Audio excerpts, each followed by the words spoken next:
Chapter 14. The Obliterated Man.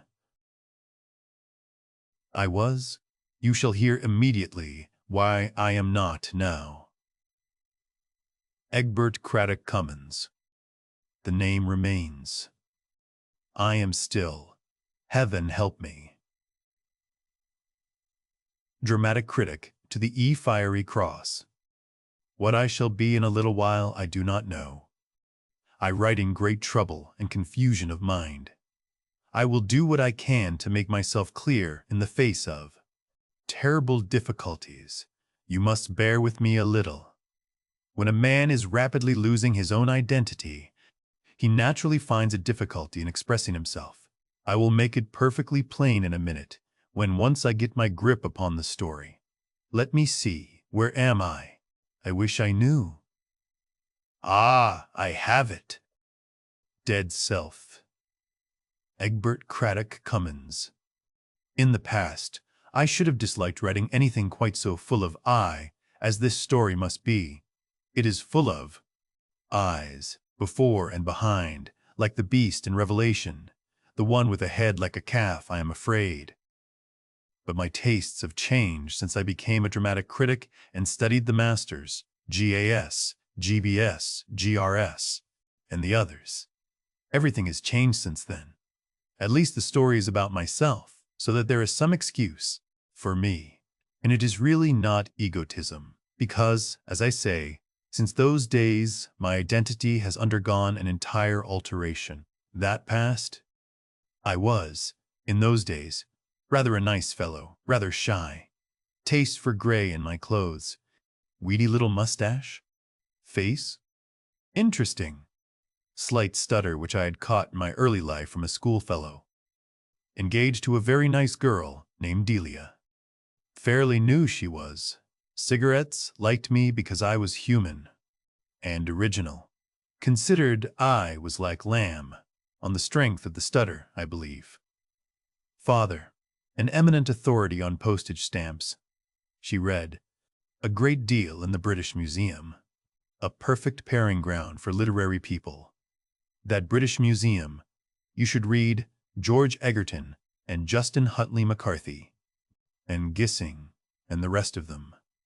We loved in our intellectual way and shared the brightest hopes, all gone now, and her father liked me because I seemed honestly eager to hear about stamps.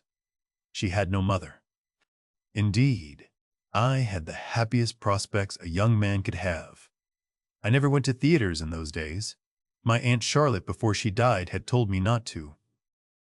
Then Barnaby, the editor of the Fiery Cross, made me in spite of my spasmodic efforts to escape.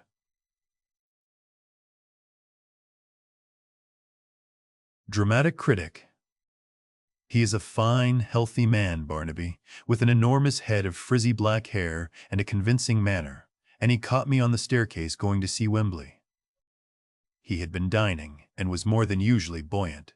"Hello, Cummins," he said. "The very man I want." He caught me by the shoulder or the collar or something, ran me up the little passage, and flung me over the wastepaper basket into the armchair in his office. "Pray be seated," he said as he did so. Then he ran across the room and came back with some pink and yellow tickets and pushed them into my hand. "Opera. Comique," he said. "Thursday, Friday, the Surrey, Saturday, the Frivolity. That's all, I think." "But," I began. "Glad you're free," he said, snatching some proofs off the desk and beginning to read. "I don't quite understand," I said. "Eight?"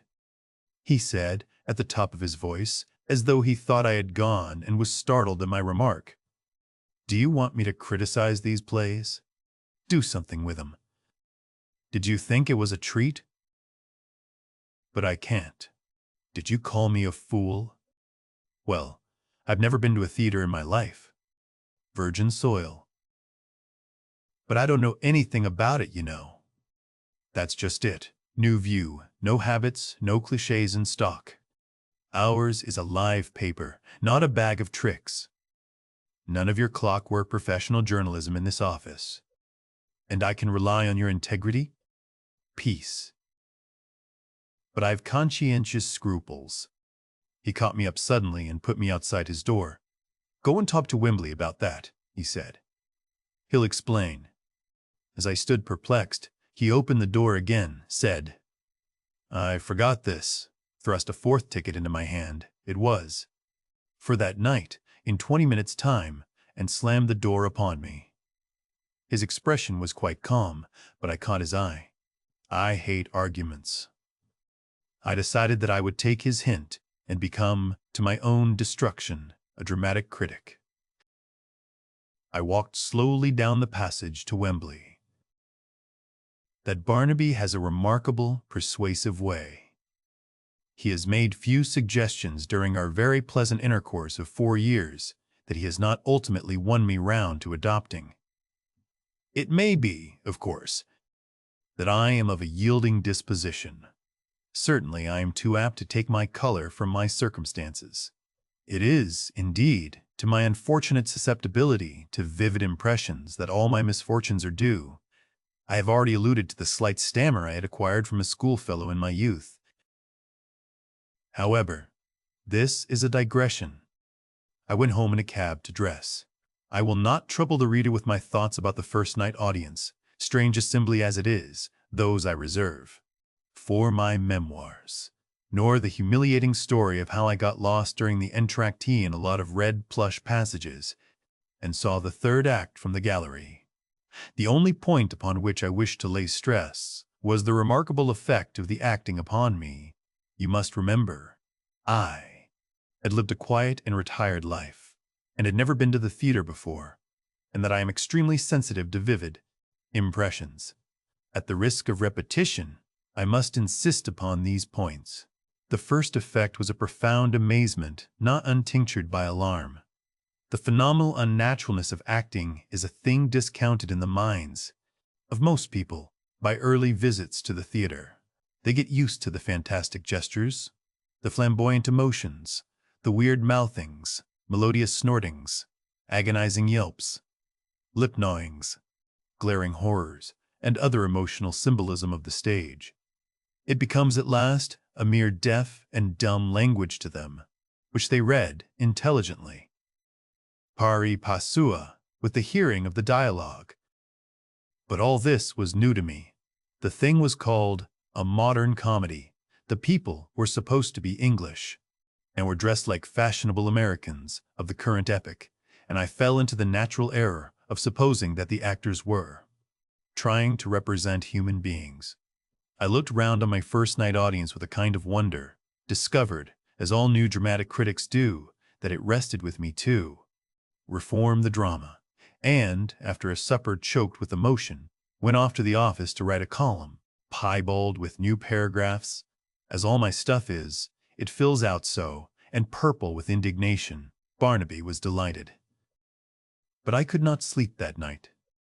I dreamt of actors glaring, actors smiting their chests, actors flinging out a handful of extended fingers, actors smiling bitterly, laughing despairingly, falling hopelessly, dying idiotically. I got up at 11 with a slight headache, read my notice in the Fiery Cross, breakfasted, and went back to my room to shave. It's my habit to do so. Then an odd thing happened. I could not find my razor. Suddenly, it occurred to me that I had not unpacked it the day before. Ah, said I, in front of the looking-glass. Then, hello. Quite involuntarily, when I had thought of my portmanteau, I had flung up the left arm, fingers fully extended, and clutched at my diaphragm with my right hand. I am an acutely self-conscious man at all times. The gesture struck me as absolutely novel for me. I repeated it for my own satisfaction. Odd. Then, rather puzzled, I turned to my portmanteau. After shaving, my mind reverted to the acting I had seen, and I entertained myself before the cheval glass with some imitations of Jaffrey's more exaggerated gestures. Really, one might think it a disease, I said. Stage walkitis. There's many a truth spoken in jest. Then, if I remember rightly, I went off to see Wembley, and afterwards lunched at the British Museum with Delia. We actually spoke about our prospects in the light of my new appointment. But that appointment was the beginning of my downfall. From that day, I necessarily became a persistent theater-goer, and almost insensibly, I began to change. The next thing I noticed after the gesture about the razor was to catch myself bowing ineffably when I met Delia, and stooping in an old-fashioned, courtly way over her hand. Directly I caught myself, I straightened myself up, and became very uncomfortable. I remember she looked at me curiously. Then, in the office, I found myself doing nervous business, fingers on teeth, when Barnaby asked me a question I could not very well answer. Then, in some trifling difference with Delia, I clasped my hand to my brow, and I pranced through my social transactions at times singularly like an actor. I tried not to. No one could be more keenly alive to the errant absurdity of the histrionic bearing. And I did. It began to dawn on me what it all meant. The acting, I saw, was too much for my delicately strung nervous system. I have always, I know, been too amenable to the suggestions of my circumstances.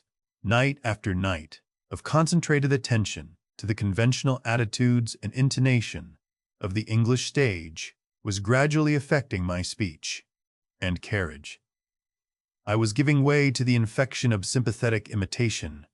Night after night, my plastic nervous system took the print of some new amazing gesture, some new emotional exaggeration, and retained it. A kind of theatrical veneer threatened to plate over and obliterate my private individuality altogether. I saw myself in a kind of vision. Sitting by myself one night, my new self seemed to me to glide, posing and gesticulating, across the room. He clutched his throat. He opened his fingers. He opened his legs and walking like a high-class marionette. He went from attitude to attitude. He might have been clockwork. Directly after this, I made an ineffectual attempt to resign my theatrical work. But Barnaby persisted in talking about the Pollywoodle divorce all the time I was with him, and I could get no opportunity of saying what I wished. And then, Delia's manner began to change towards me. The ease of our intercourse vanished. I felt she was learning to dislike me. I grinned and capered and scowled and posed at her in 1,000 ways, and knew, with what a voiceless agony, that I did it all the time. I tried to resign again, and Barnaby talked about X and Z and Y in the new review, and gave me a strong cigar to smoke, and so routed me. And then I walked up the Assyrian gallery in the manner of Irving to meet Delia, and so precipitated the crisis. Dear, dear, I said, with more sprightliness and emotion in my voice than had ever been in all my life before. I became, to my own undoing, a dramatic critic. She held out her hand rather coldly, scrutinizing my face as she did so. I prepared, with a new won grace, to walk by her side. "Egbert," she said, standing still in thought. Then she looked at me. I said nothing. I felt what was coming. I tried to be the old Egbert Craddock Cummins, of shambling gait and stammering sincerity, whom she loved. But I felt, even as I did, so that I was a new thing, a thing of surging emotions and mysterious fixity, like no human being that ever lived, except upon the stage. "Egbert," she said, "you are not yourself." Ah! Involuntarily, I clutched my diaphragm and averted my head, as is the way with them. "There," she said. "What do you mean?" I said, whispering in vocal italics. "You know how they do it," turning on her. Perplexity on face, right hand down, left on brow. I knew quite well what she meant. I knew quite well the dramatic unreality of my behavior. But I struggled against it in vain. "What do you mean?" I said, and in a kind of hoarse whisper, "I don't understand." She really looked as though she disliked me. "What do you keep on posing for?" she said. "I don't like it." "You didn't. Used to." "Didn't used to," I said slowly, repeating this twice. I glared up and down the gallery with short, sharp glances. "We are alone," I said swiftly. "Listen." I poked my forefinger towards her and glared at her. "I am under a curse." I saw her hand tighten upon her sunshade. "You are under some bad influence or other," said Delia. "You should give it up." "I never knew anyone change as you have done." "Delia," I said, lapsing into the pathetic. "Pity me, ah?" "Delia. Me." She eyed me critically. "Why you keep playing the fool like this?" "I don't know," she said. "Anyhow, I really cannot go about with a man who behaves as you do. You made us both ridiculous on Wednesday. Frankly, I dislike you, as you are now. I met you here to tell you so, as it's about the only place where we can be sure of being alone together." "Delia," said I, with intensity, knuckles of clenched hands white. "You don't mean—" "I do," said Delia. "A woman's lot is sad enough at the best of times. But with you—" I clapped my hand on my brow. "So, goodbye," said Delia without emotion. "Oh, Delia," I said, "not this." "Goodbye, Mr. Cummins," she said. By a violent effort, I controlled myself and touched her hand. I tried to say some word of explanation to her. She looked into my working face and winced. "I must do it," she said hopelessly. Then she turned from me and began walking rapidly down the gallery. Heavens, how the human agony cried within me. I loved Delia. But nothing found expression. I was already too deeply crusted with my acquired self. "Good bay," I said at last, watching her retreating figure. How I hated myself for doing it. After she had vanished, I repeated in a dreamy way, "Good bay," looking hopelessly round me. Then, with a kind of heartbroken cry, I shook my clenched fists in the air, staggered to the pedestal of a winged figure, buried my face in my arms, and made my shoulders heave. Something within me said, "Ass," as I did. So, I had the greatest difficulty in persuading the museum policeman, who was attracted by my cry of agony, that I was not intoxicated, but merely suffering from a transient indisposition. But even this great sorrow has not availed to save me from my fate. I see it. Everyone sees it. I grow more theatrical every day, and no one could be more painfully aware of the pungent silliness of theatrical ways. The quiet, nervous, but pleasing E.C. Cummins vanishes. I cannot save him. I am driven like a dead leaf before the winds of March. My tailor even enters into the spirit of my disorder. He has a peculiar sense of what is fitting. I tried to get a dull gray suit from him this spring, and he foisted a brilliant blue upon me, and I see he has put braid down the sides of my new dress trousers. My hairdresser insists upon giving me a wave. I am beginning to associate with actors. I detest them, but it is only in their company that I can feel I am not glaringly conspicuous. Their talk infects me. I notice a growing tendency to dramatic brevity, to dashes and pauses in my style, to a punctuation of bows and attitudes. Barnaby has remarked it too. I offended Wembley by calling him "dear boy" yesterday. I dread the end, but I cannot escape from it. The fact is, I am being obliterated. Living a gray, retired life all my youth, I came to the theater a delicate sketch of a man, a thing of tints and faint lines. Their gorgeous coloring has effaced me altogether. People forget how much mode of expression, method of movement, are a matter of contagion.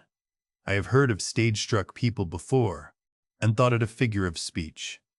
I spoke of it jestingly as a disease. It is no jest. It is a disease. And I have got it badly. Deep down within me, I protest against the wrong done to my personality. Unavailingly. For 3 hours or more a week, I have to go and concentrate my attention on some fresh play, and the suggestions of the drama strengthen their awful hold upon me. My manners grow so flamboyant, my passions so professional, that I doubt, as I said at the outset, whether it is really myself that behaves in such a manner. I feel merely the core to this dramatic casing that grows thicker and presses upon me and mine. I feel like King John's abbot in his cope of lead. I doubt, indeed, whether I should not abandon the struggle altogether, leave this sad world of ordinary life, for which I am so ill-fitted, abandon the name of Cummins for some professional pseudonym, complete my self-effacement, and, a thing of tricks and tatters, of posing and pretense, go upon the stage. It seems my only resort to hold the mirror up to nature, for in the ordinary life, I will confess, no one now seems to regard me as both sane and sober. Only upon the stage, I feel convinced, will people take me seriously. That will be the end of it. I know that will be the end of it. And yet, I will frankly confess, all that marks off your actor from your common man, I detest. I am still largely of my Aunt Charlotte's opinion that play acting is unworthy of a pure-minded man's attention, much more participation. Even now I would resign my dramatic criticism and try a rest. Only I can't get hold of Barnaby. Letters. Of resignation he never notices. He says it is against the etiquette of journalism to write to your editor. And when I go to see him, he gives me another big cigar and some strong whiskey and soda, and then something always turns up to prevent my explanation. Chapter 15. The Plattner Story. Whether the story of Gottfried Plattner is to be credited or not is a pretty question in the value of evidence. On the one hand, we have 7 witnesses. To be perfectly exact, we have 6½ pairs of eyes, and one undeniable fact. And on the other we have, what is it? Prejudice, common sense, the inertia of opinion. Never were there 7 more honest-seeming witnesses. Never was there a more undeniable fact than the inversion of Gottfried Plattner's anatomical structure. And never was there a more preposterous story than the one they have to tell. The most preposterous part of the story is the worthy Gottfried's contribution, for I count him as one of the 7. Heaven forbid that I should be led into giving countenance to superstition by a passion for impartiality, and so come to share the fate of Eusapia's patrons. Frankly, I believe there is something crooked about this business of Gottfried Plattner, but what that crooked factor is, I will admit as frankly, I do not know. I have been surprised at the credit accorded to the story in the most unexpected and authoritative quarters. The fairest way to the reader, however, will be for me to tell it without further comment. Gottfried Plattner is, in spite of his name, a free-born Englishman. His father was an Alsatian who came to England in the 60s, married a respectable English girl of unexceptionable antecedents, and died, after a wholesome and uneventful life, devoted, I understand, chiefly to the laying of parquet flooring in 1887. Gottfried's age is 27. He is, by virtue of his heritage of 3 languages, modern languages, master in a small private school in the south of England. To the casual observer, he is singularly like any other modern languages master in any other small private school. His costume is neither very costly nor very fashionable, but, on the other hand, it is not markedly cheap or shabby. His complexion, like his height and his bearing, is inconspicuous. You would notice, perhaps, that, like the majority of people, his face was not absolutely symmetrical. His right eye, a little larger than the left, and his jaw a trifle heavier on the right side. If you, as an ordinary careless person, were to bare his chest and feel his heart beating, you would probably find it quite like the heart of anyone else. But here you and the trained observer would part company. If you found his heart quite ordinary, the trained observer would find it quite otherwise. And once the thing was pointed out to you, you too would perceive the peculiarity easily enough. It is that Gottfried's heart beats on the right side of his body. Now, that is not the only singularity of Gottfried's structure, although it is the only one that would appeal to the untrained mind. Careful sounding of Gottfried's internal arrangements by a well-known surgeon seems to point to the fact that all the other unsymmetrical parts of his body are similarly misplaced. The right lobe of his liver is on the left side, the left on his right, while his lungs, too, are similarly contraposed. What is still more singular, unless Gottfried is a consummate actor, we must believe that his right hand has recently become his left. Since the occurrences we are about to consider as impartially as possible, he has found the utmost difficulty in writing, except from right to left across the paper with his left hand. He cannot throw with his right hand. He is perplexed at mealtimes between knife and fork and his ideas of the rule of the road. He is a cyclist, are still a dangerous confusion, and there is not a scrap of evidence to show that before these occurrences Gottfried was at all left-handed. There is yet another wonderful fact in this preposterous business. Gottfried produces 3 photographs of himself. You have him at the age of 5 or 6, thrusting fat legs at you from under a plaid frock and scowling. In that photograph, his left eye is a little larger than his right, and his jaw is a trifle heavier on the left side. This is the reverse of his present living condition. The photograph of Gottfried at 14 seems to contradict these facts, but that is because it is one of those cheap gem photographs that were then in vogue, taken direct upon metal, and therefore reversing things, just as a looking-glass would. The third photograph represents him at 1 and 20, and confirms the record of the others. There seems here evidence of the strongest confirmatory character, that Gottfried has exchanged his left side for his right. Yet how a human being can be so changed, short of a fantastic and pointless miracle, it is exceedingly hard to suggest.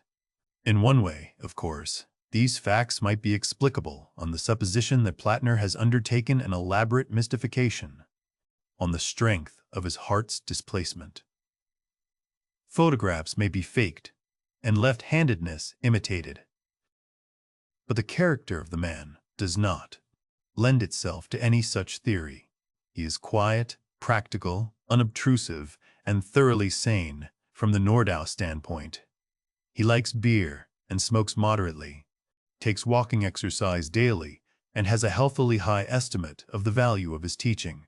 He has a good but untrained tenor voice and takes a pleasure in singing airs of a popular and cheerful character. He is fond, but not morbidly fond, of reading, chiefly fiction pervaded with a vaguely pious optimism, sleeps well, and rarely dreams. He is, in fact, the very last person to evolve a fantastic fable. Indeed, so far from forcing this story upon the world, he has been singularly reticent on the matter. He meets inquirers with a certain engaging bashfulness is almost the word, that disarms the most suspicious. He seems genuinely ashamed that anything so unusual has occurred to him. It is to be regretted that Plattner's aversion to the idea of post-mortem dissection may postpone, perhaps forever, the positive proof that his entire body has had its left and right sides transposed. Upon that fact, mainly the credibility of his story hangs. There is no way of taking a man and moving him about in space as ordinary people understand space that will result in our changing his sides. Whatever you do, his right is still his right, his left, his left. You can do that with a perfectly thin and flat thing, of course. If you were to cut a figure out of paper, any figure with a right and left side, you could change its sides simply by lifting it up and turning it over. But with a solid, it is different.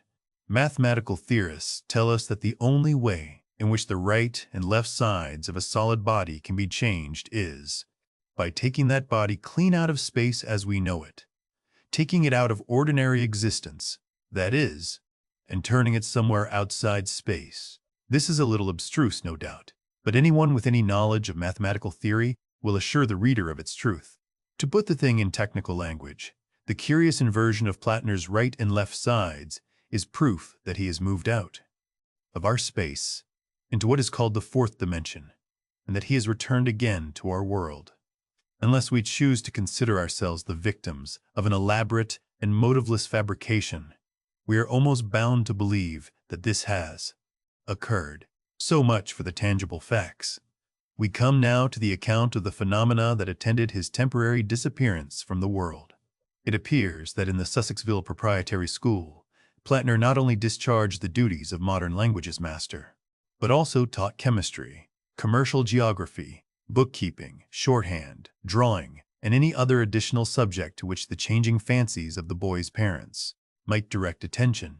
He knew little or nothing of these various subjects, but in secondary, as distinguished from board or elementary schools, knowledge in the teacher is, very properly, by no means so necessary as high moral character and gentlemanly tone.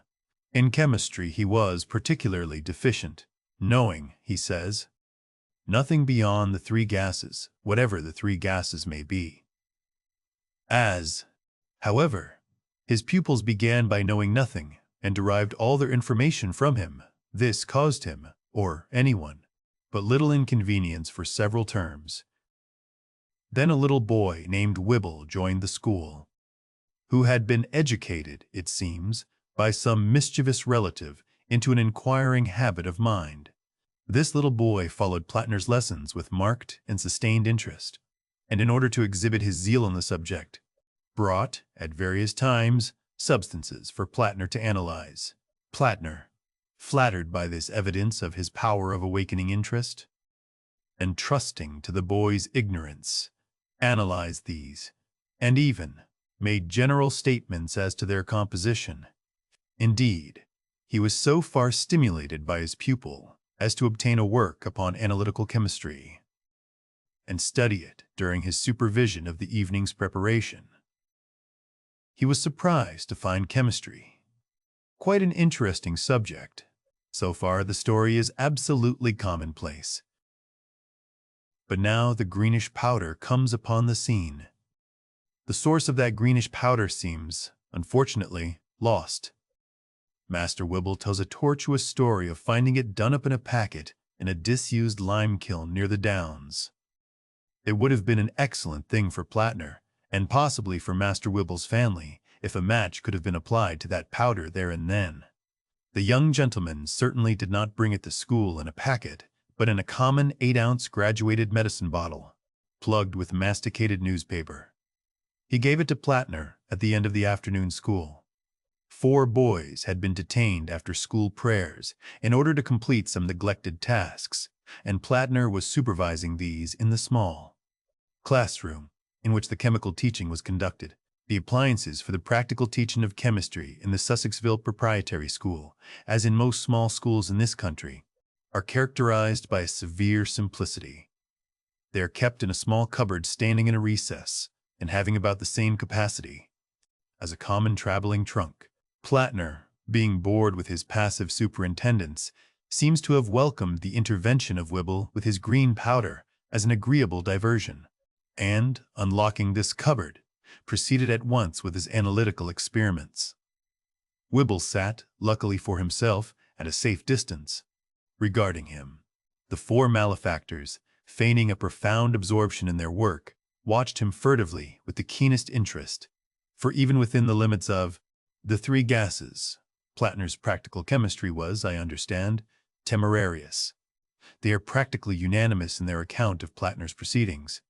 He poured a little of the green powder into a test tube and tried the substance with water, hydrochloric acid, nitric acid, and sulfuric acid in succession. Getting no result, he emptied out a little heap, nearly half the bottleful, in fact, upon a slate and tried a match. He held the medicine bottle in his left hand, The stuff began to smoke and melt, and then exploded with deafening violence and a blinding flash. The 5 boys, seeing the flash and being prepared for catastrophes, ducked below their desks and were none of them seriously hurt. The window was blown out into the playground, and the blackboard on its easel was upset. The slate was smashed to atoms. Some plaster fell from the ceiling. No other damage was done to the school edifice or appliances, and the boys at first, seeing nothing of Plattner, fancied he was knocked down and lying out of their sight below the desks. They jumped out of their places to go to his assistance, and were amazed to find the space empty.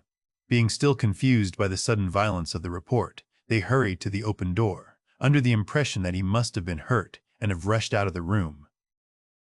But Carson, the foremost, nearly collided in the doorway with the principal, Mr. Lidgett. Mr.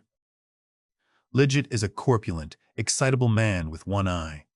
The boys describe him as stumbling into the room mouthing some of those tempered expletives irritable schoolmasters accustom themselves to use, lest worse befall. "Wretched mumchancer," he said. "Where's Mr. Plattner?"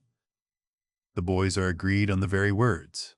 Wobbler, sniveling puppy, and mumchancer are, it seems, among the ordinary small change of Mr. Narrator. Lidgett's scholastic commerce. "Where's Mr. Plattner?" That was a question that was to be repeated many times in the next few days.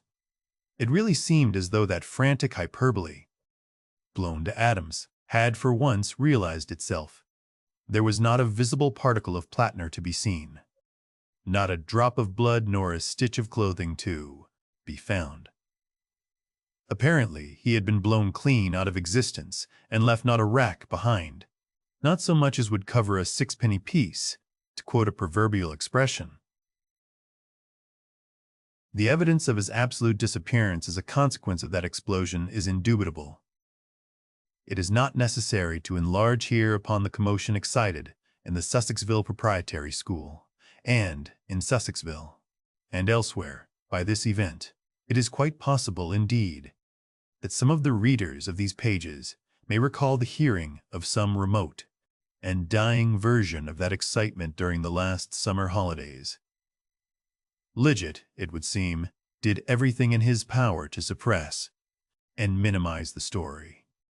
He instituted a penalty of 25 lines for any mention of Plattner's name among the boys, and stated in the schoolroom that he was clearly aware of his assistant's whereabouts. He was afraid, he explains, that the possibility of an explosion happening, in spite of the elaborate precautions taken to minimize the practical teaching of chemistry, might injure the reputation of the school, and so might any mysterious quality in Plattner's departure. Indeed, he did everything in his power to make the occurrence seem as ordinary as possible. In particular, he cross-examined the 5 eyewitnesses of the occurrence so searchingly that they began to doubt the plain evidence of their senses. But, in spite of these efforts, the tale, in a magnified and distorted state, made a 9 days' wonder in the district, and several parents withdrew their sons on colorable pretexts. Not the least remarkable point in the matter is the fact that a large number of people in the neighborhood dreamed singularly vivid dreams of Plattner during the period of excitement before his return, and that these dreams had a curious uniformity.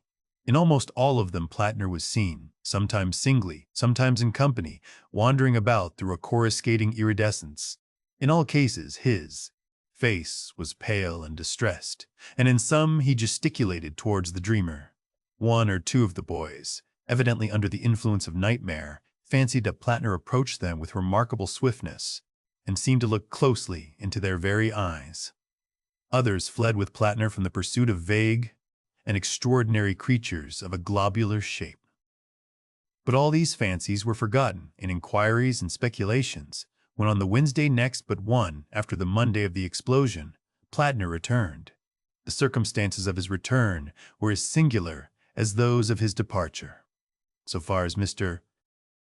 Lidgett's somewhat choleric outline can be filled in from Plattner's hesitating statements, it would appear that on Wednesday evening, towards the hour of sunset, the former gentleman, having dismissed evening preparation, was engaged in his garden, picking and eating strawberries, a fruit of which he is inordinately fond. It is a large, old-fashioned garden, secured from observation, fortunately, by a high and ivy-covered red brick wall. Just as he was stooping over a particularly prolific plant, there was a flash in the air and a heavy thud. And before he could look round, some heavy body struck him violently from behind. He was pitched forward, crushing the strawberries he held in his hand, and that so roughly that his silk hat, Mr. Legit adheres to the older ideas of scholastic costume, was driven violently down upon his forehead and almost over one eye. This heavy missile, which slid over him sideways and collapsed into a sitting posture among the strawberry plants, proved to be our long-lost Mr. Gottfried Plattner, in an extremely disheveled condition. He was collarless and hatless. His linen was dirty, and there was blood upon his hands. Mr. Legit was so indignant and surprised that he remained on all fours, and with his hat jammed down on his eye, while he expostulated vehemently with Plattner for his disrespectful and unaccountable conduct. This scarcely idyllic scene completes what I may call the exterior version of the Plattner story, its exoteric aspect. It is quite unnecessary to enter here into all the details of his dismissal by Mr. Legit. Such details, with the full names and dates and references, will be found in the larger report of these occurrences that was laid before the Society for the Investigation of Abnormal Phenomena. The singular transposition of Plattner's right and left sides was scarcely observed for the first day or so, and then first in connection with his disposition to write from right to left across the blackboard. He concealed rather than ostended this curious confirmatory circumstance, as he considered it would unfavorably affect his prospects in a new situation. The displacement of his heart was discovered some months after, when he was having a tooth extracted under anesthetics. He then, very unwillingly, allowed a cursory surgical examination to be made of himself, with a view to a brief account in the Journal of Anatomy. That exhausts the statement of the material facts, and we may now go on to consider Plattner's account of the matter. But first, let us clearly differentiate between the preceding portion of this story and what is to follow. All I have told thus far is established by such evidence as even a criminal lawyer would approve. Every one of the witnesses is still alive. The reader, if he have the leisure, may hunt the lads out tomorrow, or even brave the terrors of the redoubtable Legit, and cross-examine and trap and test to his heart's content. Gottfried Plattner himself, and his twisted heart, and his 3 photographs are producible. It may be taken as proved that he did disappear for 9 days as the consequence of an explosion, that he returned almost as violently under circumstances in their nature annoying to Mr. Legit, whatever the details of those circumstances may be, and that he returned inverted, just as a reflection returns from a mirror. From the last fact, as I have already stated, it follows almost inevitably that Plattner, during those 9 days, must have been in some state of existence altogether out of space. The evidence to these statements is, indeed, far stronger than that upon which most murderers are hanged. But for his own particular account of where he had been, with its confused explanations and well-nigh self-contradictory details, we have only Mr. Gottfried Plattner's word. I do not wish to discredit that, but I must point out what so many writers upon obscure psychic phenomena fail to do that. We are passing here from the practically undeniable to that kind of matter which any reasonable man is entitled to believe, or reject as he thinks proper.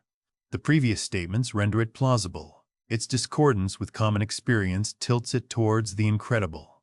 I would prefer not to sway the beam of the reader's judgment either way, but simply to tell the story as Plattner told it me.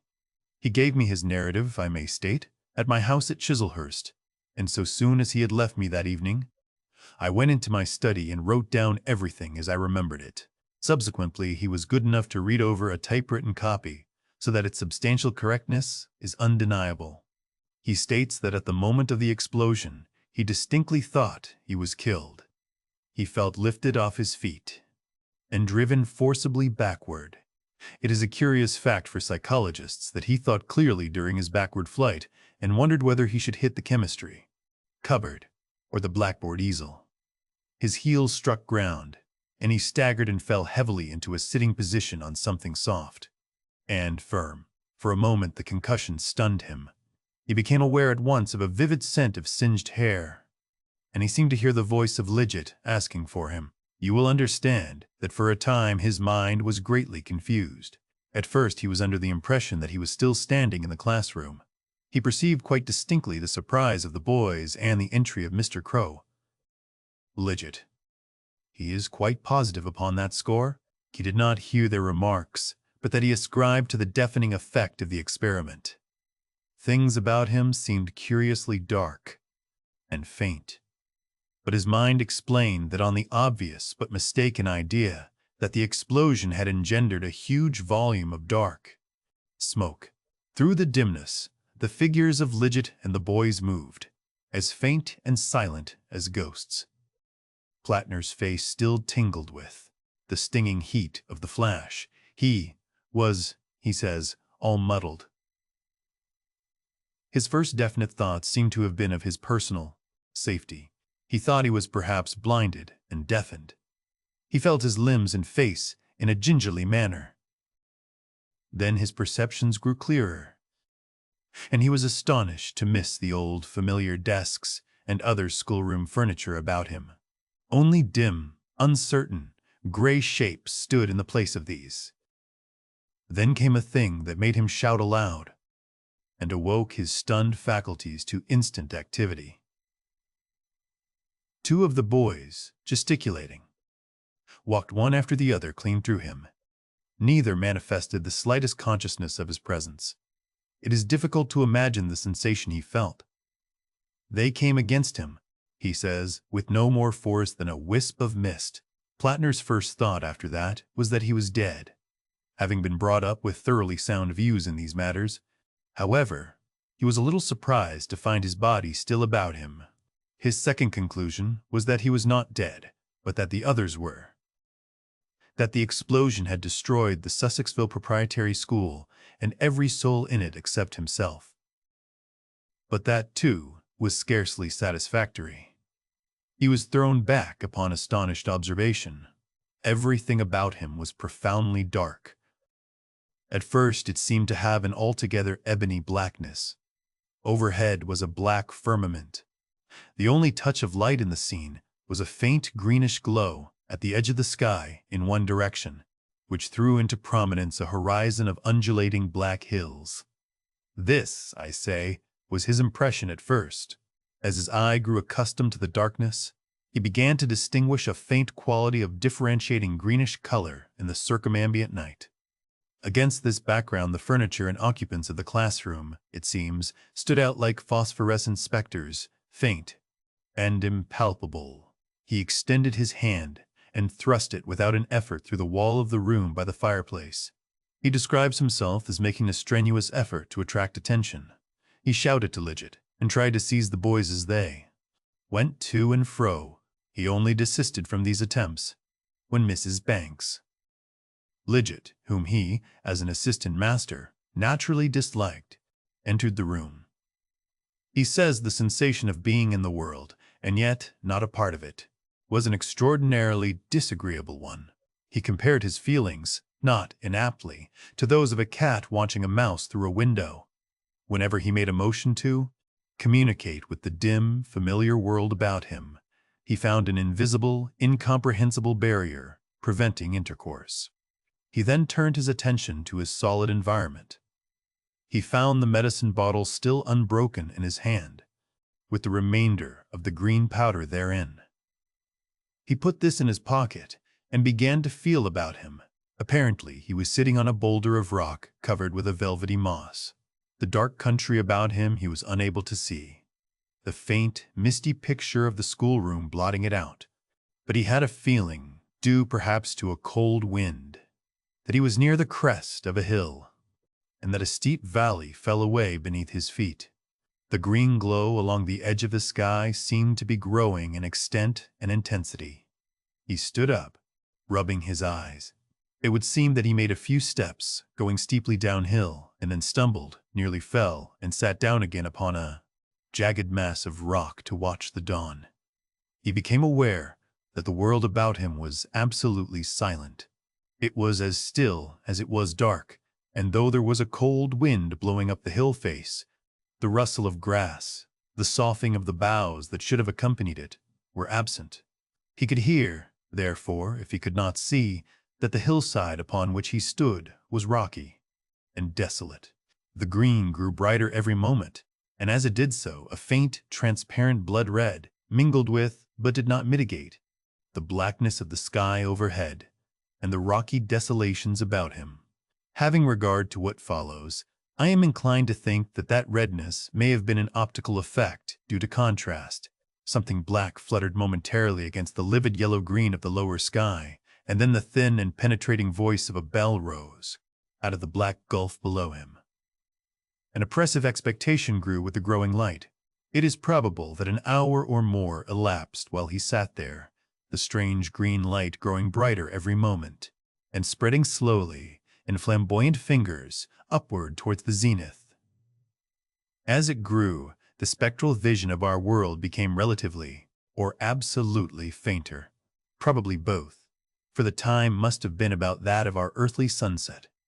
So far as his vision of our world went, Plattner, by his few steps downhill, had passed through the floor of the classroom, and was now, it seemed, sitting in mid-air in the larger schoolroom downstairs.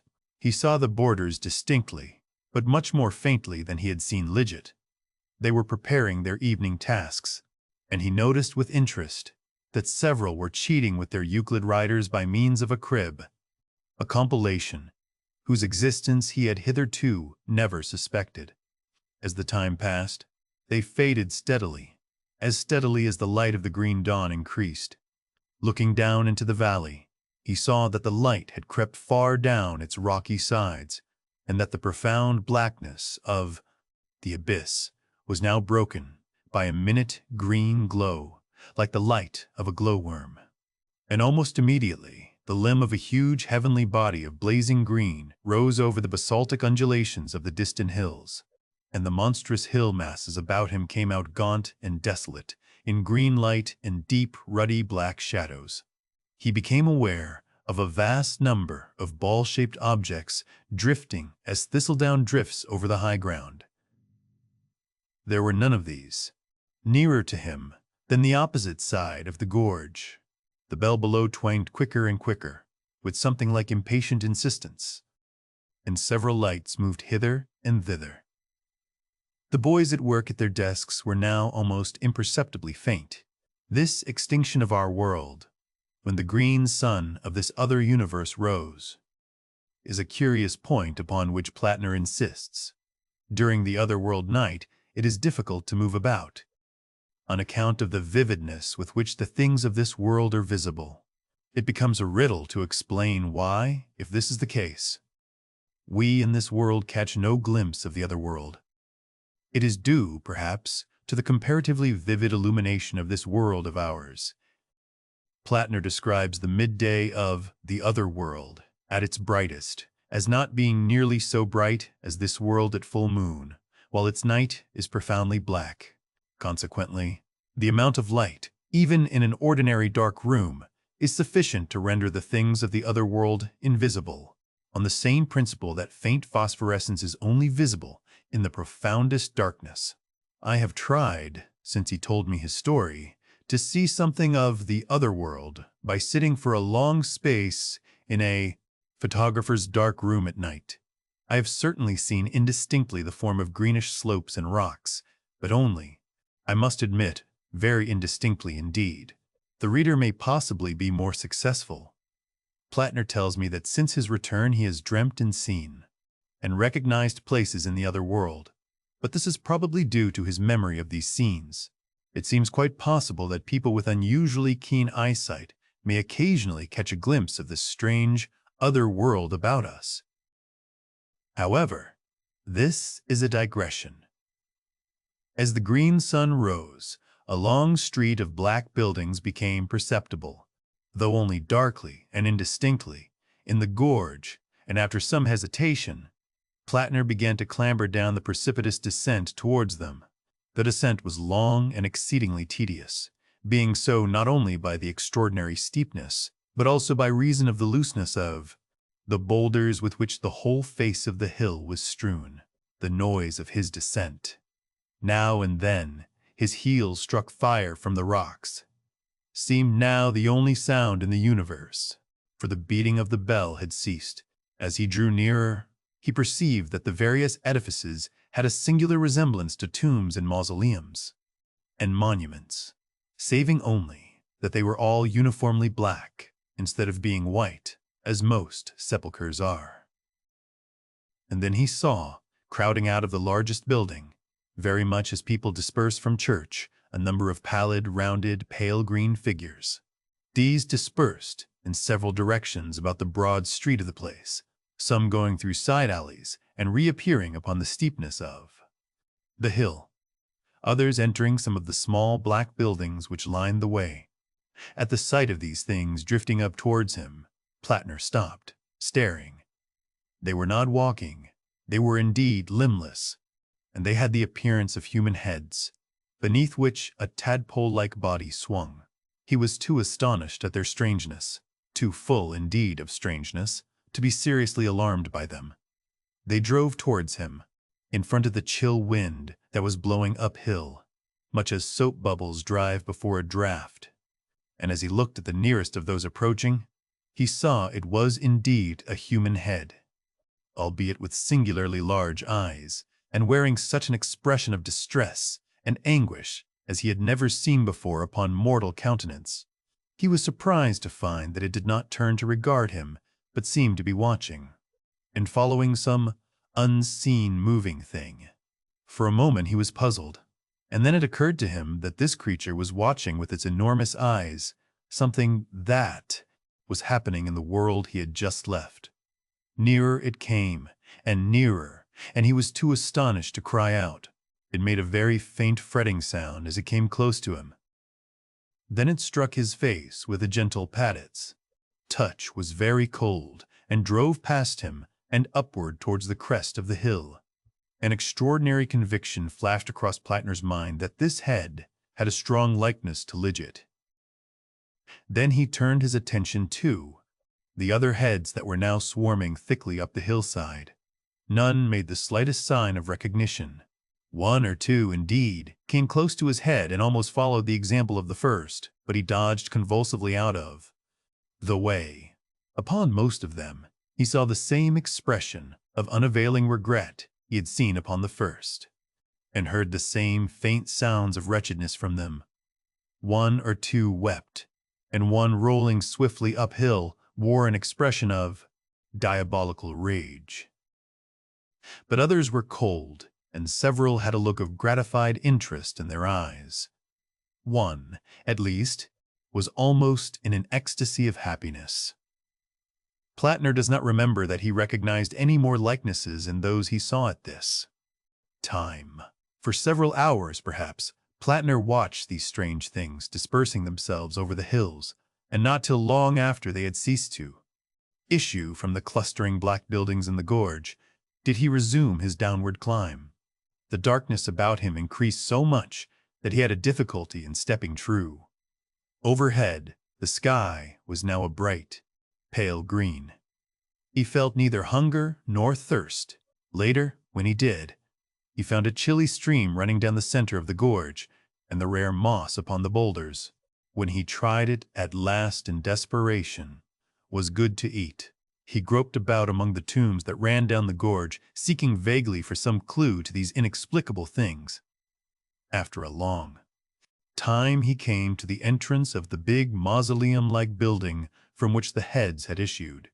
In this he found a group of green lights burning upon a kind of basaltic altar, and a bell rope from a belfry overhead, hanging down into the center of the place. Round the wall ran a lettering of fire and a character unknown to him.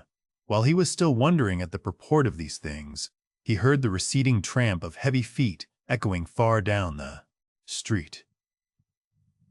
He ran out into the darkness again, but he could see nothing. He had a mind to pull the bell rope, and finally decided to follow the footsteps. But, although he ran far, he never overtook them, and his shouting was of no avail. The gorge seemed to extend an interminable distance. It was as dark as earthly starlight throughout its length, while the ghastly green day lay along the upper edge of its precipices. There were none of the heads now below. They were all, it seemed, busily occupied along the upper slopes. Looking up, he saw them drifting hither and thither, some hovering stationary, some flying swiftly through the air. It reminded him, he said, of big snowflakes, only these were black and pale green. In pursuing the firm, undeviating footsteps that he never overtook, in groping into new regions of this endless devil's dyke, in clambering up and down the pitiless heights, in wandering about the summits, and in watching the drifting faces, Plattner states that he spent the better part of 7 or 8 days. He did not keep count, he says, though once or twice he found eyes watching him. He had word with no living soul. He slept among the rocks on the hillside. In the gorge, things earthly were invisible because, from the earthly standpoint, it was far underground. On the altitudes, so soon as the earthly day began, the world became visible to him. He found himself sometimes stumbling over the dark green rocks, or arresting himself on a precipitous brink, while all about him the green branches of the Sussexville lanes were swaying. Or, again, he seemed to be walking through the Sussexville streets, or watching unseen the private business of some household. And then it was, he discovered, that to almost every human being in our world there pertained some of these drifting heads, that everyone in the world is watched intermittently by these helpless disembodiments. What are they, these watchers of the living? Plattner never learned. But two, that presently found and followed him, were like his childhood's memory of his father and mother. Now and then other faces turned their eyes upon him, eyes like those of dead people who had swayed him, or injured him, or helped him in his youth and manhood. Whenever they looked at him, Plattner was overcome with a strange sense of responsibility. To his mother he ventured to speak, but she made no answer. She looked sadly, steadfastly, and tenderly, a little reproachfully too, it seemed, into his eyes. He simply tells this story. He does not endeavor to explain. We are left to surmise who these watchers of the living may be, or, if they are indeed the dead, why they should so closely and passionately watch a world they have left forever. It may be, indeed to my mind it seems just, that, when our life has closed, when evil or good is no longer a choice for us, we may still have to witness the working out of the train of consequences we have laid. If human souls continue after death, then surely human interests continue after death. But that is merely my own guess at the meaning of the things seen. Plattner offers no interpretation, for none was given him. It is well the reader should understand this clearly. Day after day, with his head reeling, he wandered about this strange lit world outside the world, weary, and, towards the end, weak and hungry. By day, by our earthly day, that is, the ghostly vision of the old familiar scenery of Sussexville, all about him, irked and worried him.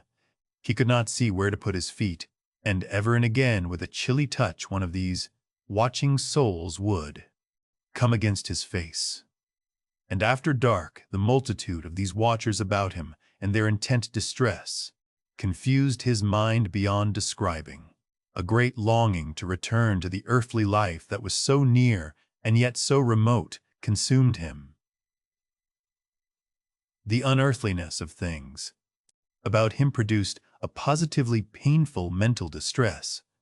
He was worried beyond describing by his own particular followers. He would shout at them to desist from staring at him, scold at them, hurry away from them. They were always mute and intent. Run as he might over the uneven ground, they followed his destinies. On the 9th day, towards evening, Plattner heard the invisible footsteps approaching, far away down the gorge. He was then wandering over the broad crest of the same hill upon which he had fallen in his entry into this strange other world of his. He turned to hurry down into the gorge, feeling his way hastily, and was arrested by the sight of the thing that was happening in a room in a back street near the school. Both of the people in the room he knew by sight. The windows were open, the blinds up, and the setting sun shone clearly into it so that it came out quite brightly at first, a vivid oblong of room, lying like a magic lantern picture upon the black landscape and the livid green dawn. In addition to the sunlight, a candle had just been lit in the room. On the bed lay a lank man, his ghastly white face terrible upon the tumbled pillow. His clenched hands were raised above his head. A little table beside the bed carried a few medicine bottles, some toast and water, and an empty glass. Every now and then the lank man's lips fell apart, to indicate a word he could not articulate. But the woman did not notice that he wanted anything, because she was busy turning out papers from an old-fashioned bureau in the opposite corner of the room. At first the picture was very vivid indeed, but as the green dawn behind it grew brighter and brighter, so it became fainter and more transparent. As the echoing footsteps paced nearer and nearer, those footsteps that sound so loud in that other world and come so silently in this, Plattner perceived about him a great multitude of dim faces gathering together out of the darkness, and watching the two people in the room. Never before had he seen so many of the watchers of the living. A multitude had eyes only. For the sufferer in the room, another multitude, in infinite anguish, watched the woman as she hunted with greedy eyes for something she could not find. They crowded about Plattner. They came across his sight and buffeted his face. The noise of their unavailing regrets was all about him. He saw clearly only now and then. At other times the picture quivered dimly through the veil of green reflections upon their movements. In the room it must have been very still, and Plattner says the candle flame streamed up into a perfectly vertical line of smoke, but in his ears each footfall and its echoes beat like a clap of thunder. And the faces, too, more particularly near the woman's. One, a woman's also, white and clear-featured, a face which might have once been cold and hard, but which was now softened by the touch of a wisdom strange to earth. The other might have been the woman's father. Both were evidently absorbed in the contemplation of some act of hateful meanness, so it seemed, which they could no longer guard against and prevent. Behind were others, teachers it may be, who had taught ill, friends whose influence had failed. And over the man, too, a multitude, but none that seemed to be parents or teachers, faces that might once have been coarse, now purged to strength by sorrow. And in the forefront, one face, a girlish one, neither angry nor remorseful, but merely patient and weary, and, as it seemed to Plattner, waiting for relief. His powers of description fail him at the memory of this multitude of ghastly countenances. They gathered on the stroke of the bell. He saw them all in the space of a second.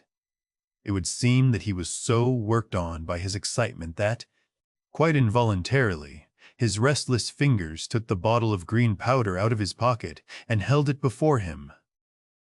But he does not remember that. Abruptly, the footsteps ceased. He waited for the next, and there was silence. And then suddenly, cutting through the unexpected stillness like a keen, thin blade, came the first stroke of the bell. At that, the multitudinous faces swayed to and fro, and a louder crying began all about him. The woman did not hear. She was burning something now in the candle flame. At the second stroke, everything grew dim, and a breath of wind, icy cold, blew through the host of watchers. They swirled about him like an eddy of dead leaves in the spring. and at the third stroke, something was extended through them to the bed. You have heard of a beam of light. This was like a beam of darkness, and looking again at it, Plattner saw that it was a shadowy arm and hand. The green sun was now topping the black desolations of the horizon, and the vision of the room was very faint. Plattner could see that the white of the bed struggled and was convulsed, and that the woman looked round over her shoulder at it. Startled, the cloud of watchers lifted high like a puff of green dust before the wind, and swept swiftly downward towards the Temple Inn, the gorge. Then suddenly, Plattner understood the meaning of the shadowy black arm that stretched across his shoulder and clutched its prey. He did not dare turn his head to see the shadow behind the arm. With a violent effort, and covering his eyes, he set himself to run, made, perhaps, 20 strides, then slipped on a boulder, and fell. He fell forward on his hands, and the bottle smashed and exploded as he touched the ground. In another moment he found himself, stunned and bleeding, sitting face to face with Lidget in the old walled garden behind the school. Caw. Aw. There the story of Plattner's experiences ends. I have resisted, I believe successfully, the natural disposition of a writer of fiction to dress up incidents of this sort. I have told the thing as far as possible in the order in which Plattner told it to me. I have carefully avoided any attempt at style, effect, or construction. It would have been easy, for instance, to have worked the scene of the deathbed into a kind of plot in which Plattner might have been involved. But, quite apart from the objectionableness of falsifying a most extraordinary true story, any such trite devices would spoil, to my mind, the peculiar effect of this dark world, with its livid green illumination and its drifting watchers of the living, which, unseen and unapproachable to us, is yet lying all about us. It remains to add that a death did actually occur in Vincent Terrace, just beyond the school garden, and, so far as can be proved, at the moment of Plattner's return. Deceased was a rate collector and insurance agent. His widow, who was much younger than himself, married last month a Mr. Ast. Whymper, a veterinary surgeon of all beating. As the portion of this story given here has in various forms circulated orally in Sussexville, she has consented to my use of her name on condition that I make it distinctly known that she emphatically contradicts every detail of Plattner's account of her husband's last moments. She burnt no will, she says. Although Plattner never accused her of doing so, her husband made but one will, and that just after their marriage.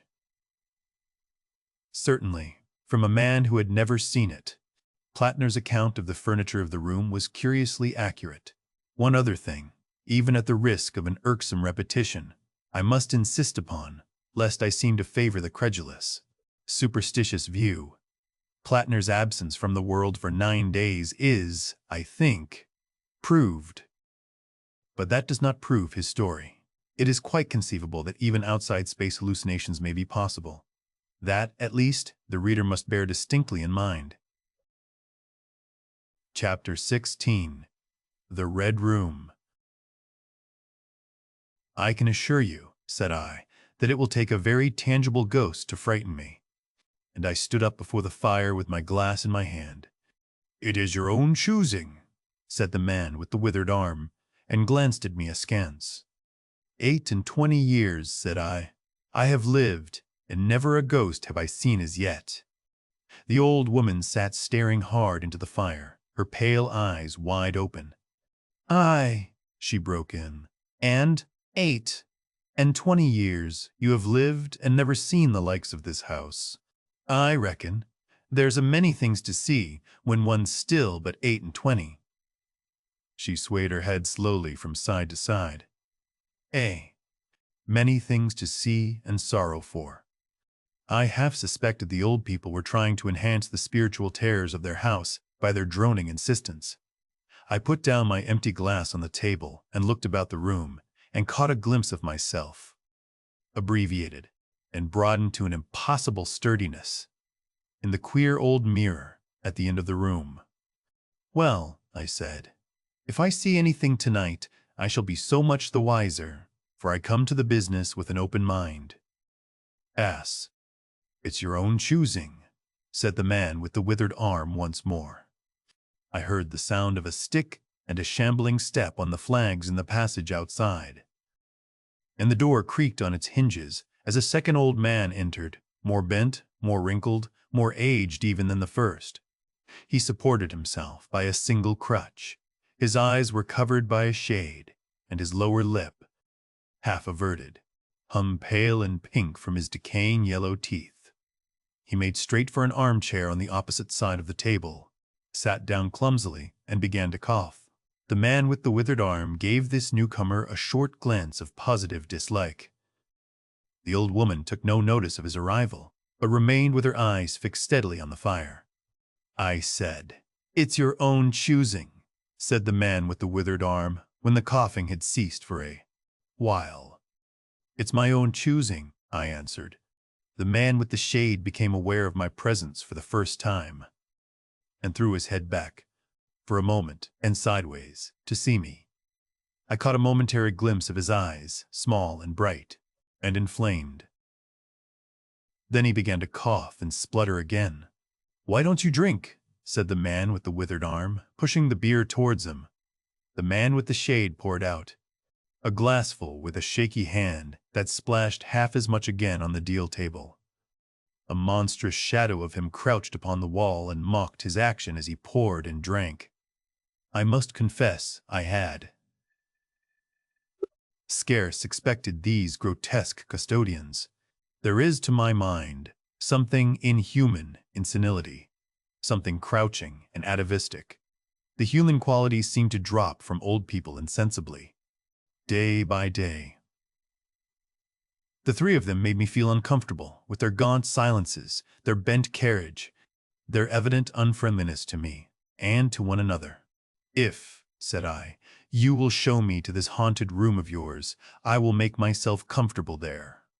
The old man with the cough jerked his head back so suddenly that it startled me, and shot another glance of his red eyes at me from under the shade, but no one answered me.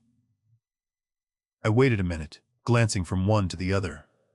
"If," I said a little louder, "if you will show me to this haunted room of yours, I will relieve you from the task of entertaining me." "There's a candle on the slab outside the door," said the man with the withered arm, looking at my feet as he addressed me. "But if you go to the Red Room tonight, this night of all nights," said the old woman, "you go alone." "Very well," I answered. "And which way do I go?" "You go along the passage for a bit," said he, "until you come to a door, and through that is a spiral staircase, and halfway up, that is a landing and another door covered with baize. Go through that and down the long corridor to the end, and the Red Room is on your left up the steps. Have I got that right?" I said, and repeated his directions. He corrected me in one particular. "And are you really going?" said the man with the shade, looking at me again for the third time, with that queer, unnatural tilting of the face. "This night of all nights," said the old woman. "It is what I came for," I said, and moved towards the door. As I did so, the old man with the shade rose and staggered round the table so as to be closer to the others and to the fire.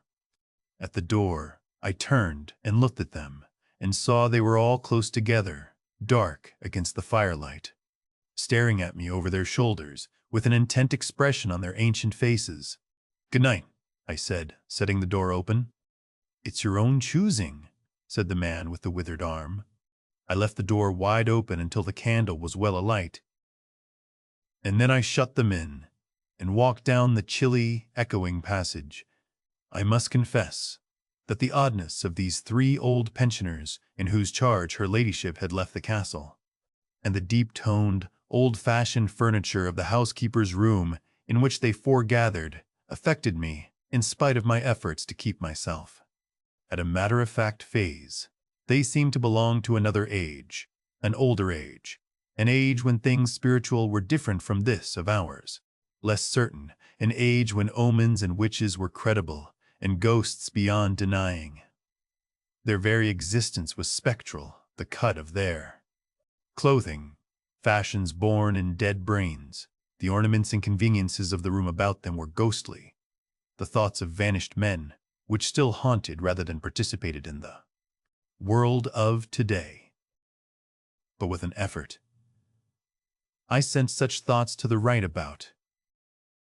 The long, drafty subterranean passage was chilly and dusty, and my candle flared and made the shadows cower and quiver.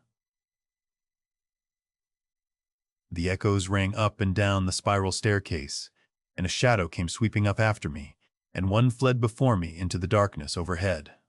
I came to the landing and stopped there for a moment, listening to a rustling that I fancied I heard. Then, satisfied of the absolute silence, I pushed open the baize-covered door and stood in the corridor. The effect was scarcely what I expected, for the moonlight, coming in by the great window on the grand staircase, picked out everything in vivid black shadow or silvery illumination. Everything was in its place. The house might have been deserted on the yesterday instead of 18 months ago. There were candles in the sockets of the sconces, and whatever dust had gathered on the carpets or upon the polished flooring was distributed so evenly as to be invisible in the moonlight. I was about to advance and stopped abruptly. A bronze group stood upon the landing, hidden from me by the corner of the wall, but its shadow fell with marvelous distinctness upon the white paneling and gave me the impression of someone crouching to waylay me.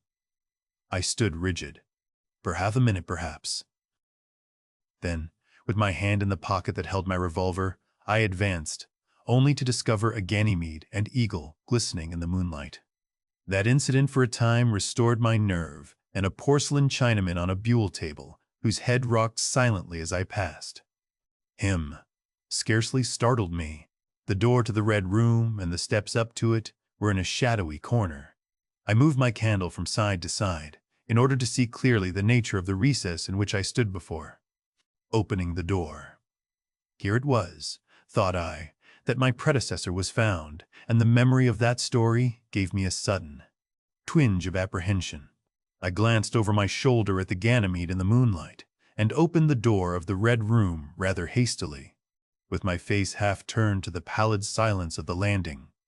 I entered, closed the door behind me at once, turned the key I found in the lock within, and stood with the candle held aloft, surveying the scene of my vigil, the great Red Room of Lorraine Castle, in which the young Duke had died, or, rather, in which he had begun his dying, for he had opened the door and fallen headlong down the steps I had just ascended. That had been the end of his vigil, of his gallant attempt to conquer the ghostly tradition of the place. And never, I thought, had apoplexy better served the ends of superstition. And there were other and older stories that clung to the room, back to the half-credible beginning of it all. The tale of a timid wife, and the tragic end that came to her husband's jest of frightening her. And looking around that large, somber room, with its shadowy window bays, its recesses and alcoves, one could well understand the legends that had sprouted in its black corners, its germinating darkness. My candle was a little tongue of light in its vastness that failed to pierce the opposite end of the room, and left an ocean of mystery and suggestion beyond its island of light. I resolved to make a systematic examination of the place at once, and dispel the fanciful suggestions of its obscurity before they obtained a hold upon me. After satisfying myself of the fastening of the door, I began to walk about the room, peering round each article of furniture, tucking up the valances of the bed, and opening its curtains wide. I pulled up the blinds and examined the fastenings of the several windows before closing the shutters, leant forward, and looked up the blackness of the wide chimney, and tapped the dark oak paneling for any secret opening. There were 2 big mirrors in the room, each with a pair of sconces bearing candles, and on the mantel-shelf, 2 were more candles in china candlesticks.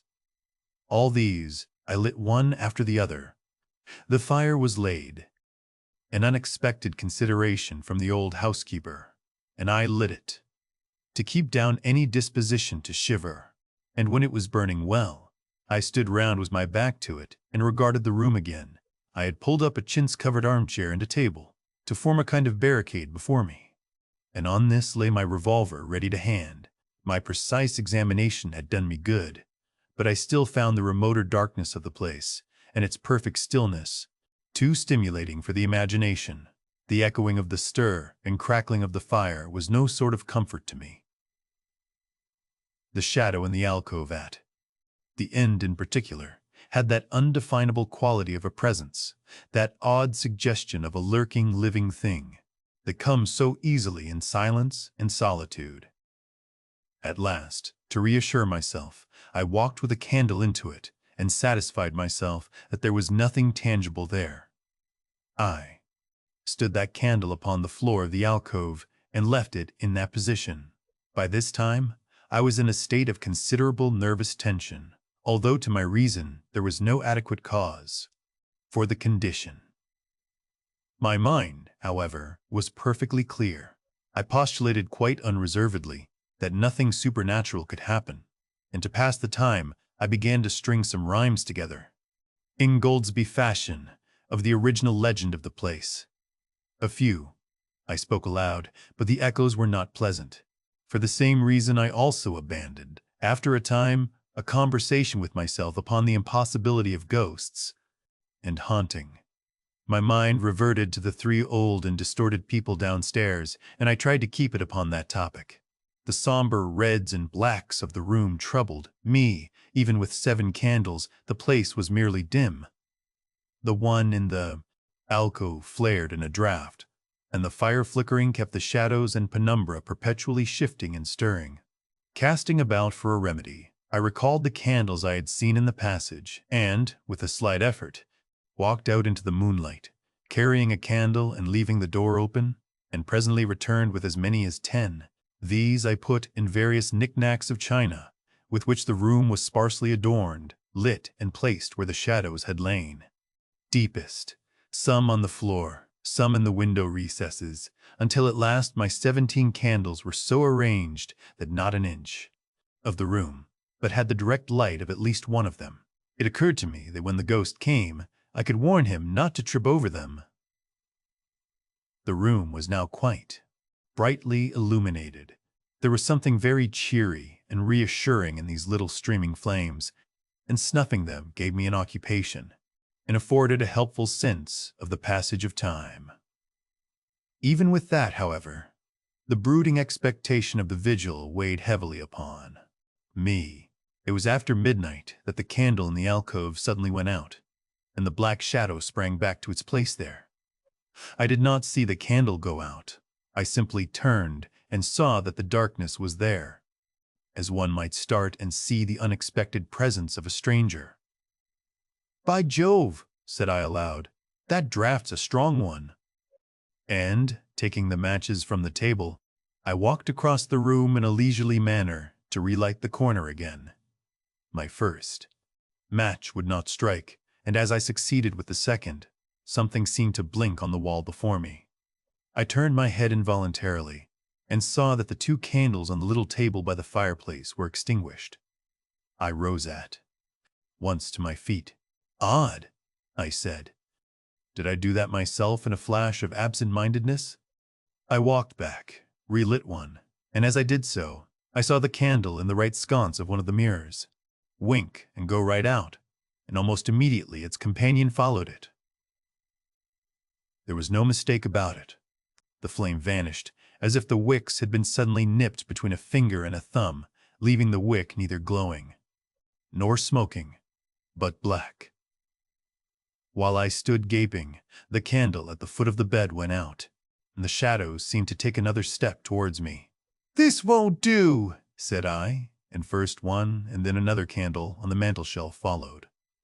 "What's up?" I cried, with a queer high note getting into my voice somehow.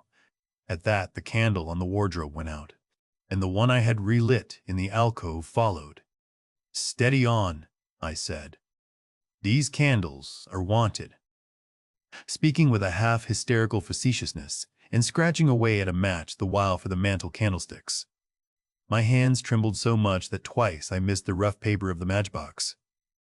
As the mantle emerged from darkness again, 2 candles in the remoter end of the window were eclipsed. But with the same match, I also relit the larger mirror candles, and those on the floor near the doorway, so that for the moment I seemed to gain on the extinctions. But then in a volley, there vanished 4 lights at once in different corners of the room, and I struck another match in quivering haste, and stood hesitating whither to take it. As I stood undecided, an invisible hand seemed to sweep out the 2 candles on the table. With a cry of terror, I dashed at the alcove, then into the corner, and then into the window, relighting 3, as 2 more vanished by the fireplace. Then, perceiving a better way, I dropped the matches on the iron-bound deed box in the corner, and caught up the bedroom candlestick. With this, I avoided the delay of striking matches. But for all that the steady process of extinction went on, and the shadows I feared and fought against returned, and crept in upon me first, a step gained on this side of me, and then on that.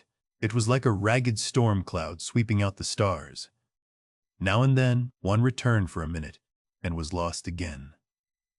I was now almost frantic with the horror of the coming darkness, and my self-possession deserted me. I leaped panting and disheveled from candle to candle. In a vain struggle against that remorseless advance, I bruised myself on the thigh against the table. I sent a chair headlong. I stumbled and fell, and whisked the cloth from the table in my fall. My candle rolled away from me, and I snatched another as I rose. Abruptly, this was blown out, as I swung it off the table by the wind of my sudden movement, and immediately the 2 remaining candles followed. But there was light still in the room, a red light that staved off the shadows from me. The fire. Of course I could still thrust my candle between the bars and relight it. I turned to where the flames were still dancing between the glowing coals, and splashing red reflections upon the furniture, made 2 steps towards the grate, and incontinently the flames dwindled and vanished, the glow vanished, the reflections rushed together, and vanished. And as I thrust the candle between the bars, darkness closed upon me like the shutting of an eye, wrapped about me in a stifling embrace, sealed my vision, and crushed the last vestiges of reason from my brain. The candle fell from my hand. I flung out my arms in a vain effort to thrust that ponderous blackness away from me, and, lifting up my voice, screamed with all my might, once, twice, thrice. Then I think I must have staggered to my feet. I know. I thought suddenly of the moonlit corridor, and, with my head bowed and my arms over my face, made a run for the door. But I had forgotten the exact position of the door, and struck myself heavily against the corner of the bed.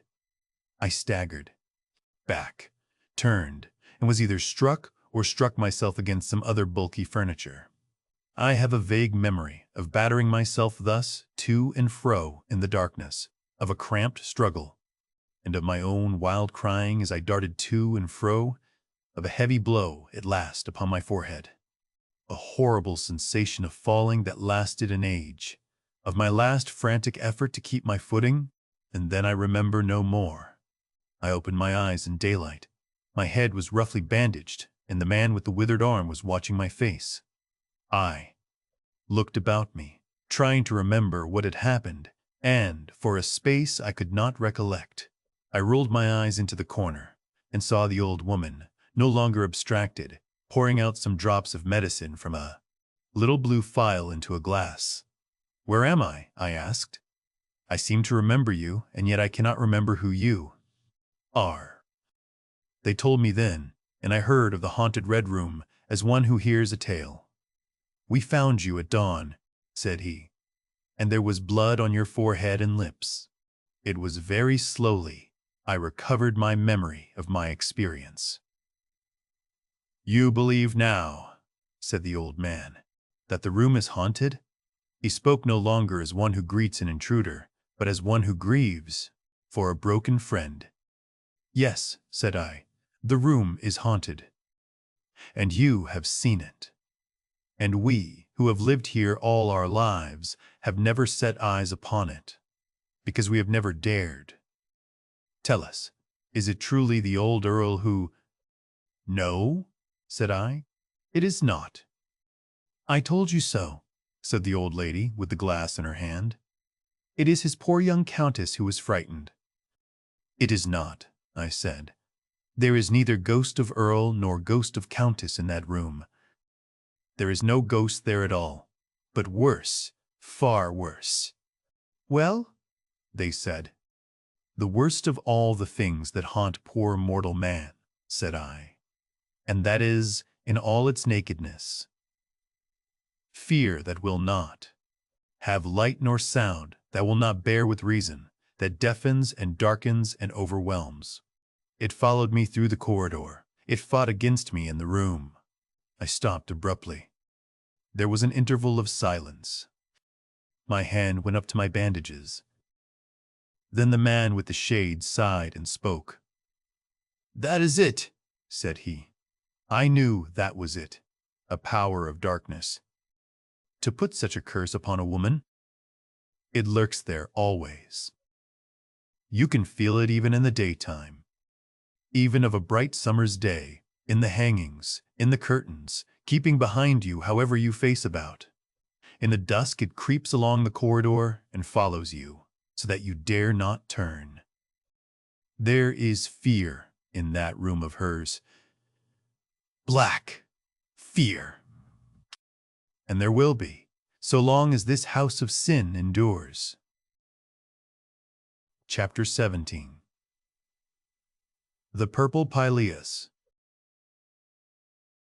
Mr. Coombs was sick of life. He walked away from his unhappy home and, sick not only of his own existence, but of everybody else's, turned aside down Gaswork Lane to avoid the town and, crossing the wooden bridge that goes over the canal to Starling's cottages, was presently alone in the damp pine woods and out of sight and sound of human habitation. He would stand it no longer.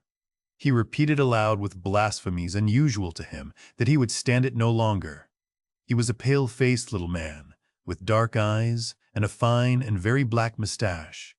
He had a very stiff, upright collar slightly frayed, that gave him an illusory double chin, and his overcoat, albeit shabby, was trimmed with astrachan. His gloves were a bright brown with black stripes over the knuckles and split at the finger ends. His appearance, his wife had said once, in the dear, dead days beyond recall, before he married her, that is, was military. But now she called him. It seems a dreadful thing to tell of between husband and wife, but she called him a little grub. It wasn't the only thing she had called him either. The row had arisen about that beastly Jenny again. Jenny was his wife's friend, and, by no invitation of Mr. Strund, Coombs, she came in every blessed Sunday to dinner and made a shindy all the afternoon. She was a big, noisy girl with a taste for loud colors and a strident laugh, and this Sunday she had outdone all her previous intrusions by bringing in a fellow with her, a chap as showy as herself, and Mr. Daw. Coombs, in a starchy, clean collar and his Sunday frock coat, had sat dumb and wrathful at his own table, while his wife and her guests talked foolishly and undesirably and laughed aloud. Well, he stood that, and after dinner, which, as usual, was late, what must Miss Jenny do but go to the piano and play banjo tunes, for all the world as if it were a weekday? Flesh and blood could not endure such goings-on. They would hear next door, they would hear in the road. It was a public announcement of their disrepute. He had to speak. He had felt himself go pale, and a kind of rigor had affected his respiration as he delivered himself. He had been sitting on one of the chairs by the window. The new guest had taken possession of the armchair. He turned his head. "Sunday," he said over the collar, in the voice of one who warns. "Sunday!" What people call a nasty tone it was. Jenny had kept on playing, but his wife, who was looking through some music that was piled on the top of the piano, had stared at him. "What's wrong now?" she said. "Can't people enjoy themselves?" I don't mind rational enjoyment at all, said little Coombs, but I ain't a-going to have weekday tunes playing on a Sunday in this house. What's wrong with my playing now? Said Jenny, stopping and twirling round on the music stool with a monstrous rustle of flounces. Coombs saw it was going to be a row, and opened too vigorously, as is common with your timid, nervous men all the world over. Steady on with that music stool, said he. It ain't made for heavyweights. Never you mind about weights, said Jenny, incensed. What was you saying behind my back about my playing? Surely you don't, old with not having a bit of music on a Sunday, Mr. Est. Coombs, said the new guest, leaning back in the armchair, blowing a cloud of cigarette smoke and smiling in a kind of pitying way. And simultaneously his wife said something to Jenny about, "Never mind 'em." "You go on, Jenny." "I do," said Mr. Coombs, addressing the new guest. "May I arst why?" said the new guest, evidently enjoying both his cigarette and the prospect of an argument. He was, by the by, a lank young man, very stylishly dressed in bright drab, with a white cravat and a pearl and silver pin. It had been better taste to come in a black coat, Mr. Coombs thought. "Because," began Mr. Coombs, "it don't suit me. I'm a businessman. I have to study my connection. Rational enjoyment." "His connection," said Mrs. Coombs scornfully. "That's what he's always a-saying. We got to do this, and we got to do that." "If you don't mean to study my connection," said Mr. Coombs, "what did you marry me for?" "I wonder," said Jenny, and turned back to the piano. "I never saw such a man as you," said Mrs. Coombs. "You've altered all round since we were married. Before." Then Jenny began at the turn again. "Look here," said Mr. Coombs, driven at last to revolt, standing up and raising his voice. "I tell you I won't have that." The frock-coat heaved with his indignation. "No violence now," said the long young man in drab, sitting up. "Who the deuce are you?" said Mr. Coombs fiercely. Whereupon they all began talking at once. The new guest said he was Jenny's intended and meant to protect her and Mr. Sting. Coombs said he was welcome to do so anywhere but in his Mr. Coombs's house, and Mrs. Coombs said he ought to be ashamed of insulting his guests. And, as I have already mentioned, that he was getting a regular little grub, and the end was that Mr. Start Coombs ordered his visitors out of the house, and they wouldn't go, and so he said he would go himself. With his face burning and tears of excitement in his eyes, he went into the passage, and as he struggled with his overcoat, his frock-coat sleeves got concertinaed up his arm, and gave a brush at his silk hat, Jenny began again at the piano, and strummed him insultingly out of the house. Turn. He slammed the shop door so that the house quivered. That, briefly, was the immediate making of his mood. You will perhaps begin to understand his disgust with existence. As he walked along the muddy path under the firs, it was late October, and the ditches and heaps of fir needles were gorgeous. With clumps of fungi, he recapitulated the melancholy history of his marriage. It was brief and commonplace enough. He now perceived with sufficient clearness that his wife had married him out of a natural curiosity and in order to escape from her worrying, laborious, and uncertain life in the workroom, and, like the majority of her class, she was far too stupid to realize that it was her duty to cooperate with him in his business. She was greedy of enjoyment, loquacious, and socially minded, and evidently disappointed to find the restraints of poverty still hanging about her. His worries exasperated her, and the slightest attempt to control her proceedings resulted in a charge of grumbling. Why couldn't he be nice, as he used to be?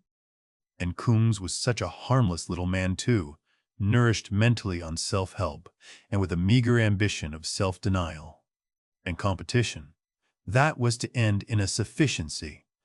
Then Jenny came in as a female Mephistopheles, a gabbling chronicle of fellers, and was always wanting his wife to go to theaters and all that.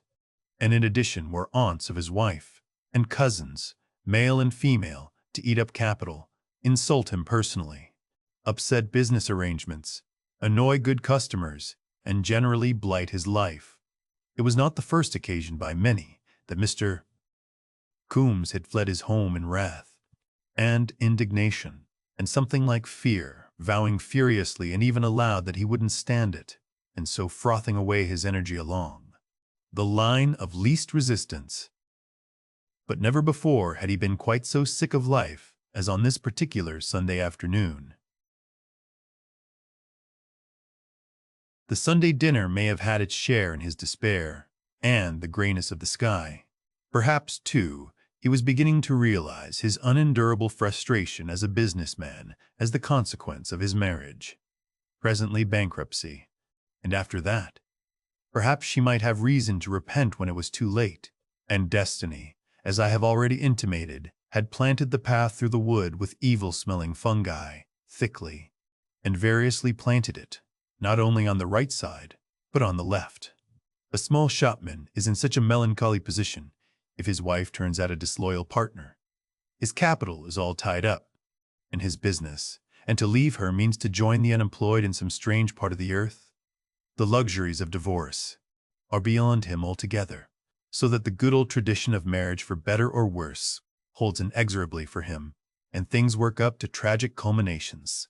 Bricklayers kick their wives to death, and dukes betray theirs, but it is among the small clerks and shopkeepers nowadays that it comes, most often, to a cutting of throats.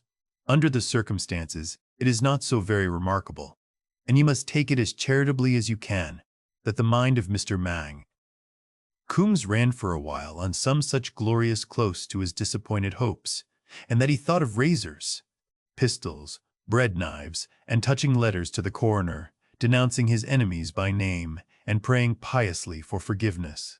After a time, his fierceness gave way to melancholia. He had been married in this very overcoat, in his first and only frock coat that was buttoned up beneath it. He began to recall their courting along this very walk, his years of penurious saving to get capital, and the bright hopefulness of his marrying days. For it all to work out like this, was there no sympathetic ruler anywhere in the world? He reverted to death as a topic. He thought of the canal he had just crossed, and doubted whether he shouldn't stand with his head out, even in the middle, and it was while drowning was in his mind that the purple Pileus caught his eye. He looked at it mechanically for a moment, and stopped and stooped towards it to pick it up, under the impression that it was some such small leather object as a purse. Then he saw that it was the purple top of a fungus, a peculiarly poisonous-looking purple, slimy, shiny, and emitting a sour odor. He hesitated with his hand an inch or so from it, and the thought of poison crossed his mind. With that, he picked the thing, and stood up again with it in his hand. The odor was certainly strong acrid, but by no means disgusting. He broke off a piece, and the fresh surface was a creamy white, that changed like magic in the space of 10 seconds to a yellowish-green color. It was even an inviting-looking change. He broke off 2 other pieces to see it repeated. They were wonderful things, these fungi, thought Mr. Fungi. Coombs, and all of them the deadliest poisons, as his father had often told him. Deadly poisons. There is no time like the present for a rash resolve. Why not here and now, thought Mr. Shove. Coombs. He tasted a little piece, a very little piece indeed, a mere crumb. It was so pungent that he almost spat it out again, then merely hot and full-flavored. A kind of German mustard with a touch of horseradish and, well, mushroom. He swallowed it in the excitement of the moment. Did he like it? Or did he not? His mind was curiously careless. He would try another bit. It really wasn't bad. It was good. He forgot his troubles in the interest of the immediate moment. Playing. With death it was. He took another bite, and then deliberately finished a mouthful. A curious, tingling sensation began in his fingertips and toes. His pulse began to move faster. The blood in his ears sounded like a mill race. "Try buy more," said Mr. Coombs. He turned and looked about him and found his feet unsteady. He saw and struggled towards a little patch of purple a dozen yards away. "Joel's goo stuff," said Mr. Coombs. "Low more, yay." He pitched forward and fell on his face, his hands outstretched towards the cluster of Pileus. But he did not eat any more of them. He forgot forthwith. He rolled over and sat up with a look of astonishment on his face. His carefully brushed silk hat had rolled away, towards the ditch. He pressed his hand to his brow. Something had happened, but he could not rightly determine what it was. Anyhow, he was no longer dull. He felt bright, cheerful, and his throat was afire. He laughed in the sudden gaiety of his heart. Had he been dull? He did not know, but at any rate he would be dull no longer. He got up and stood unsteadily, regarding the universe with an agreeable smile. He began to remember. He could not remember very well, because of a steam roundabout that was beginning in his head, and he knew he had been disagreeable at home, just because they wanted to be happy. They were quite right. Life should be as gay as possible. He would go home and make it up, and reassure them. And why not take some of this delightful toadstool with him for them to eat? A hatful, no less. Some of those red ones with white spots as well, and a few yellow. He had been a dull dog, an enemy to merriment. He would make up for it. It would be gay to turn his coat sleeves inside out and stick some yellow gorse into his waistcoat pockets. Then home singing for a jolly evening after the departure of Mr. Coombs. Ginny discontinued playing and turned round on the music stool again. "What a fuss about nothing," said Ginny. "You see, Mr. Clarence, what I've got to put up with," said Mrs. Coombs. "He is a bit hasty," said Mr. Clarence, judicially. "He ain't got the slightest sense of our position," said Mrs. Coombs. "That's what I complain of. He cares for nothing but his old shop, and if I have a bit of company, or buy anything to keep myself decent, or get any little thing I want out of the housekeeping money, there's disagreeables. Economy, he says, struggle for life, and all that. He lies awake of nights about it, worrying how he can screw me out of a shilling. He wanted us to eat Dorset butter once. If once I was to give in to him, there." "Of course," said Jenny. "If a man values a woman," said Mr. Clarence, lounging back in the armchair, "he must be prepared to make sacrifices for her." "For my own part," said Mr. Clarence, with his eye on Jenny, "I shouldn't think of marrying till I was in a position to do the thing in style. It's downright selfishness. A man ought to go through the rough and tumble by himself and not drag her." "I don't agree altogether with that," said Jenny. "I don't see why a man shouldn't have a woman's help, provided he doesn't treat her meanly, you know." "It's meanness you wouldn't believe," said Mrs. Coombs. "But I was a fool to have him. I might have known. If it hadn't been for my father, we shouldn't have had not a carriage to our wedding." "Lord! He didn't stick out at that?" said Mr. Clarence, quite shocked. "Said he wanted the money for his stock, or some such rubbish. Why, he wouldn't have a woman in to help me once a week, if it wasn't for my standing out plucky. And the fusses he makes about money comes to me, well, pretty near crying, with sheets of paper and figures. If only we can. Tide over this year, he says. The business is bound to go. If only we can tide over this year, I says. Then it'll be if only we can tide over next year. I know. "You," I says, "and you don't catch me screwing myself lean and ugly.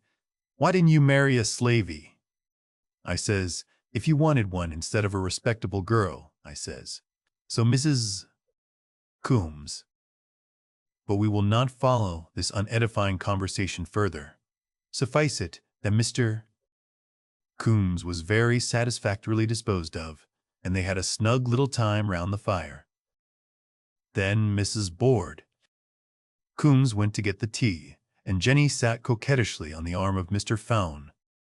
Clarence's chair until the tea things clattered outside. "What was that I heard?" asked Mrs.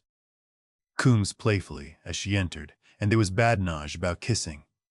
They were just sitting down to the little circular table when the first intimation of Mr. Coombs' return was heard. This was a fumbling at the latch of the front door. "'Ere's my lord," said Mrs. Coombs. "Went out like a lion and comes back like a lamb, I'll lay." Something fell over in the shop. A chair, it sounded like. Then there was a sound as of some complicated step exercise in the passage. Then the door opened and Coombs appeared. But it was Coombs transfigured. The immaculate collar had been torn carelessly from his throat. His carefully brushed silk hat, half full of a crush of fungi, was under one arm. His coat was inside out, and his waistcoat adorned with bunches of yellow-blossomed furs. These little eccentricities of Sunday costume, however, were quite overshadowed by the change in his face. It was livid white. His eyes were unnaturally large and bright, and his pale blue lips were drawn back in a cheerless grin. "Mary," he said. He had stopped dancing to open the door. Rational enjoyment. Dance. He made 3 fantastic steps into the room and stood bowing. "Jem!" shrieked Mrs. Coombs, and Mr. Clarence sat petrified, with a dropping lower jaw. "Tea," said Mr. Coombs. "Joel's thing. Tea. Tosay stools too. Brochure." "He's drunk," said Jenny in a weak voice. Never before had she seen this intense pallor in a drunken man, or such shining, dilated eyes. Mr.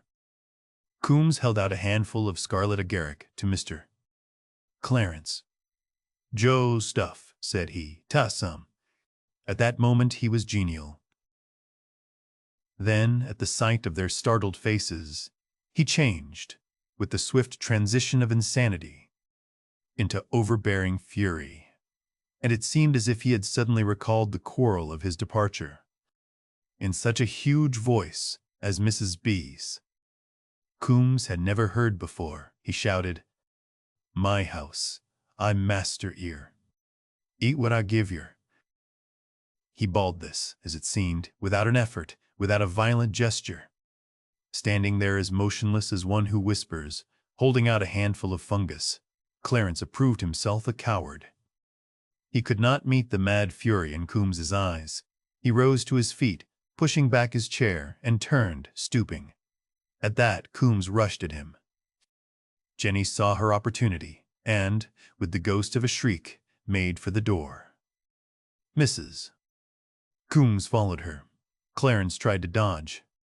Over went the tea-table with a smash, as Coombs clutched him by the collar and tried to thrust the fungus into his mouth. Clarence was content to leave his collar behind him and shot out into the passage with red patches of fly agaric still adherent to his face. "Shut 'em in," cried Mrs. Coombs, and would have closed the door, but her supports deserted her. Jenny saw the shop door open and vanished thereby, locking it behind her, while Clarence went on hastily into the kitchen. Mr. Coombs came heavily against the door, and Mrs. Coombs, finding the key was inside, fled upstairs and locked herself in the spare bedroom. So the new convert to joie de vivre emerged upon the passage, his decorations a little scattered, but that respectable hatful of fungi still under his arm. He hesitated at the 3 ways and decided on the kitchen, whereupon Clarence, who was fumbling with the key, gave up the attempt to imprison his host and fled into the scullery, only to be captured before he could open the door into the yard. Mr. Clarence is singularly reticent of the details of what occurred. It seems that Mr. Coombs's transitory irritation had vanished again, and he was once more a genial playfellow. And as there were knives and meat choppers about, Clarence very generously resolved to humor him and so avoid anything tragic. It is beyond dispute that Mr. Coombs played with Mr. Clarence to his heart's content. They could not have been more playful and familiar if they had known each other for years. He insisted gaily on Clarence trying the fungi, and, after a friendly tussle, was smitten with remorse at the mess he was making of his guest's face. It also appears that Clarence was dragged under the sink and his face scrubbed with the blacking brush, he being still resolved to humor the lunatic at any cost, and that finally, in a somewhat disheveled, chipped, and discolored condition, he was assisted to his coat and shown out by the back door, the shopway being barred by Jenny. Mr.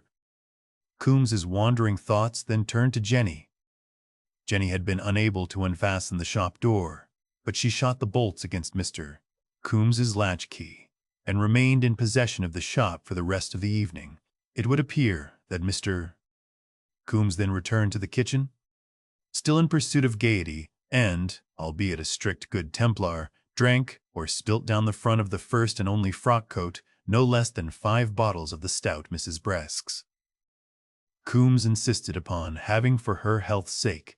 He made cheerful noises by breaking off the necks of the bottles with several of his wife's wedding present dinner plates, and during the earlier part of this great drunk, he sang divers merry ballads.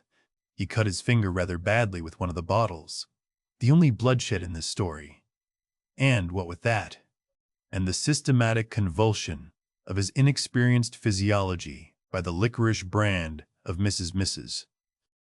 Coombs stout, it may be the evil of the fungus poison was somehow allayed. But we prefer to draw a veil over the concluding incidents of this Sunday afternoon. They ended in the coal cellar in a deep and healing sleep. An interval of 5 years elapsed. Again, it was a Sunday afternoon in October. And again Mr. Coombs walked through the pine wood beyond the canal. He was still the same dark-eyed, black-mustached little man that he was at the outset of the story. But his double chin was now scarcely so illusory as it had been. His overcoat was new, with a velvet lapel and a stylish collar with turned-down corners, free of any coarse starchiness, had replaced the original all-round article. His hat was glossy, his gloves newish, though one finger had split and been carefully mended, and a casual observer would have noticed about him a certain rectitude of bearing, a certain erectness of head that marks the man who thinks well of himself. He was a master now, with 3 assistants. Beside him walked a larger, sunburnt parody of himself, his brother Tom, just back from Australia. They were recapitulating their early struggles, and Mr. Struggles Coombs had just been making a financial statement. "It's a very nice little business, Jim," said brother Tom. "In these days of competition, you're jolly lucky to have worked it up. So, and you're jolly lucky, too, to have a wife who's willing to help like yours does." "Between ourselves," said Mr. Coombs, "it wasn't always so. It wasn't always like this. To begin with, the missus was a bit giddy. Girls are funny creatures. Dear me. Yes. You'd hardly think it, but she was downright extravagant and always having slaps at me. I was a bit too easy and loving and all that, and she thought the whole blessed show was run for her. Turned the house into a regular caravansary, always having her relations and girls from business in and their chaps. Comic songs a Sunday. It was getting to, and driving trade away. And she was making eyes at the chaps, too. I tell you, Tom, the place wasn't my own. Shouldn't have thought it. It was so. Well, I reasoned with her. I said, I ain't a duke to keep a wife like a pet animal. I married you for 'elp and company. I said, You got to help and pull the business through. She wouldn't hear of it. Very. Well, I says. I'm a mild man till I'm roused, I says, and it's getting to that. But she wouldn't hear of no warnings. Well, it's the way with women. She didn't think I had it in me to be roused. Women of her sort, between ourselves, Tom, don't respect a man until they're a bit afraid of him. So I just broke out to show her. In comes a girl named Jenny that used to work with her, and her chap. We had a bit of a row, and I came out here. It was just such another day as this, and I thought it all out. Then I went back and pitched into them. You did? I did. I was mad, I can tell you. I wasn't going to hit her if I could help it. So I went back and licked into this chap, just to show her what I could do. He was a big chap, too. Well, I chucked him and smashed things about and gave her a scaring, and she ran up and locked herself into the spare room. Well, that's all. I says to her the next morning, now you know, I says, what I'm like when I'm roused, and I didn't have to say anything more. And you've been happy ever after, eh? So to speak. There's nothing like putting your foot down with them. If it hadn't been for that afternoon, I should have been tramping the roads now, and she'd have been grumbling at me, and all her family grumbling for bringing her to poverty. I know their little ways. But we're all right now. And it's a very decent little business, as you say. They proceeded on their way meditatively. Women are funny creatures, said Brother Tom. They want a firm hand, says Coombs. What a lot of these funguses there are about here, remarked Brother Tom presently. I can't see what use they are in the world. Mr. Coombs looked. I say they're sent for some wise purpose, said Mr. Coombs. And that was as much thanks as the purple Pileus ever got for maddening this absurd little man to the pitch of decisive action, and so altering the whole course of his life. Chapter 18. A Slip Under the Microscope. Outside the laboratory windows was a watery gray fog, and within a close warmth and the yellow light of the green-shaded gas lamps that stood two to each table down its narrow length. On each table stood a couple of glass jars containing the mangled vestiges of the crayfish, mussels, frogs, and guinea pigs upon which the students had been working, and down the side of the room, facing the windows, were shelves bearing bleached dissections and spirits, surmounted by a row of beautifully executed anatomical drawings in white wood frames, and overhanging a row of cubical lockers. All the doors of the laboratory were paneled with blackboard, and on these were the half-erased diagrams of the previous day's work. The laboratory was empty, save for the demonstrator, who sat near the preparation room door, and silent, save for a low, continuous murmur and the clicking of the rocker microtome at which he was working. But scattered about the room were traces of numerous students. Handbags, polished boxes of instruments, in one place a large drawing covered by newspaper, and in another a prettily bound copy of News from Nowhere, a book, oddly at variance with its surroundings. These things had been put down hastily as the students had arrived, and hurried at once to secure their seats in the adjacent lecture theater. Deadened by the closed door, the measured accents of the professor sounded as a featureless muttering. Presently, faint through the closed windows, came the sound of the oratory clock striking the hour of 11. The clicking of the microtome ceased, and the demonstrator looked at his watch, rose, thrust his hands into his pockets, and walked slowly down the laboratory towards the lecture theater door. He stood listening for a moment, and then his eye fell on the little volume by William Morris.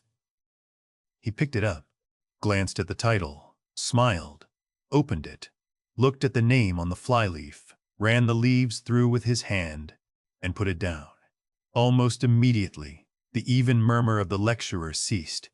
There was a sudden burst of pencils rattling on the desks in the lecture theater, a stirring, a scraping of feet, and a number of voices speaking together.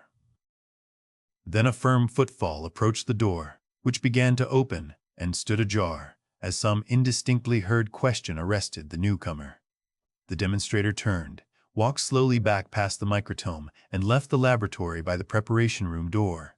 As he did so, first one, and then several students carrying notebooks, entered the laboratory from the lecture theater and distributed themselves among the little tables or stood in a group about the doorway. They were an exceptionally heterogeneous assembly, for while Oxford and Cambridge still recoil from the blushing prospect of mixed classes, the College of Science anticipated America in the matter years ago. Mixed socially, too, for the prestige of the college is high, and its scholarships, free of any age limit, dredge deeper even than do those of the Scotch universities. The class numbered 1 in 20, but some remained in the theater questioning the professor, copying the blackboard diagrams before they were washed off, or examining the special specimens he had produced to illustrate the day's teaching. Of the 9 who had come into the laboratory, 3 were girls, one of whom, a little fair woman, wearing spectacles and dressed in grayish-green, was peering out of the window at the fog, while the other 2, both wholesome-looking, plain-faced schoolgirls, unrolled and put on the brown holland aprons they wore while dissecting. Of the men, 2 went down the laboratory to their places, one a pallid, dark-bearded man who had once been a tailor, the other, a pleasant-featured, ruddy young man of 20, dressed in a well-fitting brown suit, young Wedderburn, the son of Wedderburn, the eye specialist. The others formed a little knot near the theater door. One of these, a dwarfed, spectacled figure with a hunchback, sat on a bent wood stool. 2 others, one, a short, dark youngster, and the other, a flaxen-haired, reddish-complexioned young man, stood leaning side by side against the slate sink, while the 4th stood facing them and maintained the larger share of the conversation. This last person was named Hill. He was a sturdily built young fellow, of the same age as Wedderburn. He had a white face, dark gray eyes, hair of an indeterminate color, and prominent, irregular features. He talked rather louder than was needful, and thrust his hands deeply into his pockets. His collar was frayed, and blue with the starch of a careless laundress. His clothes were evidently ready-made, and there was a patch on the side of his boot near the toe. And as he talked or listened to the others, he glanced now and again towards the lecture theater door. They were discussing the depressing peroration of the lecture they had just heard. The last lecture. It was in the introductory course in zoology. From ovum to ovum is the goal of the higher vertebrata, the lecturer had said in his melancholy tones, and so had neatly rounded off the sketch of comparative anatomy he had been developing.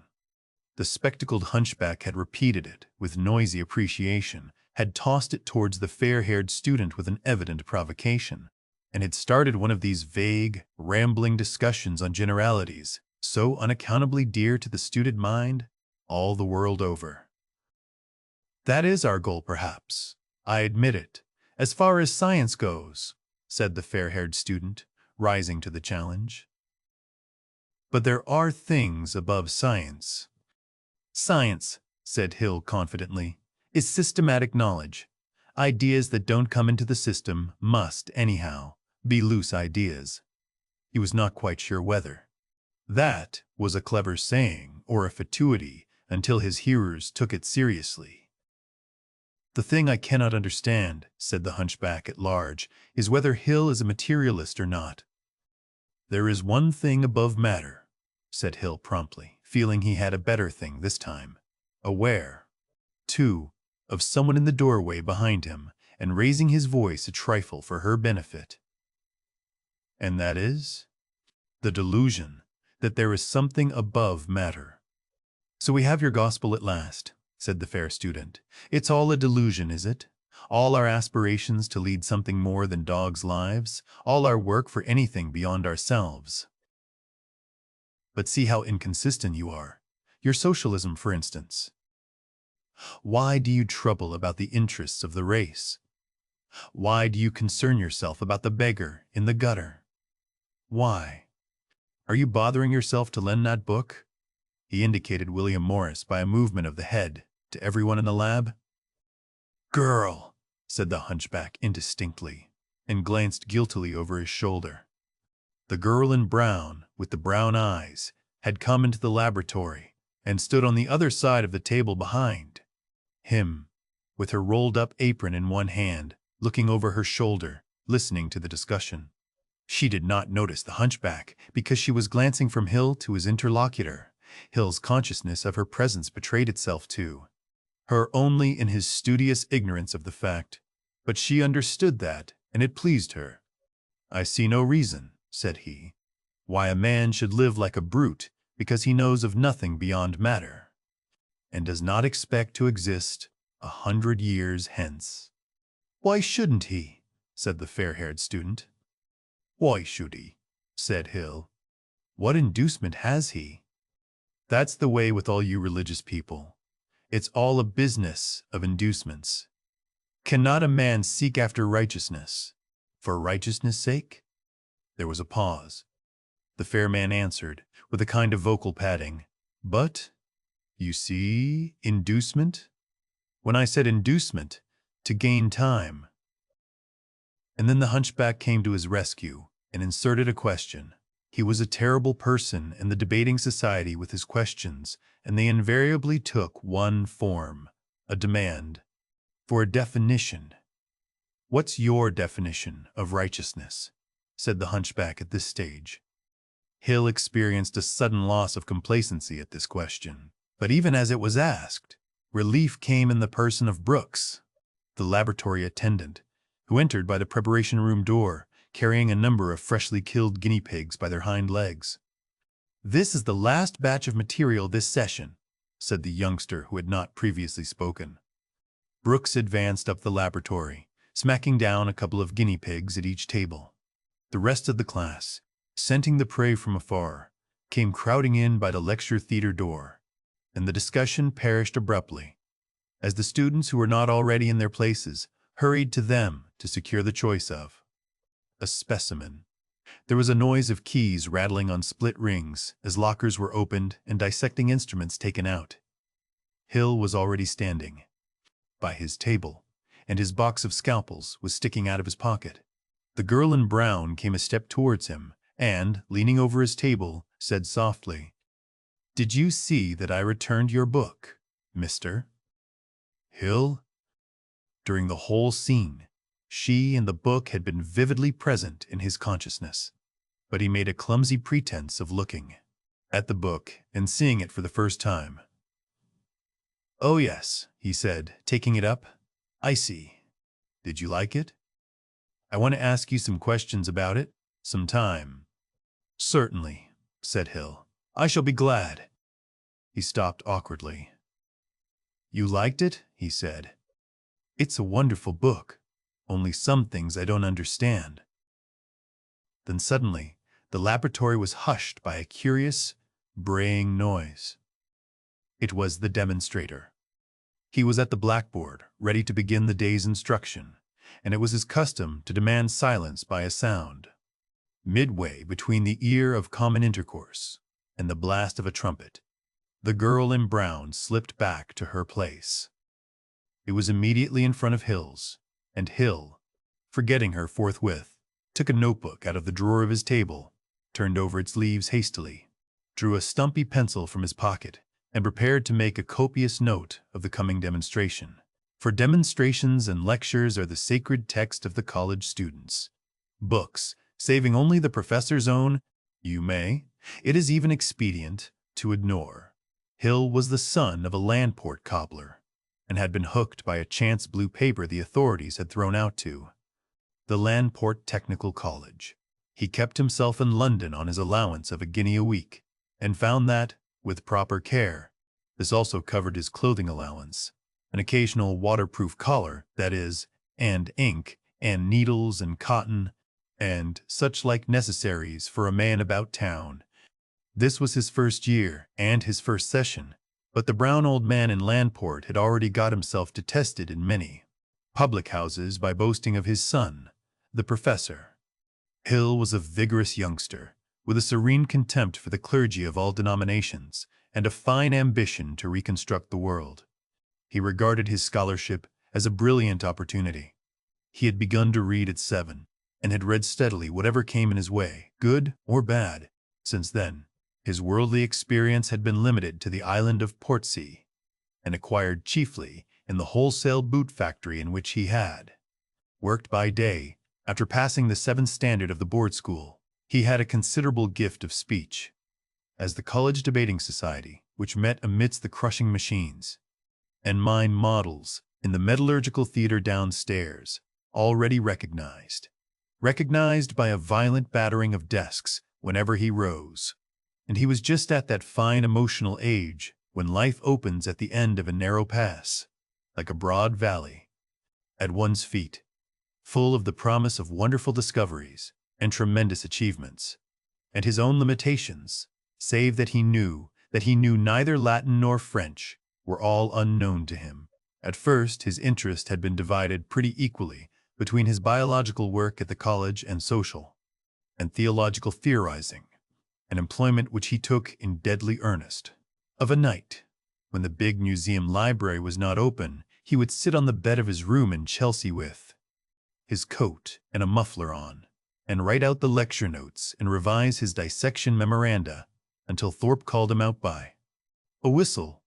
The landlady objected to open the door to attic visitors, and then the two would go prowling about the shadowy, shiny, gaslit streets, talking, very much in the fashion of the sample just given, of the God idea, and righteousness, and Carlyle, and the reorganization of society. And in the midst of it all, Hill, arguing not only for Thorpe, but for the casual passer-by, would lose the thread of his argument glancing at some pretty painted face that looked meaningly at him as he passed. Science and righteousness. But once or twice lately, there had been signs that a third interest was creeping into his life, and he had found his attention wandering from the fate of the mesoblastic somites, or the probable meaning of the blastopore, to the thought of the girl with the brown eyes who sat at the table before him. She was a paying student. She descended inconceivable social altitudes to speak to him. At the thought of the education she must have had, and the accomplishments she must possess, the soul of Hill became abject within him. She had spoken to him first over a difficulty about the allosphenoid of a rabbit's skull, and he had found that, in biology at least, he had no reason for self-abasement. And from that, after the manner of young people starting from any starting point, they got to generalities. And while Hill attacked her upon the question of socialism, some instinct told him to spare her a direct assault upon her religion. She was gathering resolution to undertake what she told herself was his aesthetic education. She was a year or two older than he, though the thought never occurred to him. The loan of news from nowhere was the beginning of a series of cross loans. Upon some absurd first principle of his, Hill had never wasted time upon poetry, and it seemed an appalling deficiency to her. One day, in the lunch hour, when she chanced upon him alone in the little museum where the skeletons were arranged, shamefully eating the bun that constituted his midday meal, she retreated and returned to lend him, with a slightly furtive air, a volume of Browning. He stood sideways towards her and took the book rather clumsily because he was holding the bun in the other hand, and in the retrospect, his voice lacked the cheerful clearness he could have wished. That occurred after the examination in comparative anatomy, on the day before the college turned out its students, and was carefully locked up by the officials for the Christmas holidays. The excitement of cramming for the first trial of strength had for a little while dominated Hill, to the exclusion of his other interests. In the forecasts of the result in which everyone indulged, he was surprised to find that no one regarded him as a possible competitor for the Harvey Commemoration Medal, of which this and the two subsequent examinations disposed. It was about this time that Wedderburn, who so far had lived inconspicuously on the uttermost margin of Hill's perceptions, began to take on the appearance of an obstacle. By a mutual agreement, the nocturnal prowlings with Thorpe ceased for the 3 weeks before the examination, and his landlady pointed out that she really could not supply so much lamp oil at the price He walked to and fro from the college with little slips of mnemonics in his hand, lists of crayfish appendages, rabbit skull bones, and vertebrate nerves, for example, and became a positive nuisance to foot passengers in the opposite direction. But, by a natural reaction, poetry and the girl with the brown eyes ruled the Christmas holiday. The pending results of the examination became such a secondary consideration that Hill marveled at his father's excitement, even had he wished it. There was no comparative anatomy to read in Landport, and he was too poor to buy books. But the stock of poets in the library was extensive, and Hill's attack was magnificently sustained. He saturated himself with the fluent numbers of Longfellow and Tennyson, and fortified himself with Shakespeare, found a kindred soul in Pope, and a master in Shelley, and heard and fled the siren voices of Eliza Cook and Mrs. Arroway. Hemans. But he read no more. Browning, because he hoped for the loan of other volumes from Miss Hazeman when he returned to London. He walked from his lodgings to the college with that volume of Browning in his shiny black bag, and his mind teeming with the finest general propositions about poetry. Indeed, he framed first this little speech, and then that with which to grace the return. The morning was an exceptionally pleasant one for London. There was a clear, hard frost and undeniable blue in the sky. A thin haze softened every outline, and warm shafts of sunlight struck between the house blocks and turned the sunny side of the street to amber and gold. In the hall of the college he pulled off his glove and signed his name with fingers so stiff with cold that the characteristic dash under the signature he cultivated became a quivering line. He imagined Miss Hazeman about him everywhere. He turned at the staircase, and there below he saw a crowd struggling at the foot of the notice board. This, possibly, was the biology list. He forgot Browning and Miss Hazeman for the moment and joined the scrimmage. And at last, with his cheek flattened against the sleeve of the man on the step above him, he read the list. Class I, H.J., Summers Wedderburn, William Hill, and thereafter followed a second class that is outside our present sympathies. It was characteristic that he did not trouble to look for Thorpe on the physics list, but backed out of the struggle at once, and in a curious emotional state between pride over common second-class humanity and acute disappointment at Wedderburn's success, went on his way upstairs. At the top, as he was hanging up his coat in the passage, the zoological demonstrator, a young man from Oxford, who secretly regarded him as a blatant mugger of the very worst type, offered his heartiest congratulations. At the laboratory door, Hill stopped for a second to get his breath, and then entered. He looked straight up the laboratory and saw all 5 girl students grouped in their places, and Wedderburn, the once retiring Wedderburn, leaning rather gracefully against the window, playing with the blind tassel and talking, apparently, to the 5 of them. Now, Hill could talk bravely enough and even overbearingly to one girl, and he could have made a speech to a roomful of girls. But this business of standing at ease and appreciating, fencing, and returning quick remarks round a group was, he knew, altogether beyond him. Coming up the staircase, his feelings for Wedderburn had been generous. A certain admiration, perhaps, a willingness to shake his hand conspicuously and heartily, as one who had fought but the first round. But before Christmas, Wedderburn had never gone up to that end of the room to talk. In a flash, Hill's mist of vague excitement condensed abruptly to a vivid dislike of Wedderburn. Possibly his expression changed as he came up to his place. Wedderburn nodded carelessly to him, and the others glanced round. Miss Hazeman looked at him and away again, the faintest touch of her eyes. "I can't agree with you, Mr. Agree with you, Wedderburn," she said. "I must congratulate you on your first class, Mr. Rast." "Hill," said the spectacled girl in green, turning round and beaming at him. "It's nothing," said Hill, staring at Wedderburn and Miss Hazeman talking together and eager to hear what they talked about. "We poor folks in the second class don't think so," said the girl in spectacles. What was it Wedderburn was saying? Something about William Morris. Hill did not answer the girl in spectacles, and the smile died out of his face. He could not hear, and failed to see how he could cut in. Confound Wedderburn. He sat down, opened his bag, hesitated whether to return the volume of Browning forthwith in the sight of all, and instead drew out his new notebooks for the short course in elementary botany that was now beginning, and which would terminate in February. As he did so, a fat, heavy man with a white face and pale gray eyes, Bindon, the professor of botany, who came up from Kew for January and February, came in by the lecture theater door and passed, rubbing his hands together and smiling in silent affability down the laboratory. Chi. In the subsequent 6 weeks, Hill experienced some very rapid and curiously complex emotional developments. For the most part, he had Wedderburn in focus, a fact that Miss Haseman never suspected.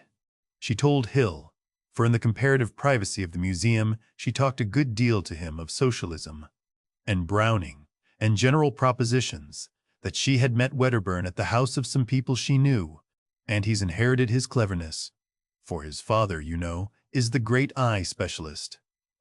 My father is a cobbler, said Hill quite irrelevantly, and perceived the want of dignity even as he said it. But the gleam of jealousy did not offend her. She conceived herself the fundamental source of it. He suffered bitterly from a sense of Wedderburn's unfairness and a realization of his own handicap. Here was this.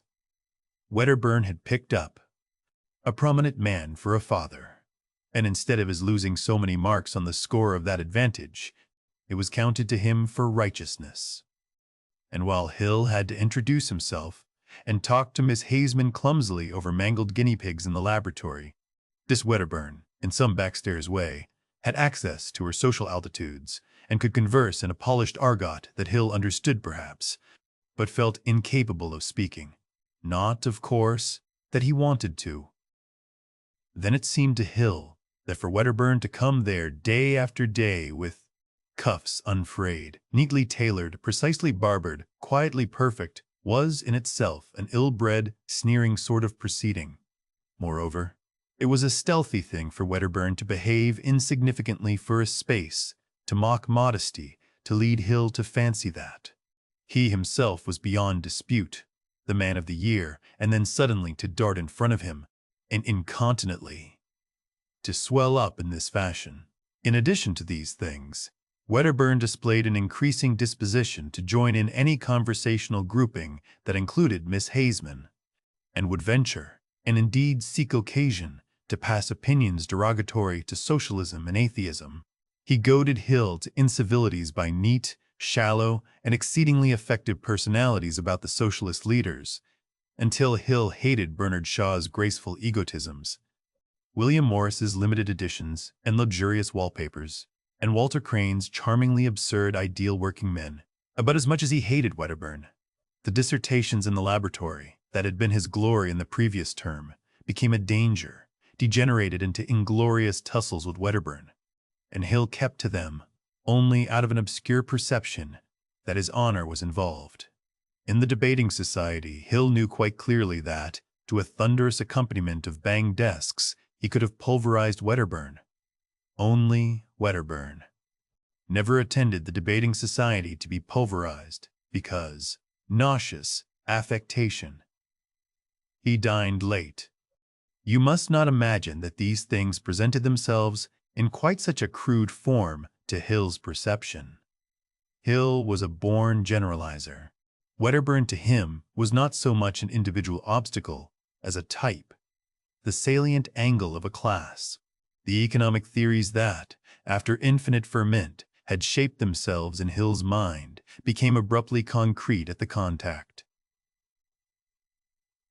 The world became full of easy-mannered, graceful, gracefully dressed, conversationally dexterous, finally shallow Wedderburns, Bishop's Wedderburn, Wedderburn M.P. C. Professors Wedderburn, Wedderburn landlords, all with fingerbowl shibboleths and epigrammatic cities of refuge from a sturdy debater.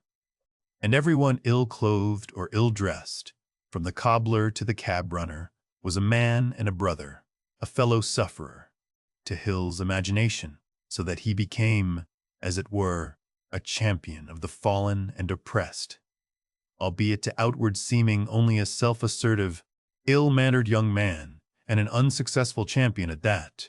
Again and again, a skirmish over the afternoon tea that the girl students had inaugurated left Hill with flushed cheeks and a tattered temper, and the debating society noticed a new quality of sarcastic bitterness in his speeches.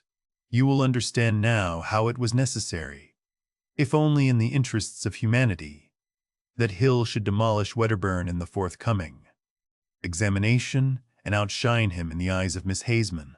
And you will perceive, too, how Miss Haseman fell into some common feminine misconceptions. The Hill-Wedderburn quarrel, for in his unostentatious way Wedderburn reciprocated Hill's ill-veiled rivalry, became a tribute to her indefinable charm. She was the Queen of Beauty in a tournament of scalpels and stumpy pencils. To her confidential friend's secret annoyance, it even troubled her conscience, for she was a good girl and painfully aware, from Ruskin and contemporary fiction, how entirely men's activities are determined by women's attitudes. And if Hill never by any chance mentioned the topic of love to her, she only credited him with the finer modesty for that omission. So the time came on for the second examination, and Hill's increasing pallor confirmed the general rumor that he was working hard. In the aerated bread shop near South Kensington Station, you would see him breaking his bun and sipping his milk, with his eyes intent upon a paper of closely written notes. In his bedroom, there were propositions about buds and stems round his looking-glass, a diagram to catch his eye, if soap should chance to spare it, above his washing basin. He missed several meetings of the debating society, but he found the chance encounters with Miss Haseman in the spacious ways of the adjacent art museum, or in the little museum at the top of the college, or in the college corridors, more frequent and very restful. In particular, they used to meet in a little gallery full of wrought iron chests and gates near the art library, and there Hill used to talk, under the gentle stimulus of her flattering attention, of Browning and his personal ambitions. A characteristic she found remarkable in him was his freedom from avarice. He contemplated quite calmly the prospect of living all his life on an income below £100 a year. But he was determined to be famous, to make, recognizably in his own proper person, the world a better place to live in. He took Bradlaugh and John Burns for his leaders and models, poor, even impecunious, great men. But Miss Haseman thought that such lives were deficient on the aesthetic side, by which, though she did not know it, she meant good wallpaper and upholstery, pretty books, tasteful clothes, concerts, and meals, nicely cooked and respectfully served.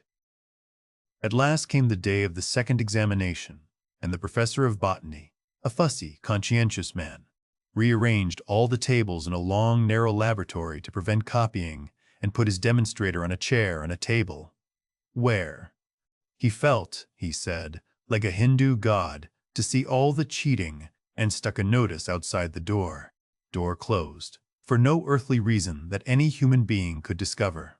And all the morning from 10 till 1, the quill of Wedderburn shrieked defiance at Hill's, and the quills of the others chased their leaders in a tireless peck. And so also it was in the afternoon. Wedderburn was a little quieter than usual, and Hill's face was hot all day, and his overcoat bulged with textbooks and notebooks against the last moment's revision. And the next day, in the morning and in the afternoon, was the practical examination, when sections had to be cut and slides identified. In the morning, Hill was depressed because he knew he had cut a thick section, and in the afternoon came the mysterious slip. It was just the kind of thing that the botanical professor was always doing, like the income tax. It offered a premium to the cheat. It was a preparation under the microscope, a little glass slip held in its place on the stage of the instrument by light steel clips, and the inscription set forth that the slip was not to be moved. Each student was to go and turn to it, sketch it, write in his book of answers what he considered it to be, and return to his place. Now, to move such a slip is a thing one can do by a chance movement of the finger, and in a fraction of a second. The professor's reason for decreeing that the slip should not be moved depended on the fact that the object he wanted identified was characteristic of a certain tree stem. In the position in which it was placed, it was a difficult thing to recognize, but once the slip was moved, so as to bring other parts of the preparation into view, its nature was obvious enough. Hill came to this, flushed from a contest with staining reagents, sat down on the little stool before the microscope, turned the mirror to get the best light, and then, out of sheer habit, shifted the slips. At once he remembered the prohibition, and, with an almost continuous motion of his hands, moved it back, and sat paralyzed with astonishment at his action. Then, slowly, he turned his head. The professor was out of the room. The demonstrator sat aloft on his impromptu rostrum, reading the CQ. Jour. My. Sigh. The rest of the examinees were busy and with their backs to him. Should he own up to the accident now? He knew quite clearly what the thing was. It was a lenticel, a characteristic preparation from the elder tree. His eyes roved over his intent fellow students, and Wedderburn suddenly glanced over his shoulder at him with a queer expression in his eyes. The mental excitement that had kept Hill at an abnormal pitch of vigor these 2 days gave way to a curious nervous tension. His book of answers was beside him. He did not write down what the thing was, but with one eye at the microscope, he began making a hasty sketch of it. His mind was full of this grotesque puzzle in ethics that had suddenly been sprung upon him. Should he identify it? Or should he leave this question unanswered? In that case, Wedderburn would probably come out first in the second result. How could he tell now whether he might not have identified the thing without shifting it? It was possible that Wedderburn had failed to recognize it, of course. Suppose Wedderburn too had shifted the slide. He looked up at the clock. There were 15 minutes in which to make up his mind. He gathered up his book of answers and the colored pencils he used in illustrating his replies and walked back to his seat. He read through his manuscript and then sat thinking and gnawing his knuckle. It would look queer now, if he owned up. He must beat Wedderburn. He forgot the examples of those starry gentlemen, John Burns and Bradlaugh.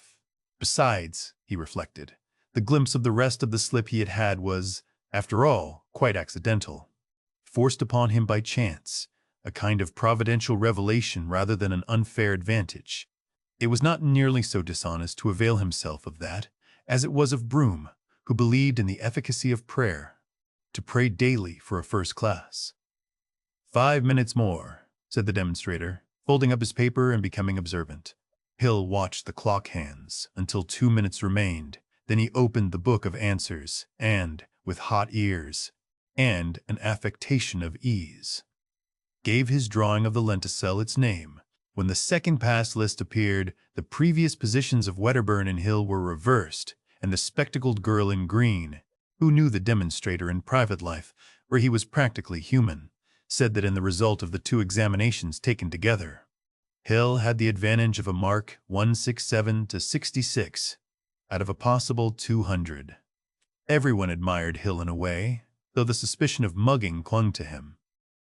But Hill was to find congratulations, and Miss Haseman's enhanced opinion of him, and even the decided decline in the crest of Wedderburn, tainted by an unhappy memory. He felt a remarkable access of energy at first, and the note of a democracy marching to triumph returned to his debating society speeches. He worked at his comparative anatomy with tremendous zeal and effect, and he went on with his aesthetic education. But through it all, a vivid little picture was continually coming before his mind's eye of a sneakish person manipulating a slide. No human being had witnessed the act, and he was cocksure that no higher power existed to see it. But for all that, it worried him. Memories are not dead things, but alive. They dwindle in disuse, but they harden and develop in all sorts of queer ways.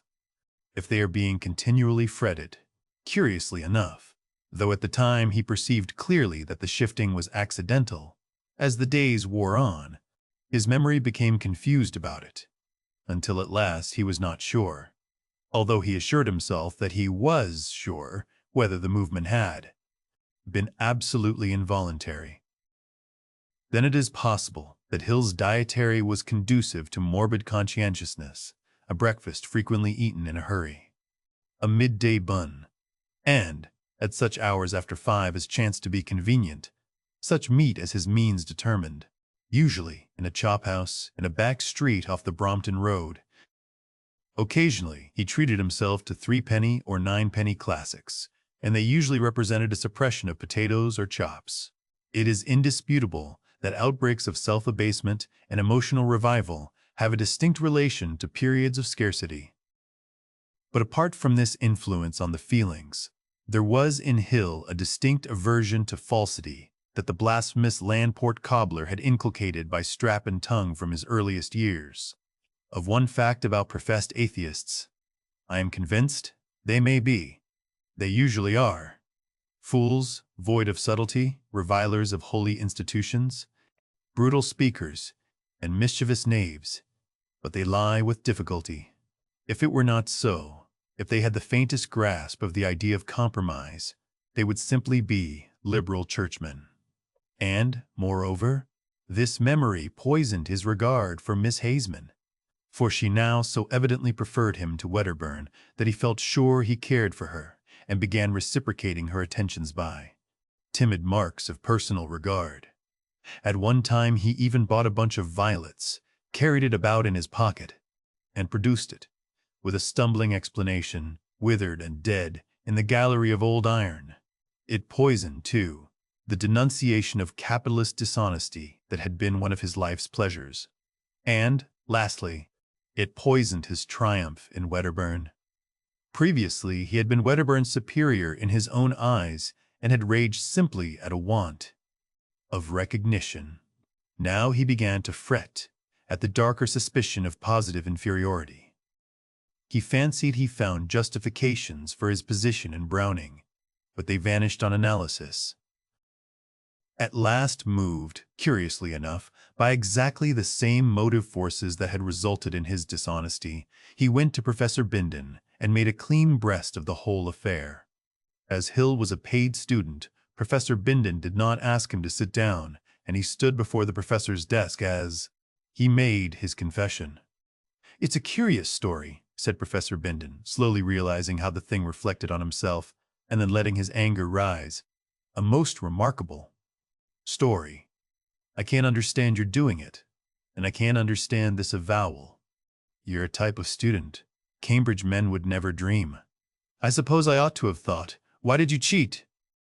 "I didn't cheat," said Hill. "But you have just been telling me you did." "I thought I explained. Either you cheated or you did not cheat. I said my motion was involuntary. I am not a metaphysician. I am a servant of science of fact. You were told not to move the slip. You did move the slip. If that is not cheating—" "If I was a cheat," said Hill, with the note of hysterics in his voice, "should I come here and tell you?" "Your repentance, of course, does you credit," said Professor Bindon, "but it does not alter the original facts." "No, sir," said Hill, giving in utter self-abasement. "Even now you cause an enormous amount of trouble. The examination list will have to be revised." "I suppose so, sir." "Suppose so? Of course it must be revised, and I don't see how I can conscientiously pass you." "Not pass me?" said Hill. "Fail me? It's the rule in all examinations. Or where should we be? What else did you expect? You don't want to shirk the consequences of your own acts?" "I thought, perhaps," said Hill. And then, "Fail me? I thought, as I told you, you would simply deduct the marks given for that slip." Uh, impossible, said Bindon. Besides, it would still leave you above Wedderburn. Deduct only the marks. Preposterous. The departmental regulations distinctly say, part. But it's my own admission, sir. The regulations say nothing whatever of the manner in which the matter comes to light. They simply provide. It will ruin me. If I fail this examination, they won't renew my scholarship. You should have thought of that before. But, sir, consider all my circumstances. Pshaw! I cannot consider anything. Professors in this college are machines. The regulations will not even let us recommend our students for appointments. I am a machine, and you have worked me. I have to do. It's very hard, sir. Possibly it is. If I am to be failed this examination, I might as well go home at once. Tah! That is as you think proper. Bindon's voice softened a little. He perceived he had been unjust, and, provided he did not contradict himself, he was disposed to amelioration. As a private person, he said, I think this confession of yours goes far to mitigate your offense. But you have set the machinery in motion, and now it must take its course. I am really sorry you gave way. A wave of emotion prevented Hill from answering. Suddenly, very vividly, he saw the heavily lined face of the old Landport cobbler, his father. Good God! What a fool I have been, he said hotly and abruptly. I hope, said Bindon, that it will be a lesson to you. But, curiously enough, they were not thinking of quite the same indiscretion. There was a pause. I would like a day to think, sir, and then I will let you know about going home. I mean, said Hill, moving towards the door. THC. The next day Hill's place was vacant. The spectacled girl in green was, as usual, first with the news. Wedderburn and Miss Haseman were talking of a performance of the Meister Singers when she came up to them. Have you heard? She said. Heard what? There was cheating in the examination. Cheating, said Wedderburn with his face suddenly hot. How? That slide. Moved? Never. It was. That slide that we weren't to move? Nonsense, said Wedderburn. Why? How could they find out? Who did they say? It was Mr. Hill. Mr. Bottles. Hill. Surely not the immaculate Hill? Said Wedderburn, recovering. I don't believe it, said Miss Haseman. How do you know? I didn't, said the girl in spectacles. But I know it now for a fact. Mr. Hill went and confessed to Professor Bindon himself. By Jove, said Wedderburn. Hill of all people. But I am always inclined to distrust these philanthropists.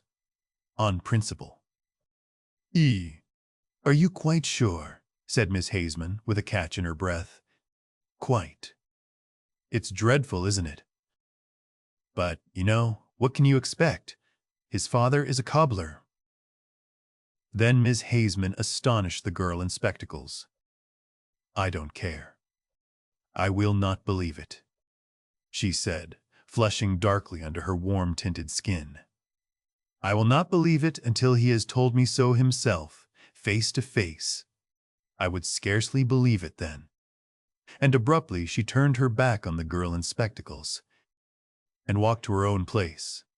It's true, all the same, said the girl in spectacles, peering and smiling at Wedderburn. But Wedderburn did not answer her.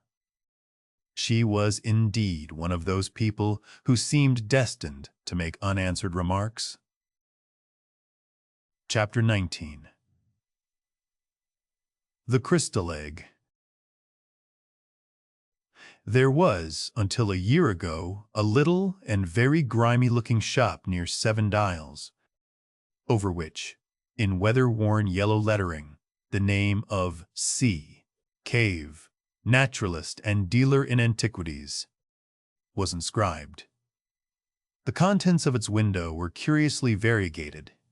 They comprised some elephant tusks and an imperfect set of chessmen, beads, and weapons, a box of eyes, 2 skulls of tigers, and 1 human, several moth-eaten stuffed monkeys, one holding a lamp, an old-fashioned cabinet, a fly-blown ostrich egg or so, some fishing tackle, and an extraordinarily dirty, empty glass fish tank.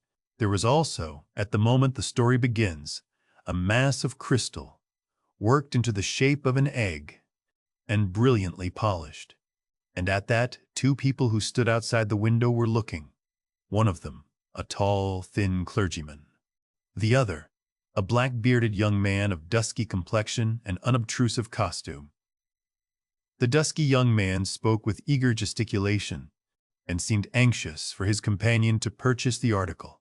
While they were there, Mr. Cave came into his shop, his beard still wagging with the bread and butter of his tea.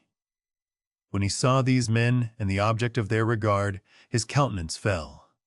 He glanced guiltily over his shoulder and softly shut the door. He was a little old man, with pale face and peculiar watery blue eyes. His hair was a dirty gray, and he wore a shabby blue frock coat, an ancient silk hat, and carpet slippers very much down at heel. He remained watching the 2 men as they talked. The clergyman went deep into his trouser pocket, examined a handful of money, and showed his teeth in an agreeable smile. Cave seemed still more depressed when they came into the shop. The clergyman, without any ceremony, asked the price of the crystal egg. Mr. Cave glanced nervously towards the door leading into the parlor and said £5. The clergyman protested that the price was high to his companion as well as to Mr. Stade. Cave it was, indeed, very much more than Mr. Faring Cave had intended to ask when he had stopped the article, and an attempt at bargaining ensued. Mr. Cave stepped to the shop door and held it open. £5 is my price, he said, as though he wished to save himself the trouble of unprofitable discussion. As he did so, the upper portion of a woman's face appeared above the blind in the glass upper panel of the door leading into the parlor, and stared curiously at the 2 customers. £5 is my price, said Mr. Cave, with a quiver in his voice. The swarthy young man had so far remained a spectator, watching Cave keenly. Now he spoke. "Give him £5, he said. The clergyman glanced at him to see if he were in earnest, and when he looked at Mr. C. Cave again, he saw that the latter's face was white. "It's a lot of money," said the clergyman, and, diving into his pocket, began counting his resources. He had little more than 30 shillings, and he appealed to his companion, with whom he seemed to be on terms of considerable intimacy. This gave Mr.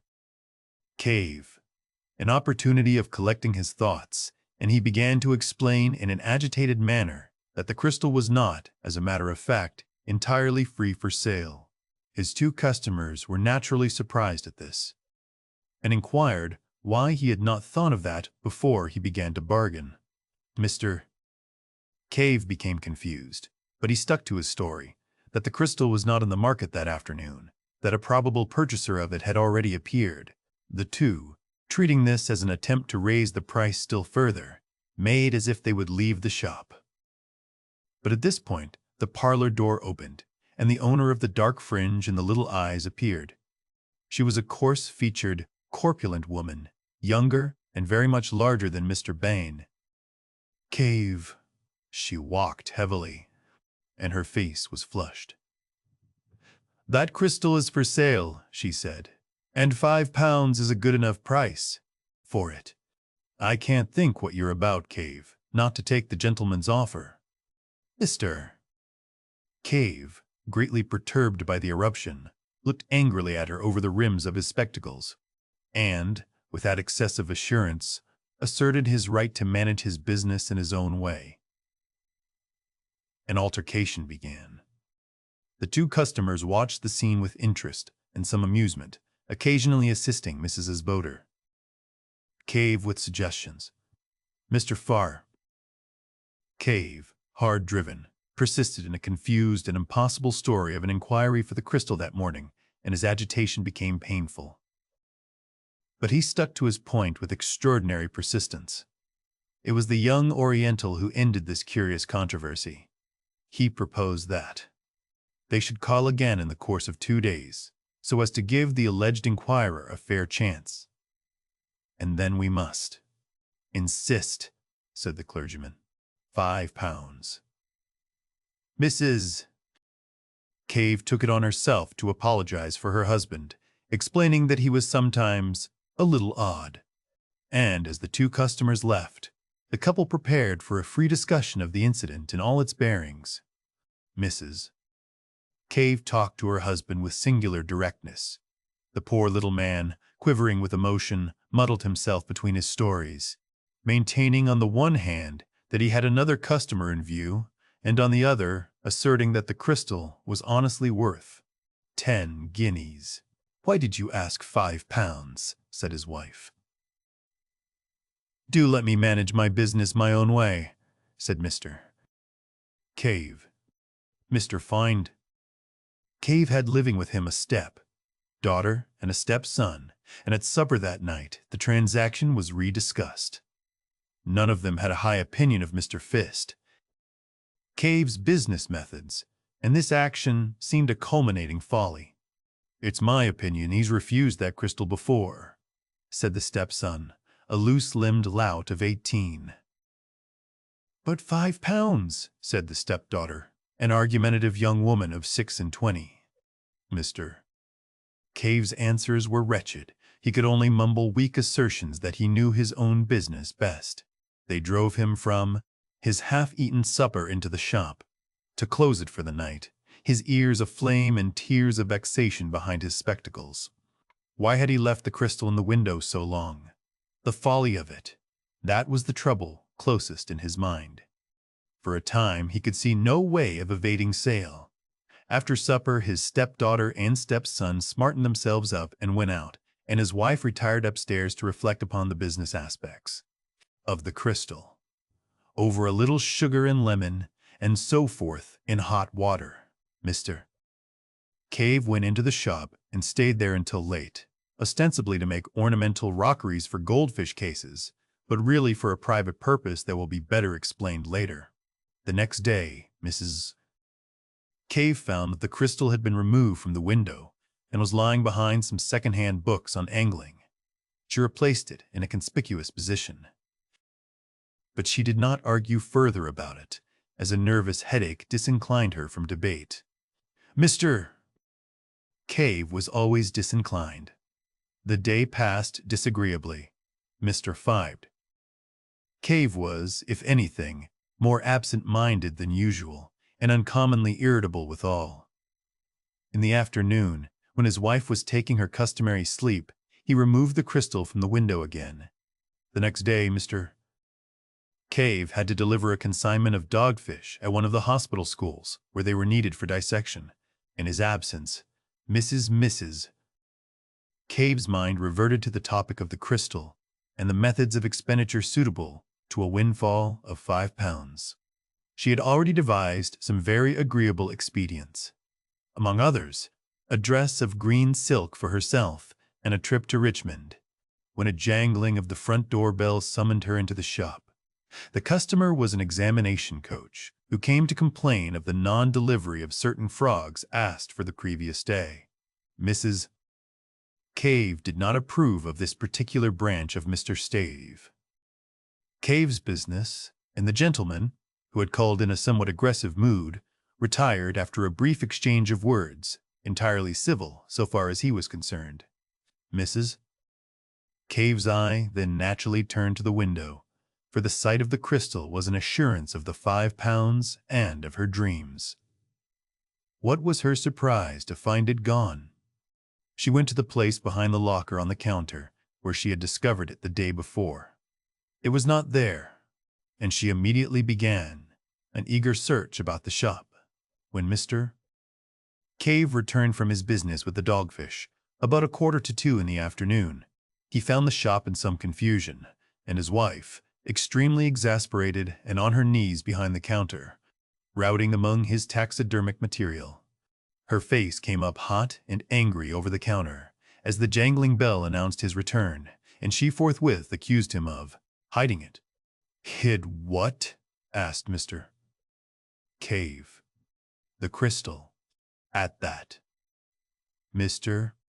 Cave, apparently much surprised, rushed to the window. "Isn't it here?" he said. "Great heavens, what has become of it?" Just then Mr.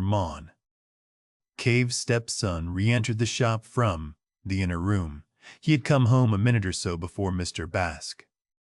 Cave, and he was blaspheming freely. He was apprenticed to a second-hand furniture dealer down the road, but he had his meals at home, and he was naturally annoyed to find no dinner ready. But when he heard of the loss of the crystal, he forgot his meal, and his anger was diverted from his mother to his stepfather. Their first idea, of course, was that he had hidden it. But Mr. Cave stoutly denied all knowledge of its fate, freely offering his bedabbled affidavit in the matter, and at last was worked up to the point of accusing, first, his wife, and then his stepson of having taken it with a view to a private sale. So began an exceedingly acrimonious and emotional discussion, which ended for Mrs. Cave in a peculiar nervous condition midway between hysterics and amok, and caused the stepson to be half an hour late at the furniture establishment in the afternoon. Mr. Cave took refuge from his wife's emotions in the shop. In the evening the matter was resumed, with less passion and in a judicial spirit, under the presidency of the stepdaughter. The supper passed unhappily and culminated in a painful scene. Mr. Cave gave way at last to extreme exasperation and went out banging the front door violently. The rest of the family, having discussed him with the freedom his absence warranted, hunted the house from garret to cellar, hoping to light upon the crystal. The next day the two customers called again. They were received by Mrs. Cave almost in tears. It transpired that no one could imagine all that she had stood from Cave at various times in her married pilgrimage. She also gave a garbled account of the disappearance. The clergyman and the Oriental laughed silently at one another, and said it was very extraordinary. As Mrs. Cave seemed disposed to give them the complete history of her life, they made to leave the shop. Thereupon, Mrs. Cave, still clinging to hope, asked for the clergyman's address, so that, if she could get anything out of Cave, she might communicate it. The address was duly given, but apparently was afterwards mislaid. Mrs. Cave can remember nothing about it. In the evening of that day, the Caves seemed to have exhausted their emotions, and Mr. Cave, who had been out in the afternoon, supped in a gloomy isolation that contrasted pleasantly with the impassioned controversy of the previous days. For some time, matters were very badly strained in the Cave household, but neither crystal nor customer reappeared. Now, without mincing the matter, we must admit that Mr. Cave was a liar. He knew perfectly well where the crystal was. It was in the rooms of Mr.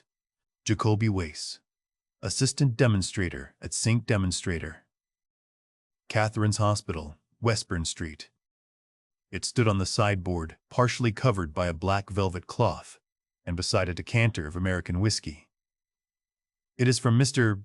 Wace, indeed, that the particulars upon which this narrative is based were derived. Cave had taken off the thing to the hospital hidden in the dogfish sack, and there had pressed the young investigator to keep it for him. Mr. Wace was a little dubious at first. His relationship to Cave was peculiar. He had a taste for singular characters, and he had more than once invited the old man to smoke and drink in his rooms and to unfold his rather amusing views of life in general. and of his wife in particular. Mr. Wace had encountered Mrs. Ball Cave, too, on occasions when Mr. Cave was not at home to attend to him. He knew the constant interference to which Cave was subjected, and having weighed the story judicially, he decided to give the crystal a refuge. Mr. Cave promised to explain the reasons for his remarkable affection for the crystal more fully on a later occasion, but he spoke distinctly of seeing visions therein. He called on Mr. Wace the same evening. He told a complicated story. The crystal, he said, had come into his possession with other oddments at the forced sale of another curiosity dealer's effects, and not knowing what its value might be, he had ticketed it at 10 shillings. It had hung upon his hands at that price for some months, and he was thinking of reducing the figure when he made a singular discovery. At that time, his health was very bad, and it must be borne in mind that, throughout all this experience, his physical condition was one of ebb, and he was in considerable distress by reason of the negligence, the positive ill-treatment even, he received from his wife and stepchildren. His wife was vain, extravagant, unfeeling, and had a growing taste for private drinking. His stepdaughter was mean and overreaching, and his stepson had conceived a violent dislike for him and lost no chance of showing it. The requirements of his business pressed heavily upon him, and Mr. Wace does not think that he was altogether free from occasional intemperance. He had begun life in a comfortable position. He was a man of fair education, and he suffered, for weeks at a stretch, from melancholia and insomnia. Afraid to disturb his family, he would slip quietly from his wife's side when his thoughts became intolerable and wander about the house. And about 3 o'clock one morning, late in August, chance directed him into the shop.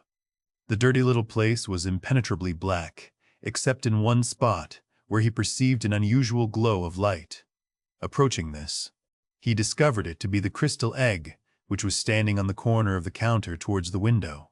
A thin ray smote through a crack in the shutters, impinged upon the object, and seemed as it were to fill its entire interior. It occurred to Mr. Cave that this was not in accordance with the laws of optics as he had known them in his younger days. He could understand the rays being refracted by the crystal and coming to a focus in its interior, but this diffusion jarred with his physical conceptions. He approached the crystal nearly, peering into it and round it with a transient revival of the scientific curiosity that in his youth had determined his choice of a calling. He was surprised to find the light not steady, but writhing within the substance of the egg, as though that object was a hollow sphere of some luminous vapor. In moving about to get different points of view, he suddenly found that he had come between it and the ray, and that the crystal nonetheless remained luminous. Greatly astonished, he lifted it out of the light ray and carried it to the darkest part of the shop. It remained bright for some 4 or 5 minutes, when it slowly faded and went out. He placed it in the thin streak of daylight, and its luminousness was almost immediately restored. So far, at least, Mr. Wace was able to verify the remarkable story of Mr. Cave. He has himself repeatedly held this crystal in a ray of light which had to be of a less diameter than 1 millimeter, and in a perfect darkness, such as could be produced by velvet wrapping, the crystal did undoubtedly appear very faintly phosphorescent. It would seem, however, that the luminousness was of some exceptional sort, and not equally visible to all eyes. For Mr.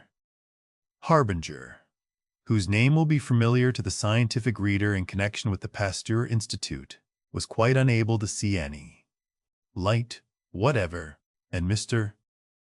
Wace's own capacity for its appreciation was out of comparison inferior to that of Mr. Cave's. Even with Mr. Cave, the power varied very considerably.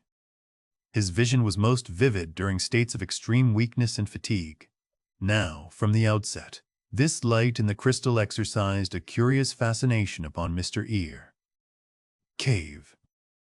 And it says more for his loneliness of soul than a volume of pathetic writing could do, that he told no human being of his curious observations. He seems to have been living in such an atmosphere of petty spite that to admit the existence of a pleasure would have been to risk the loss of it. He found that as the dawn advanced and the amount of diffused light increased, the crystal became to all appearance non-luminous, and for some time he was unable to see anything in it except at night-time in dark corners of the shop. But the use of an old velvet cloth, which he used as a background for a collection of minerals, occurred to him, and by doubling this and putting it over his head and hands, he was able to get a sight of the luminous movement within the crystal even in the daytime. He was very cautious lest he should be thus discovered by his wife, and he practiced this occupation only in the afternoons, while she was asleep upstairs, and then circumspectly in a hollow under the counter. And one day, turning the crystal about in his hands, he saw something. It came and went like a flash, but it gave him the impression that the object had, for a moment, opened to him the view of a wide and spacious and strange country, and turning it about, he did, just as the light faded, see the same vision again. Now it would be tedious and unnecessary to state all the phases of Mr. Fur's cave's discovery from this point. Suffice that the effect was this: the crystal, being peered into at an angle of about 137 degrees from the direction of the illuminating ray, gave a clear and consistent picture of a wide and peculiar countryside. It was not dreamlike at all. It produced a definite impression of reality, and the better the light, the more real and solid it seemed. It was a moving picture. That is to say, certain objects moved in it, but slowly, in an orderly manner, like real things. And, according as the direction of the lighting and vision changed, the picture changed also. It must, indeed, have been like looking through an oval glass at a view and turning the glass about to get at different aspects. Mr. Cave's statements, Mr. Admitter Wace assures me, were extremely circumstantial and entirely free from any of that emotional quality that taints hallucinatory impressions. But it must be remembered that all the efforts of Mr. Wace to see any similar clarity in the faint opalescence of the crystal were wholly unsuccessful, try as he would. The difference in intensity of the impressions received by the two men was very great, and it is quite conceivable that what was a view to Mr. Sound Cave was a mere blurred nebulosity to Mr. Wace. The view, as Mr. Cave described it, was invariably of an extensive plain, and he seemed always to be looking at it from a considerable height, as if from a tower or a mast. To the east and to the west, the plain was bounded at a remote distance by vast reddish cliffs, which reminded him of those he had seen in some picture. But what the picture was, Mr. Wace was unable to ascertain. These cliffs passed north and south. He could tell the points of the compass by the stars that were visible of a night receding in an almost illimitable perspective and fading into the mists of the distance before they met. He was nearer the eastern set of cliffs on the occasion of his first vision. The sun was rising over them, and black against the sunlight, and pale against their shadow, appeared a multitude of soaring forms that Mr. Cave regarded as birds. A vast range of buildings spread below him. He seemed to be looking down upon them, and as they approached the blurred and refracted edge of the picture, they became indistinct. There were also trees, curious in shape and in coloring a deep mossy green and an exquisite gray, beside a wide and shining canal, and something great and brilliantly colored flew across the picture. But the first time Mr. Cave saw these pictures, he saw only in flashes. His hands shook, his head moved, the vision came and went, and grew foggy and indistinct. And at first, he had the greatest difficulty in finding the picture again once the direction of it was lost. His next clear vision, which came about a week after the first, the interval having yielded nothing but tantalizing glimpses and some useful experience, showed him the view down the length of the valley. The view was different, but he had a curious persuasion, which his subsequent observations abundantly confirmed, that he was regarding the strange world from exactly the same spot, although he was looking in a different direction. The long facade of the great building, whose roof he had looked down upon before, was now receding in perspective. He recognized the roof. In the front of the facade was a terrace of massive proportions and extraordinary length, and down the middle of the terrace, at certain intervals, stood huge but very graceful masts, bearing small shiny objects which reflected the setting sun. The import of these small objects did not occur to Mr. Cave until some time after, as he was describing the scene to Mr. Sen. Wace. The terrace overhung a thicket of the most luxuriant and graceful vegetation, and beyond this was a wide, grassy lawn on which certain broad creatures, in form like beetles but enormously larger, reposed. Beyond this again was a richly decorated causeway of pinkish stone, and beyond that, and lined with dense red weeds, and passing up the valley exactly parallel with the distant cliffs, was a broad and mirror-like expanse of water. The air seemed full of squadrons of great birds, maneuvering in stately curves, and across the river was a multitude of splendid buildings, richly colored and glittering with metallic tracery and facets, among a forest of moss-like and lichenous trees. And suddenly, something flapped repeatedly across the vision, like the fluttering of a jeweled fan or the beating of a wing, and a face, or rather, the upper part of a face with very large eyes, came as it were close to his own, and as if on the other side of the crystal. Mr. Cave was so startled and so impressed by the absolute reality of these eyes that he drew his head back from the crystal to look behind it. He had become so absorbed in watching that he was quite surprised to find himself in the cool darkness of his little shop, with its familiar odor of methyl, mustiness, and decay. And as he blinked about him, the glowing crystal faded and went out.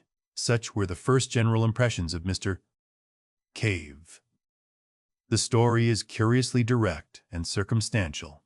From the outset, when the valley first flashed momentarily on his senses, his imagination was strangely affected, and as he began to appreciate the details of the scene he saw, his wonder rose to the point of a passion.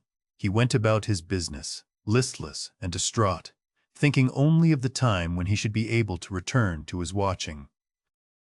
And then a few weeks after his first sight of the valley came the two customers, the stress and excitement of their offer, and the narrow escape of the crystal from sale, as I have already told. Now, while the thing was Mr. Cave's secret, it remained a mere wonder, a thing to creep to covertly and peep at, as a child might peep upon a forbidden garden. But Mr. Wace has, for a young scientific investigator, a particularly lucid and consecutive habit of mind. Directly the crystal and its story came to him, and he had satisfied himself, by seeing the phosphorescence with his own eyes, that there really was a certain evidence for Mr. Refn Cave's statements, he proceeded to develop the matter systematically. Mr. Cave was only too eager to come and feast his eyes on this wonderland he saw, and he came every night from 8:30 until 10:30, and sometimes, in Mr. Wace's absence, during the day. On Sunday afternoons, also, he came. From the outset, Mr. Wace made copious notes, and it was due to his scientific method that the relation between the direction from which the initiating ray entered the crystal and the orientation of the picture were proved, and, by covering the crystal in a box perforated only with a small aperture to admit the exciting ray, and by substituting black holland for his buff blinds, he greatly improved the conditions of the observations, so that, in a little while, they were able to survey the valley in any direction they desired. So, having cleared the way, we may give a brief account of this visionary world within the crystal. The things were in all cases seen by Mr. Cave, and the method of working was invariably for him to watch the crystal and report what he saw, while Mr. W. Wace, who as a science student had learnt the trick of writing in the dark, wrote a brief note of his report. When the crystal faded, it was put into its box in the proper position, and the electric light turned on. Mr. surfaced. Wace asked questions and suggested observations to clear up difficult points. Nothing, indeed, could have been less visionary and more matter-of-fact. The attention of Mr. Cave had been speedily directed to the bird-like creatures he had seen so abundantly present in each of his earlier visions. His first impression was soon corrected, and he considered for a time that they might represent a diurnal species of bat. Then he thought, grotesquely enough, that they might be cherubs. Their heads were round and curiously human, and it was the eyes of one of them that had so startled him on his second observation. They had broad, silvery wings, not feathered, but glistening, almost as brilliantly as new-killed fish, and with the same subtle play of color. And these wings were not built on the plan of bird-wing or bat, Mr. Paul Wace learned, but supported by curved ribs radiating from the body. A sort of butterfly wing with curved ribs seems best to express their appearance. The body was small, but fitted with two bunches of prehensile organs, like long tentacles, immediately under the mouth. Incredible as it appeared to Mr.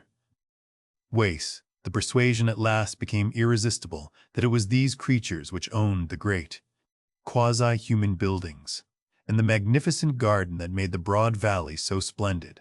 And Mr.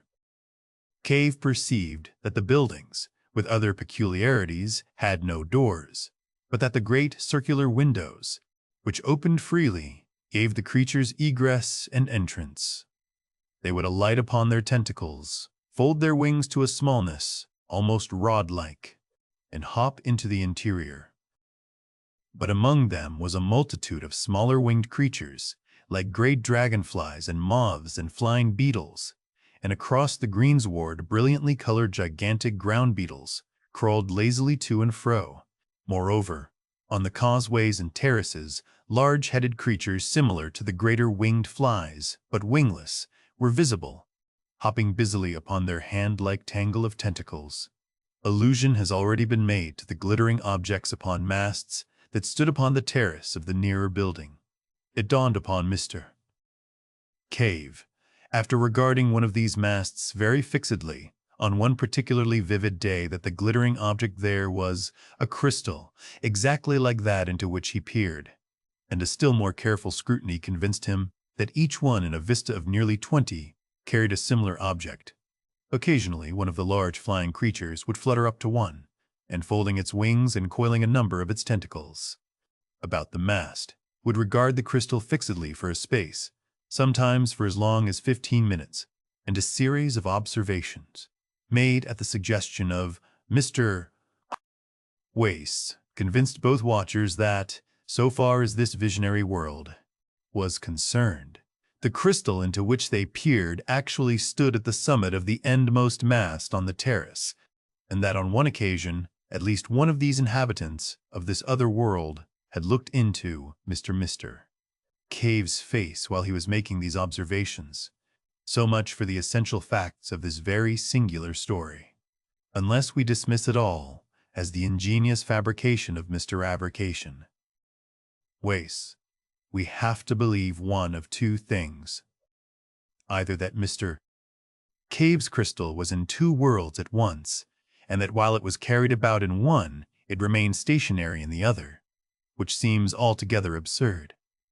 Or else that it had some peculiar relation of sympathy with another, and exactly similar crystal in this other world, so that what was seen in the interior of the one in this world was, under suitable conditions, visible to an observer in the corresponding crystal in the other world, and vice versa. At present, indeed, we do not know of any way in which two crystals could so come en rapport, but nowadays we know enough to understand that the thing is not altogether impossible. This view of the crystals as en rapport was the supposition that occurred to Mr. Wace, and to me at least it seems extremely plausible. And where was this other world? On this also, The alert intelligence of Mr. Wace speedily threw light. After sunset, the sky darkened rapidly. There was a very brief twilight interval indeed, and the stars shone out. They were recognizably the same as those we see, arranged in the same constellations. Mr. Cave recognized the Bear, the Pleiades, Aldebaran, and Sirius, so that the other world must be somewhere in the solar system, and, at the utmost, only a few hundreds of millions of miles from our own. Following up this clue, Mr. Wace learned that the midnight sky was a darker blue even than our midwinter sky, and that the sun seemed a little smaller, and there were two small moons, like our moon but smaller and quite differently marked, one of which moved so rapidly that its motion was clearly visible as one regarded it. These moons were never high in the sky, but vanished as they rose. That is, every time they revolved, they were eclipsed because they were so near their primary planet. And all this answers quite completely, although Mr. Cave did not know it, to what must be the condition of things on Mars. Indeed, it seems an exceedingly plausible conclusion that peering into this crystal, Mr. Cave did actually see the planet Mars and its inhabitants. And if that be the case, then the evening star that shone so brilliantly in the sky of that distant vision was neither more nor less than our own familiar Earth. For a time, the Martians, if they were Martians, do not seem to have known of Mr. M. Cave's inspection. Once or twice one would come to peer and go away very shortly to some other mast, as though the vision was unsatisfactory. During this time, Mr. Cave was able to watch the proceedings of these winged people without being disturbed by their attentions, and although his report is necessarily vague and fragmentary, it is nevertheless very suggestive. Imagine the impression of humanity a Martian observer would get, who, after a difficult process of preparation and with considerable fatigue to the eyes, was able to peer at London from the steeple of St. CSA. Martin's Church for stretches, at longest, of 4 minutes at a time. Mr. Cave was unable to ascertain if the winged Martians were the same as the Martians who hopped about the causeways and terraces, and if the latter could put on wings at will. He several times saw certain clumsy bipeds, dimly suggestive of apes, white and partially translucent, feeding among certain of the lichenous trees, and once some of these fled before one of the hopping, round-headed Martians. The latter caught one in its tentacles, and then the picture faded suddenly and left Mr. Cave most tantalizingly in the dark. On another occasion, a vast thing that Mr. Cave thought at first was some gigantic insect appeared advancing along the causeway beside the canal with extraordinary rapidity. As this drew nearer, Mr. Cave perceived that it was a mechanism of shining metals and of extraordinary complexity. And then, when he looked again, it had passed out of sight. After a time, Mr. Entasted Pie Wace aspired to attract the attention of the Martians, and the next time that the strange eyes of one of them appeared close to the crystal, Mr. Cave cried out and sprang away, and they immediately turned on the light and began to gesticulate in a manner suggestive of signaling. But when at last Mr. Cave examined the crystal again, the Martian had departed. Thus far, these observations had progressed in early November, and then Mr. Cave, feeling that the suspicions of his family about the crystal were allayed, began to take it to and fro with him, in order that, as occasion arose in the daytime or night, he might comfort himself with what was fast becoming the most real thing in his existence. In December, Mr. Wace's work in connection with a forthcoming examination became heavy. The sittings were reluctantly suspended.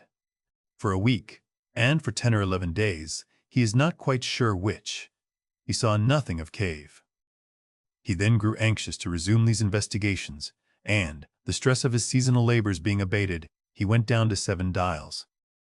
At the corner, he noticed a shutter before a bird fancier's window, and then another at a cobbler's. Cave's shop was closed. He rapped, and the door was opened by the stepson in black. He at once called Mrs. On.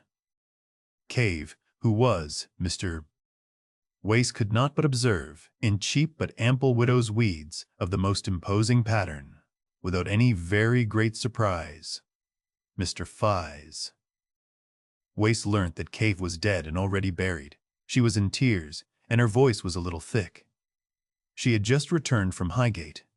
Her mind seemed occupied with her own prospects and the honorable details of the obsequies, but Mr. Wace was at last able to learn the particulars of Cave's death. He had been found dead in his shop in the early morning, the day after his last visit to Mr. So. Wace, and the crystal had been clasped in his stone-cold hands. His face was smiling, said Mrs. Cave, and the velvet cloth from the minerals lay on the floor at his feet. He must have been dead 5 or 6 hours when he was found.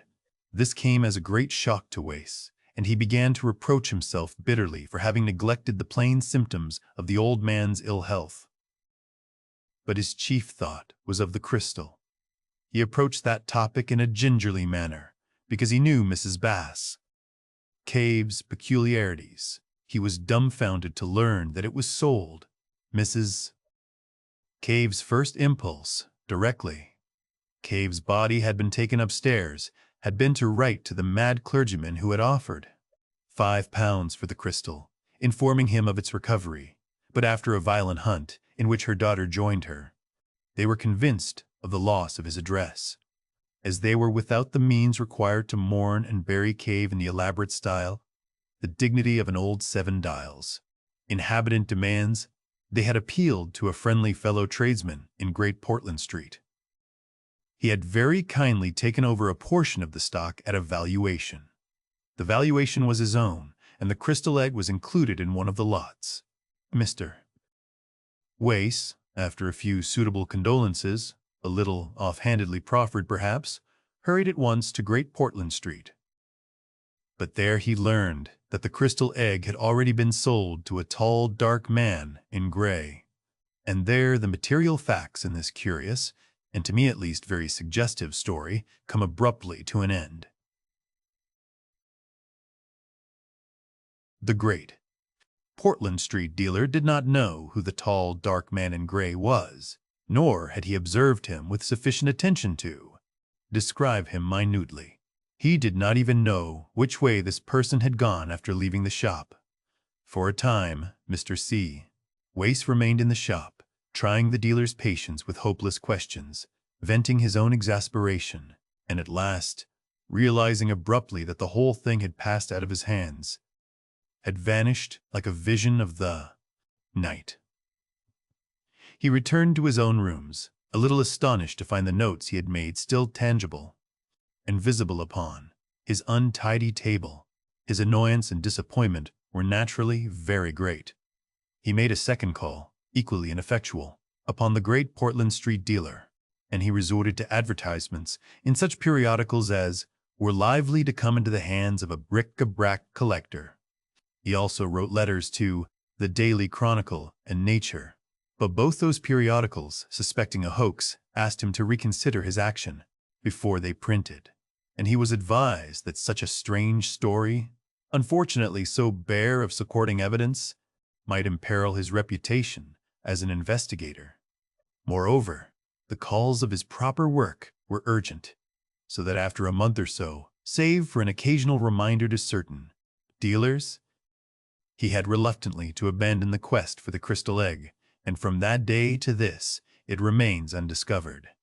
Occasionally, however, he tells me, and I can quite believe him, he has bursts of zeal in which he abandons his more urgent occupation and resumes the search.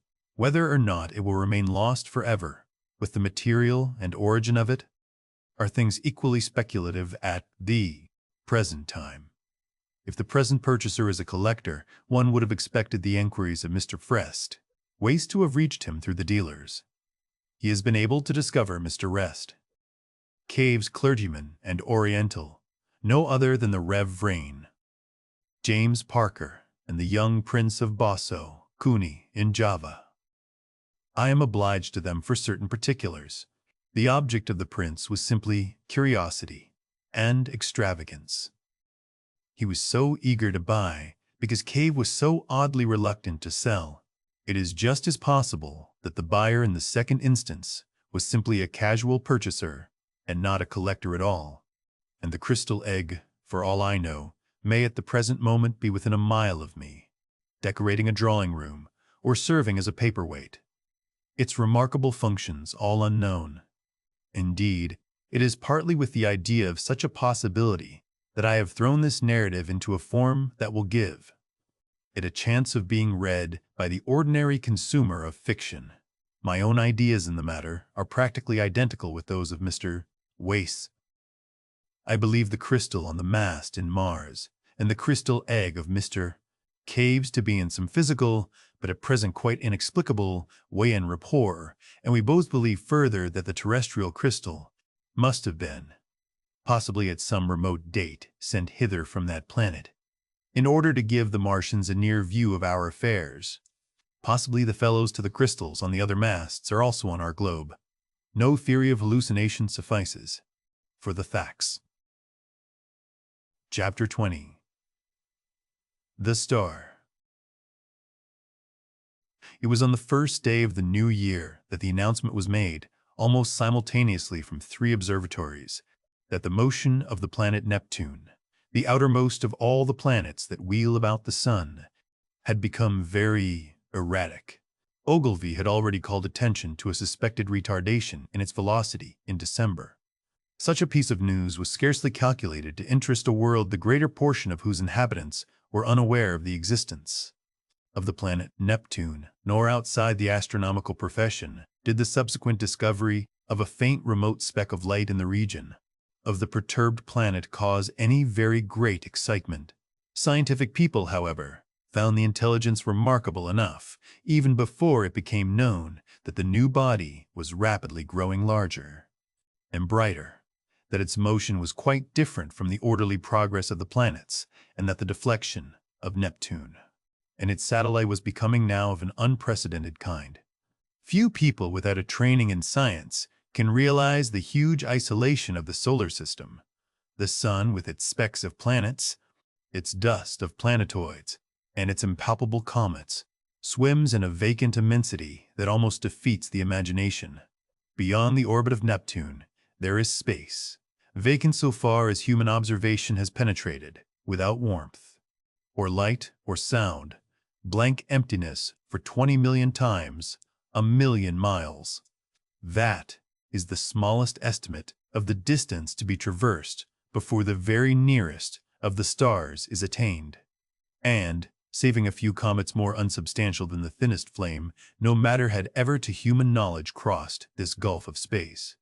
Until early in the 20th century, this strange wanderer appeared. A vast mass of matter it was, bulky, heavy, rushing without warning out of the black mystery of the sky into the radiance of the sun. By the second day, it was clearly visible to any decent instrument, as a speck with a barely sensible diameter, in the constellation Leo near Regulus. In a little while an opera glass could attain it. On the 3rd day of the new year, the newspaper readers of 2 hemispheres were made aware for the first time of the real importance of this unusual apparition in the heavens, a planetary collision.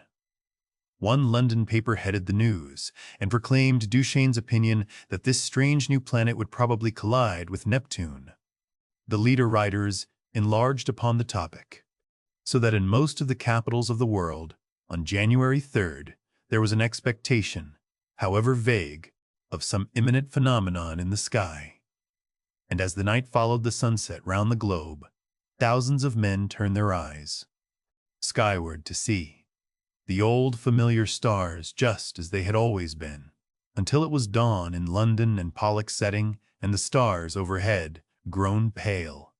The winter's dawn it was, a sickly filtering accumulation of daylight, and the light of gas and candles shone yellow in the windows to show where people were astir. But the yawning policemen saw the thing. The busy crowds in the markets stopped agop. workmen going to their work betimes, milkmen, the drivers of news carts, dissipation going home, jaded and pale, homeless wanderers, sentinels on their beats, and, in the country, laborers trudging afield, poachers slinking home. All over the dusky, quickening country it could be seen, and out at sea by, seamen watching for the day. A great white star comes suddenly into the westward sky. Brighter it was than any star in our skies, brighter than the evening star at its brightest.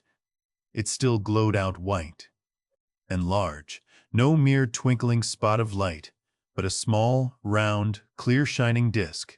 An hour after the day had come, and where science has not reached, men stared and feared, telling one another of the wars and pestilences that are foreshadowed by these fiery signs in the heavens.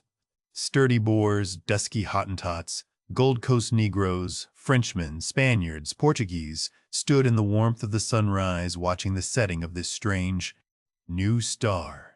And in 100 observatories there had been suppressed excitement, rising almost to shouting pitch as the two remote bodies had rushed together and hurrying to and fro to gather photographic apparatus and spectroscope and this appliance and that, to record this novel, astonishing sight. The destruction of a world, for it was a world, a sister planet of our Earth, far greater than our Earth indeed, that had so suddenly flashed into flaming death. Neptune it was had been struck, fairly and squarely, by the strange planet from outer space, and the heat of the concussion had incontinently turned two solid globes into one vast mass of incandescence. Round the world that day, 2 hours before the dawn, went the pallid great white star, fading only as it sank westward, and the sun mounted above it. Everywhere men marveled at it, but of all those who saw it, none could have marveled more than those sailors, habitual watchers of the stars, who far away at sea had heard nothing of its advent, and saw it now rise like a pygmy moon, and climb zenithward and hang overhead, and sink westward with the passing of the night. And when next it rose, over Europe everywhere were crowds of watchers on hilly slopes, on house roofs, in open spaces, staring eastward for the rising of the great new star. It rose with a white glow in front of it, like the glare of a white fire, and those who had seen it come into existence the night before cried out at the sight of it. "It is larger," they cried. "It is brighter." And indeed the moon, a quarter full and sinking in the west, was in its apparent size beyond comparison, but scarcely in all its breadth had it as much brightness now as the little circle of the strange new star. "It is brighter!" cried the people clustering in the streets. But in the dim observatories the watchers held their breath and peered at one another. "It is nearer," they said. "Nearer." And voice after voice repeated, "It is nearer." And the clicking telegraph took that up, and it trembled along telephone wires. And in 1,000 cities, grimy compositors fingered the type, "It is nearer." Men writing in offices, struck with a strange realization, flung down their pens. Men talking in 1,000 places suddenly came upon a grotesque possibility in those words, "It is nearer." It hurried along awakening streets. It was shouted down the frost-stilled ways of quiet villages. Men who had read these things from the throbbing tape stood in yellow-lit doorways, shouting the news to the passers-by. "It is nearer." Pretty women, flushed and glittering, heard the news told jestingly between the dances, and feigned an intelligent interest they did not feel. Nearer. Indeed. How curious. How very, very clever people must be to find out things like that. Lonely tramps faring through the wintry night murmured those words to comfort themselves, looking skyward. It has need to be nearer, for the night's as cold as charity.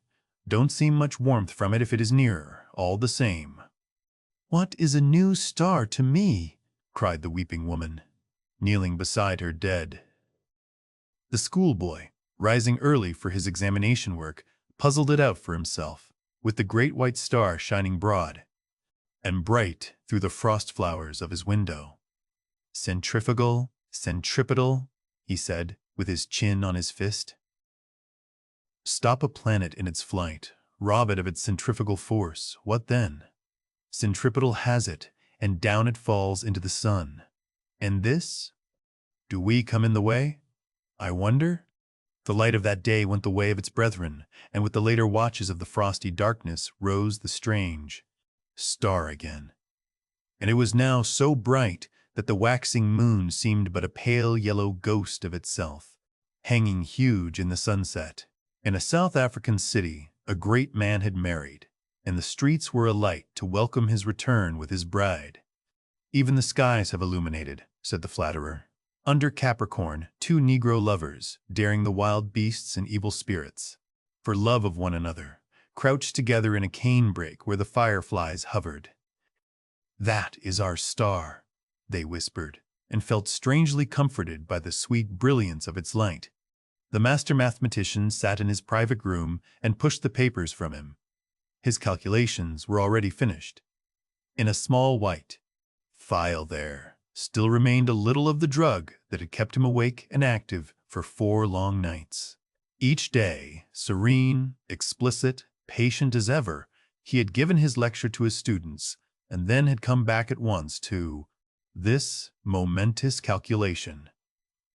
His face was grave, a little drawn and hectic from his drugged activity. For some time he seemed lost in thought. Then he went to the window, and the blind went up with a click. Halfway up the sky, over the clustering roofs, chimneys, and steeples of the city, hung the star. He looked at it as one might look into the eyes of a brave enemy. "You may kill me," he said after a silence. "But I can hold you, and all the universe for that matter, in the grip of this small brain. I would not change, even now." He looked at the little phial. "There will be no need of sleep again," he said. The next day at noon, punctual to the minute, he entered his lecture theater, put his hat on the end of the table, as his habit was, and carefully selected a large piece of chalk. It was a joke among his students that he could not lecture without that piece of chalk to fumble in his fingers, and once he had been stricken to impotence by their hiding his supply. He came and looked under his gray eyebrows at the rising tiers of young, fresh faces, and spoke with his accustomed, studied commonness. "Of phrasing. Circumstances have arisen. Circumstances beyond my control," he said, and paused, "which will debar me from completing the course I had designed. It would seem, gentlemen, if I may put the thing clearly and briefly, that man has lived in vain." The students glanced at one another. Had they heard aright? Mad? Raised eyebrows and grinning lips there were, but 1 or 2 faces remained intent upon his calm, gray-fringed face. "It will be interesting," he was saying, "to devote this morning to an exposition, so far as I can make it clear to you, of the calculations that have led me to this conclusion. Let us assume—" He turned towards the blackboard, meditating a diagram in the way that was usual to him. "What was that about? Lived in vain?" whispered one student to another. "Listen," said the other, nodding towards the lecturer. And presently they began to understand. Ch-ch-ch. That night the star rose later, for its proper eastward motion had carried it some way across Leo towards Virgo, and its brightness was so great that the sky became a luminous blue as it rose, and every star was hidden in its turn, save only Jupiter near the zenith, Capella, Aldebaran, Sirius, and the pointers of the Bear. It was very white and beautiful. In many parts of the world that night a pallid halo encircled it about. It was perceptibly larger. In the clear, refractive sky of the tropics, it seemed as if it were nearly a quarter the size of the moon. The frost was still on the ground in England, but the world was as brightly lit as if it were midsummer moonlight. One could see to read quite ordinary print by that cold, clear light, and in the cities the lamps burnt yellow and wan, and everywhere the world was awake that night, And throughout Christendom, a somber murmur hung in the keen air over the countryside, like the belling of bees in the heather, and this murmurous tumult grew to a clangor in the cities. It was the tolling of the bells in a million belfry towers and steeples, summoning the people to sleep no more, to sin no more, but to gather in their churches and pray. And overhead, growing larger and brighter, as the earth rolled on its way and the night passed, rose the dazzling star. And the streets and houses were alight in all the cities. The shipyards glared, and whatever roads led to high country were lit, and crowded all night long. And in all the seas about the civilized lands, ships with throbbing engines, and ships with bellying sails, crowded with men and living creatures, were standing out to ocean and the north. For already the warning of the master mathematician had been telegraphed all over the world and translated into 100 tongues. The new planet and Neptune, locked in a fiery embrace, were whirling headlong, ever faster and faster towards the sun. Already every second this blazing mass flew 100 miles, and every second its terrific velocity increased. As it flew now, indeed, it must pass 100 million of miles, wide of the earth, and scarcely affect it. But near its destined path, as yet only slightly perturbed, spun the mighty planet Jupiter and his moons sweeping splendid round the sun. Every moment now the attraction between the fiery star and the greatest of the planets grew stronger, and the result of that attraction? Inevitably, Jupiter would be deflected from its orbit into an elliptical path, and the burning star, swung by his attraction wide of its sunward rush, would describe a curved path and perhaps collide with, and certainly pass very close to, our Earth. Earthquakes, volcanic outbreaks, cyclones, sea waves, floods, and a steady rise in temperature, to I know not what limit. So prophesied the master mathematician, and overhead, to carry out his words, lonely and cold and livid, blazed the star of the coming doom. To many who stared at it that night until their eyes ached, it seemed that it was visibly approaching. And that night, too, the weather changed, and the frost that had gripped all Central Europe and France and England softened towards a thaw. But you must not imagine, because I have spoken of people praying through the night, and people going aboard ships, and people fleeing towards mountainous country, that the whole world was already in a terror because of the star.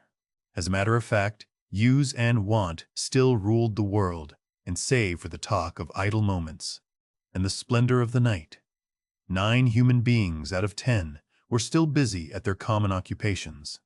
In all the cities, the shops, save one here and there, opened and closed at their proper hours. The doctor and the undertaker plied their trades. The workers gathered in the factories. Soldiers drilled. Scholars studied.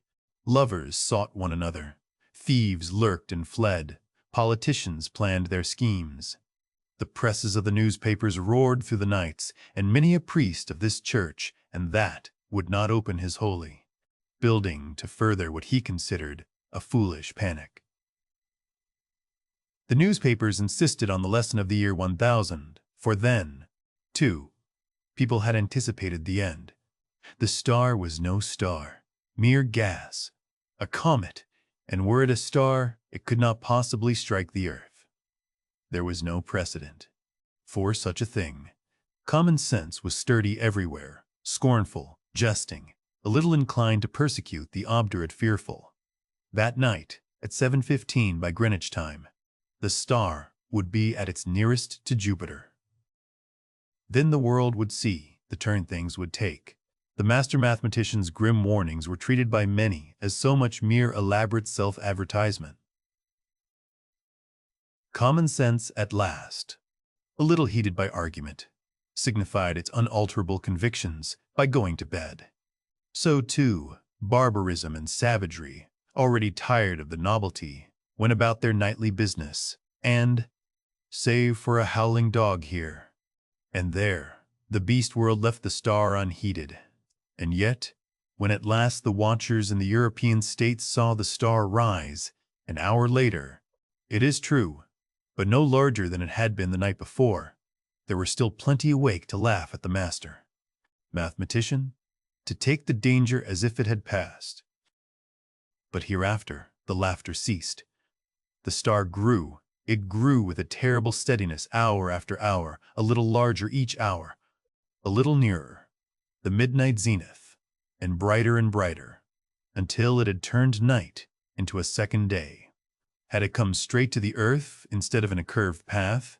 Had it lost no velocity to Jupiter? It must have leapt the intervening gulf in a day, but as it was, it took 5 days altogether to come by our planet. The next night, it had become a third the size of the moon before it set to English eyes, and the thaw was assured. It rose over America near the size of the moon, but blinding white to look at, and hot. And a breath of hot wind blew now with its rising and gathering strength, and in Virginia and Brazil, and down the St. Show, Lawrence Valley, it shone intermittently through a driving reek of thunderclouds, flickering violet lightning, and hail unprecedented. In Manitoba was a thaw and devastating floods, and upon all the mountains of the earth the snow and ice began to melt that night, and all the rivers coming out of high country flowed thick and turbid, and soon, in their upper reaches, with swirling trees and the bodies of beasts and men, they rose steadily in the ghostly brilliance, and came trickling over their banks at last, behind the flying population of their valleys, and along the coast of Argentina and up the South Atlantic. The tides were higher than had ever been in the memory of man, and the storms drove the waters, in many cases, scores of miles inland, drowning whole cities, and so great grew the heat during the night that the rising of the sun was like the coming of a shadow.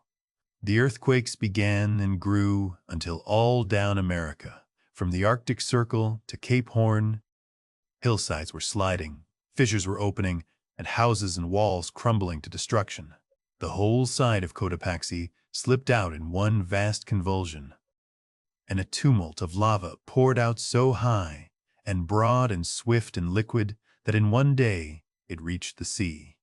So the star, with the wan moon in its wake, marched across the Pacific, trailed the thunderstorms like the hem of a robe, and the growing tidal wave that toiled behind it, frothing and eager, poured over island and island, and swept them clear of men, until that wave came at last, in a blinding light and with the breath of a furnace. Swift and terrible it came, a wall of water 50 feet high, roaring hungrily upon the long coasts of Asia, and swept inland across the plains of China. For a space the star, hotter now and larger and brighter than the sun in its strength, showed with pitiless brilliance the wide and populous country, towns and villages with their pagodas and trees, roads, wide cultivated fields, millions of sleepless people staring in helpless terror at the incandescent sky. And then, low and growing, came the murmur of the flood. And thus it was with millions of men that night, a flight no-hither, with limbs heavy with heat and breath fierce and scant, and the flood like a wall swift and white behind. And then death. China was lit glowing white. But over Japan and Java and all the islands of Eastern Asia, the great star was a ball of dull red fire, because of the steam and smoke and ashes. The volcanoes were spouting forth to salute its coming. Above was the lava, hot gases and ash, and below the seething floods, and the whole earth swayed and rumbled with the earthquake shocks. Soon the immemorial snows of Tibet and the Himalaya were melting and pouring down by 10 million deepening converging channels upon the plains of Burma and Hindustan. The tangled summits of the Indian jungles were aflame in 1,000 places, and below the hurrying waters around the stems were dark objects that still struggled feebly and reflected the blood-red tongues of fire.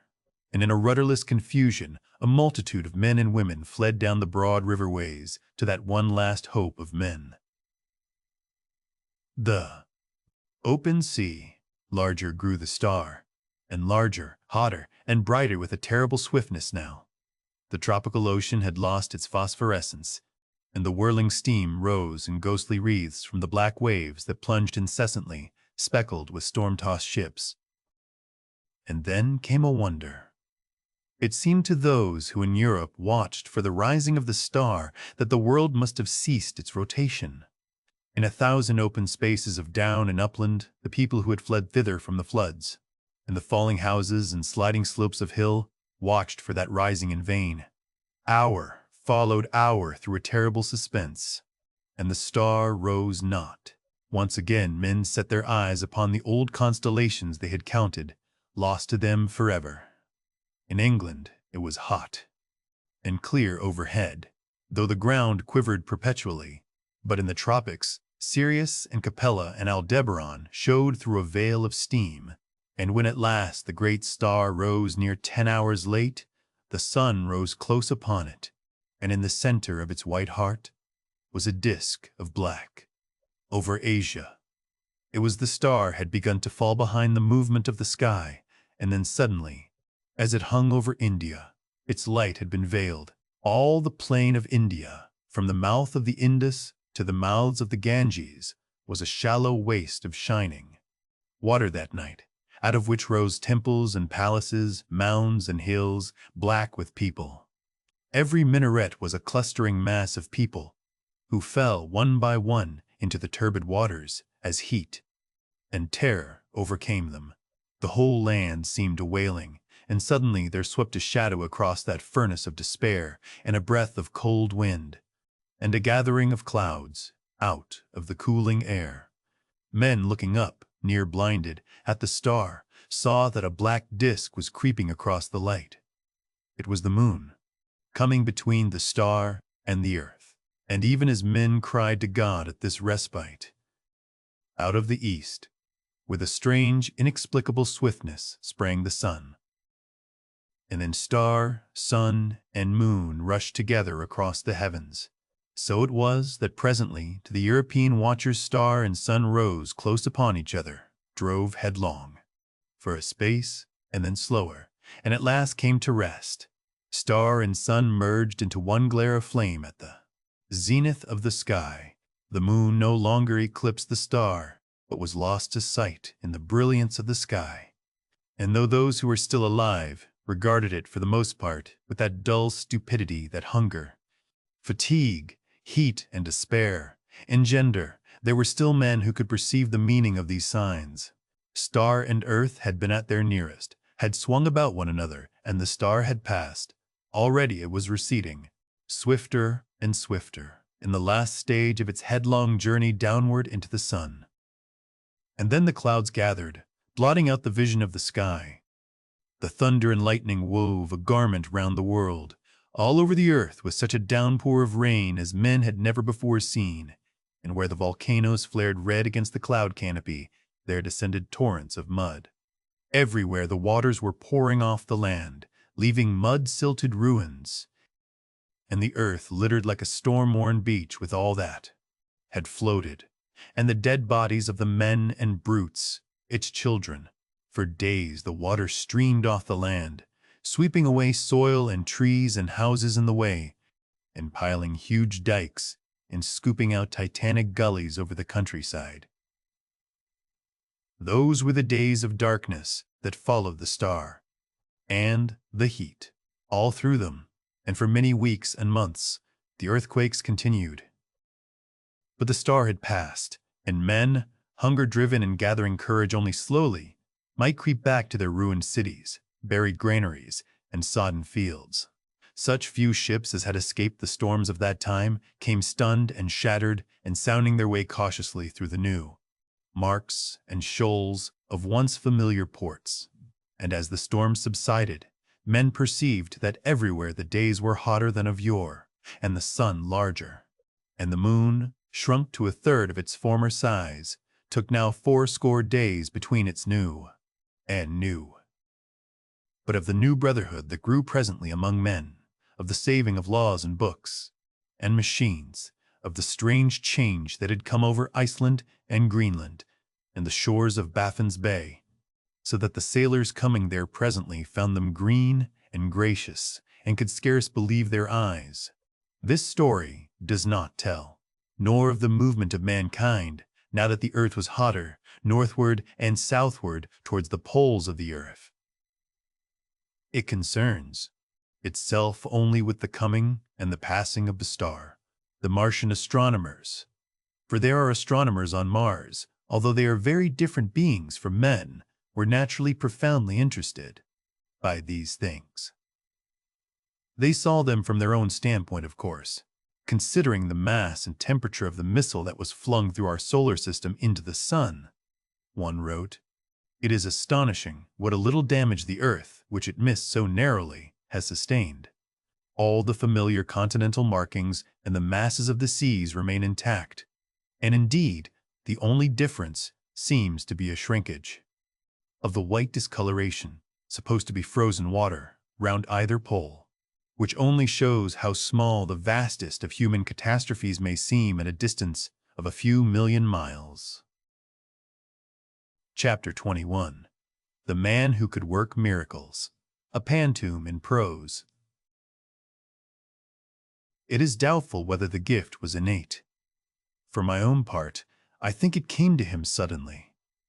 Indeed, until he was 30 he was a skeptic, and did not believe in miraculous powers. And here, since it is the most convenient place, I must mention that he was a little man, and had eyes of a hot brown, very erect red hair, a moustache with ends that he twisted up, and freckles. His name was George McWhirter Fotheringay, not the sort of name by any means to lead to any expectation of miracles, and he was clerk at Gumshots. He was greatly addicted to assertive argument. It was while he was asserting the impossibility of miracles that he had his first intimation of his extraordinary powers. This particular argument was being held in the bar of the Long Dragon, and Toddy Beamish was conducting the opposition by a monotonous but effective "So you say," that drove Mr. Fotheringay to the very limit of his patience. There were present, besides these two, a very dusty cyclist, Landlord Cox, and Miss Maybridge, the perfectly respectable and rather portly barmaid of the Dragon. Miss Maybridge was standing with her back to Mr. Fotheringay, washing glasses. The others were watching him, more or less amused by the present ineffectiveness of the assertive method, goaded by the Torres Vedras tactics of Mr. Beamish. Mr. Fotheringay determined to make an unusual rhetorical effort. "Looky here, Mr. Stare." "Beamish," said Mr. Dunn. "Fotheringay, let us clearly understand what a miracle is. It's something contrariwise to the course of nature, done by power of will, something what couldn't happen without being specially willed." "So you say," said Mr. Beamish, repulsing him. Mr. Fotheringay appealed to the cyclist, who had hitherto been a silent auditor, and received his assent given with a hesitating cough and a glance at Mr. Near. Beamish. The landlord would express no opinion, and Mr. Fotheringay, returning to Mr. Beamish, received the unexpected concession of a qualified assent to his definition of a miracle. "For instance," said Mr. Fotheringay, greatly encouraged, "here would be a miracle. That lamp, in the natural course of nature, couldn't burn like that upsy down, could it, Beamish?" "You say it couldn't," said Beamish. "And you," said Fotheringay, "you don't mean to say, eh?" "No," said Beamish reluctantly. "No, it couldn't." "Very well," said Mr. Fotheringay. "Then here comes someone, as it might be me, along here, and stands as it might be here, and says to that lamp, as I might do, collecting all my will, 'Turn upsy down without breaking, and go on burning steady,' and, hello!" It was enough to make anyone say, "Hello!" The impossible, the incredible, was visible to them all. The lamp hung inverted in the air, burning quietly with its flame pointing down. It was as solid, as indisputable as ever a lamp was, the prosaic common lamp of the Long Dragon bar. Mr. Fotheringay stood with an extended forefinger and the knitted brows of one anticipating a catastrophic smash. The cyclist, who was sitting next the lamp, ducked and jumped across the bar. Everybody jumped, more or less. Miss Maybridge turned and screamed. For nearly 3 seconds, the lamp remained still. A faint cry of mental distress came from Mr. Stress, Fotheringay. "I can't keep it up," he said, "any longer." He staggered back, and the inverted lamp suddenly flared, fell against the corner of the bar, bounced aside, smashed upon the floor, and went out. It was lucky it had a metal receiver, or the whole place would have been in a blaze. Mr. Cox was the first to speak, and his remark, shorn of needless excrescences, was to the effect that Fotheringay was a fool. Fotheringay was beyond disputing even so fundamental a proposition as that. He was astonished beyond measure at the thing that had occurred.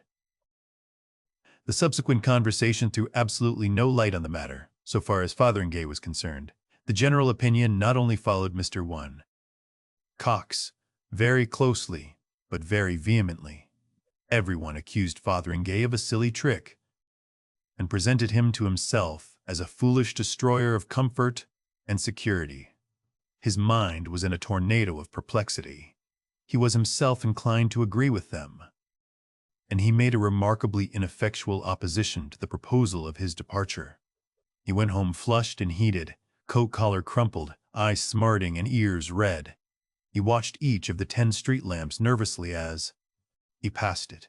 It was only when he found himself alone in his little bedroom in Church Row that he was able to grapple seriously with his memories of the occurrence and ask, what on earth happened? He had removed his coat and boots and was sitting on the bed with his hands in his pockets repeating the text of his defense for the 17th time.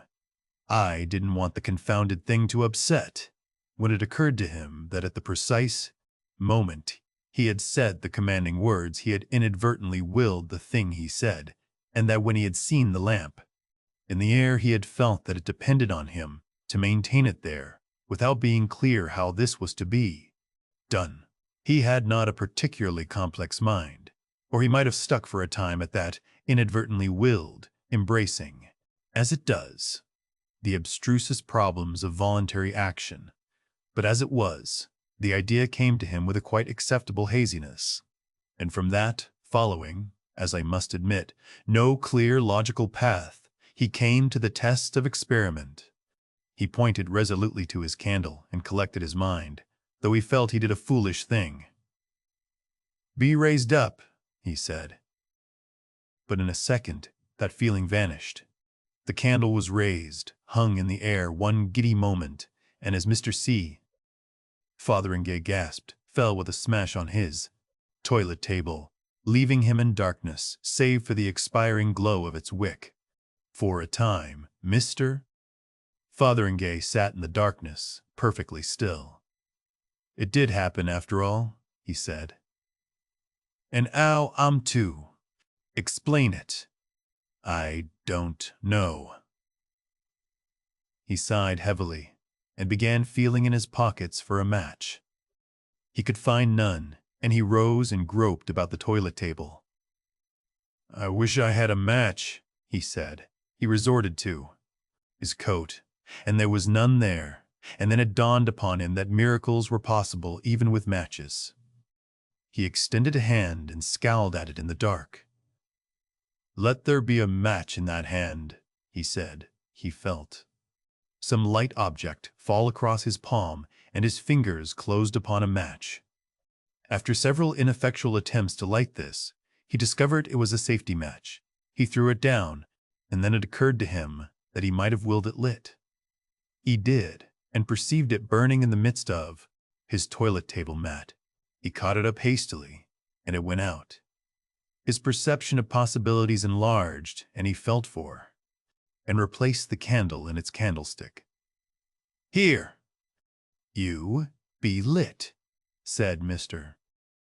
Fotheringay, and forthwith the candle was flaring, and he saw a little black hole in the toilet cover with a wisp of smoke rising from it.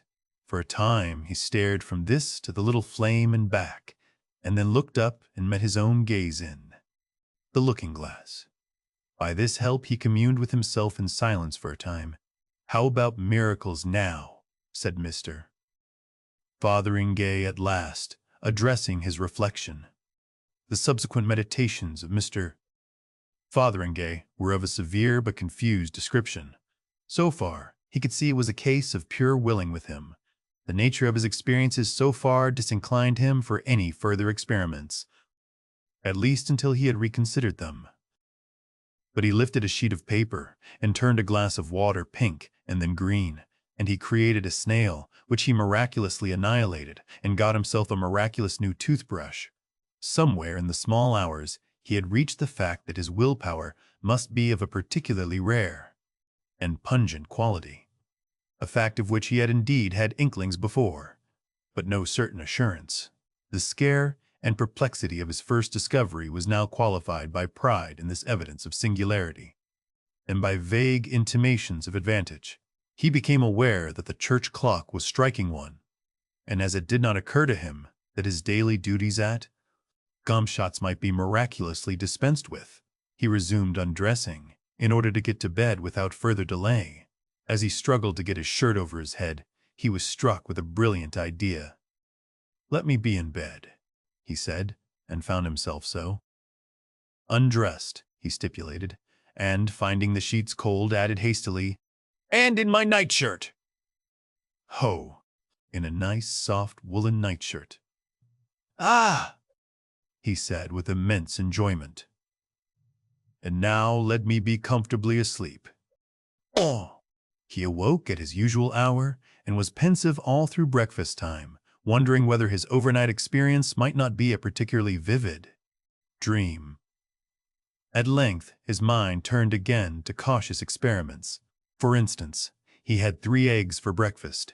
2 his landlady had supplied, good but shoppy, and 1 was a delicious fresh goose egg, laid, cooked, and served by his extraordinary will. He hurried off to Gomshott's in a state of profound but carefully concealed excitement, and only remembered the shell of the 3rd egg when his landlady spoke of it that night. All day he could do no work because of this astonishing new self-knowledge, but this caused him no inconvenience, because he made up for it miraculously in his last 10 minutes. As the day wore on, his state of mind passed from wonder to elation, albeit the circumstances of his dismissal from the Long Dragon were still disagreeable to recall, and a garbled account of the matter that had reached his colleagues led to some badinage. It was evident he must be careful how he lifted frangible articles, but in other ways his gift promised more and more as he turned it over in his mind. He intended, among other things, to increase his personal property by unostentatious acts of creation. He called into existence a pair of very splendid diamond studs and hastily annihilated them again as young Gomshott came across the counting-house to his desk. He was afraid young Gomshott might wonder how he had come by them. He saw quite clearly the gift required caution and watchfulness in its exercise, but so far as he could judge the difficulties attending its mastery would be no greater than those he had already faced in the study of cycling. It was that analogy, perhaps, quite as much as the feeling that he would be unwelcome in the Long Dragon, that drove him out after supper into the lane beyond the gasworks to rehearse a few miracles in private. There was possibly a certain want of originality in his attempts, for, apart from his willpower, Mr.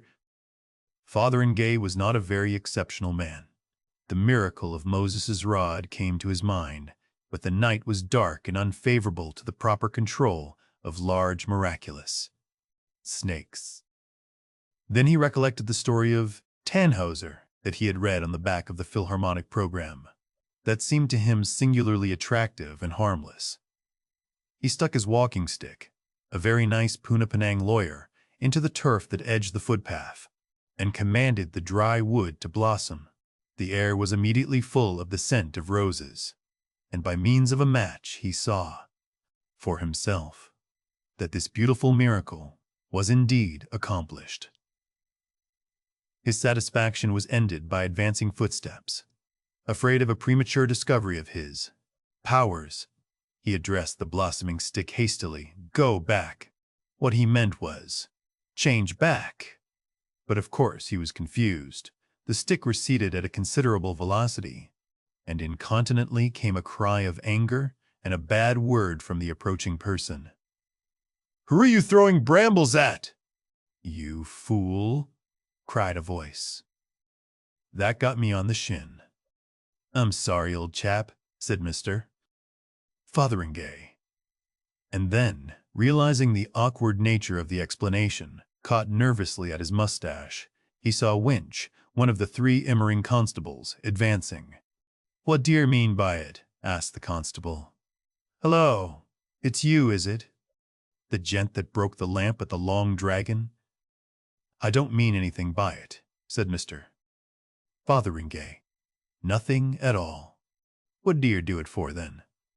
"Oh, bother," said Mr. Fotheringay. "Bother indeed. D'yer know that stick hurt? What do you do it for, eh?" For the moment, Mr. Fotheringay could not think what he had done it for. His silence seemed to irritate Mr. Winch. "You've been assaulting the police, young man, this time. That's what you done." "Look here, Mr. Winch," said Mr. Fotheringay, annoyed and confused. "I'm sorry, very. The fact is, well," he could think of no way but the truth. "I was working a miracle."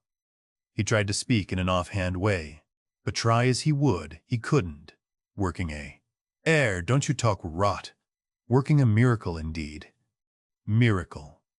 Well, that's downright funny. Why, use the chap that don't believe in miracles. Fact is, this is another of your silly conjuring tricks. That's what this is. Now, I tell you." But Mr. Fotheringay never heard what Mr. Winch was going to tell him. He realized he had given himself away, flung his valuable secret to all the winds of heaven. A violent gust of irritation swept him to action. He turned on the constable swiftly and fiercely. "Here," he said. "I've had enough of this, I have. I'll show you a silly conjuring trick, I will. Go to Hades. Go, now." He was alone. Mr. Fotheringay performed no more miracles that night. Nor did he trouble to see what had become of his flowering stick. He returned to the town, scared and very quiet, and went to his bedroom. "Lord," he said, "it's a powerful gift, an extremely powerful gift. I didn't hardly mean as much as that. Not really. I wonder what Hades is like." He sat on the bed taking off his boots. Struck by a happy thought, he transferred the constable to San Francisco, and without any more interference with normal causation, went soberly to bed. In the night, he dreamt of the anger of Winch. The next day, Mr. Fotheringay heard 2 interesting items of news. Someone had planted a most beautiful climbing rose against the elder, Mr. Gomshot's private house in the Lullaborough Road, and the river as far as Rawlings Mill was to be dragged. For Constable Winch, Mr. Fotheringay was abstracted and thoughtful all that day, and performed no miracles except certain provisions for Winch, and the miracle of completing his day's work with punctual perfection, in spite of all the bee-swarm of thoughts that hummed through his mind, and the extraordinary abstraction and meekness of his manner was remarked by several people and made a matter for jesting. For the most part he was thinking of Winch. On Sunday evening he went to chapel, and oddly enough, Mr. Maydig, who took a certain interest in occult matters, preached about things that are not lawful. Mr. Fotheringay was not a regular chapel-goer, but the system of assertive skepticism, to which I have already alluded, was now very much shaken. The tenor of the sermon threw an entirely new light on these novel gifts, and he suddenly decided to consult Mr. Maydig immediately after the service. So soon as that was determined, he found himself wondering why he had not done so before. Mr. Maydig, a lean, excitable man with quite remarkably long wrists and neck, was gratified at a request for a private conversation from a young man whose carelessness in religious matters was a subject for general remark in the town. After a few necessary delays, he conducted him to the study of the manse, which was contiguous to the chapel, seated him comfortably, and, standing in front of a cheerful fire, his legs through a Rhodian arch of shadow on the opposite wall, requested Mr. Sauce, Fotheringay, to state his business. At first, Mr. Fotheringay was a little abashed and found some difficulty in opening the matter. "You will scarcely believe me, Mr. Maydig, I am afraid," and so forth for some time. He tried a question at last and asked Mr. Sturdy Maydig his opinion of miracles. Mr. Maydig was still saying, "Well," in an extremely judicial tone, when Mr. Fotheringay interrupted again. "You don't believe, I suppose, that some common sort of person like myself, for instance, as it might be sitting here now, might have some sort of twist inside him that made him able to do things by his will?" "It's possible," said Mr. Maydig. "Something of the sort, perhaps, is possible. If I might make free with something here, I think I might show you by a sort of experiment," said Mr. Fotheringay. "Now, take that tobacco jar on the table, for instance. What I want to know is whether what I am going to do with it is a miracle or not. Just half a minute, Mr. Maydig, please." He knitted his brows, pointed to the tobacco jar, and said, "Be a bowl of violets." The tobacco jar did as it was ordered. Mr. Maydig started violently at the change and stood looking from the thaumaturgist to the bowl of flowers. He said nothing. Presently, he ventured to lean over the table and smell the violets. They were fresh-picked and very fine ones.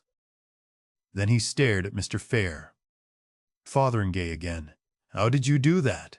he asked. Mr. Fotheringay pulled his mustache. "Just told it, and there you are. Is that a miracle, or is it black art? Or what is it, and what do you think's the matter with me? That's what I want to ask. It's a most extraordinary occurrence. And this day last week I knew no more that I could do things like that than you did. It came quite sudden. It's something odd about my will, I suppose, and that's as far as I can see." "Is that the only thing? Could you do other things besides that?" "Lord, yes," said Mr. Fotheringay. "Just anything." He thought, and suddenly recalled a conjuring entertainment he had seen. "Here," he pointed. "Change into a bowl of fish? No, not that. Change into a glass bowl full of water with goldfish swimming in it. That's better. You see that, Mr. Maydig? It's astonishing. It's incredible. You are either a most extraordinary—" "But no, I could change it into anything," said Mr. Fotheringay. "Just anything. Here, be a pigeon, will you?" In another moment, a blue pigeon was fluttering round the room and making Mr. Maydig duck every time it came near him. "Stop there, will you?" said Mr. Fotheringay, and the pigeon hung motionless in the air. "I could change it back to a bowl of flowers," he said, and after replacing the pigeon on the table, worked that miracle. "I expect you will want your pipe in a bit," he said, and restored the tobacco jar. Mr. Maydig had followed all these later changes in a sort of ejaculatory silence. He stared at Mr. Fotheringay, and in a very gingerly manner picked up the tobacco jar, examined it, replaced it on the table. "Well?" was the only expression of his feelings. "Now, after that it's easier to explain what I came about," said Mr. Fotheringay, and proceeded to a lengthy and involved narrative of his strange experiences, beginning with the affair of the lamp in the Long Dragon, and complicated by persistent allusions to Winch. As he went on, the transient pride Mr. Maydig's consternation had caused passed away. He became the very ordinary Mr. Other Fotheringay of everyday intercourse again, Mr. Parter. Maydig listened intently, the tobacco jar in his hand, and his bearing changed also with the course of the narrative. Presently, while Mr. Fotheringay was dealing with the miracle of the third egg, the minister interrupted with a fluttering, extended hand. "It is possible," he said. "It is credible. It is amazing, of course. But it reconciles a number of amazing difficulties.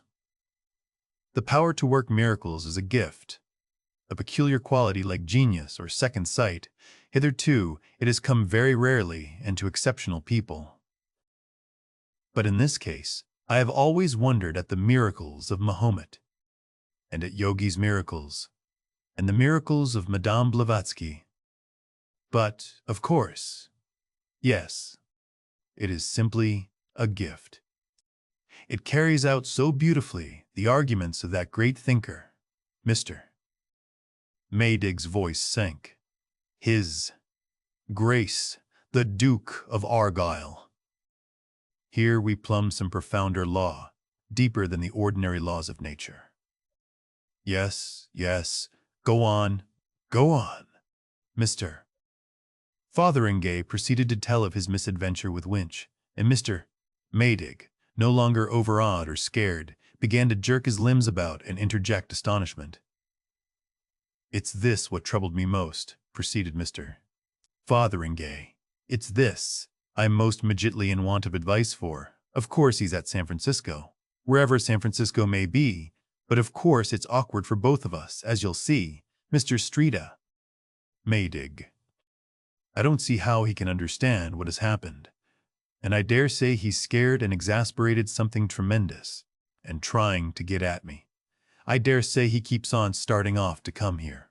I send him back, by a miracle, every few hours, when I think of it. And, of course, that's a thing he won't be able to understand, and it's bound to annoy him. And, of course, if he takes a ticket every time, it will cost him a lot of money.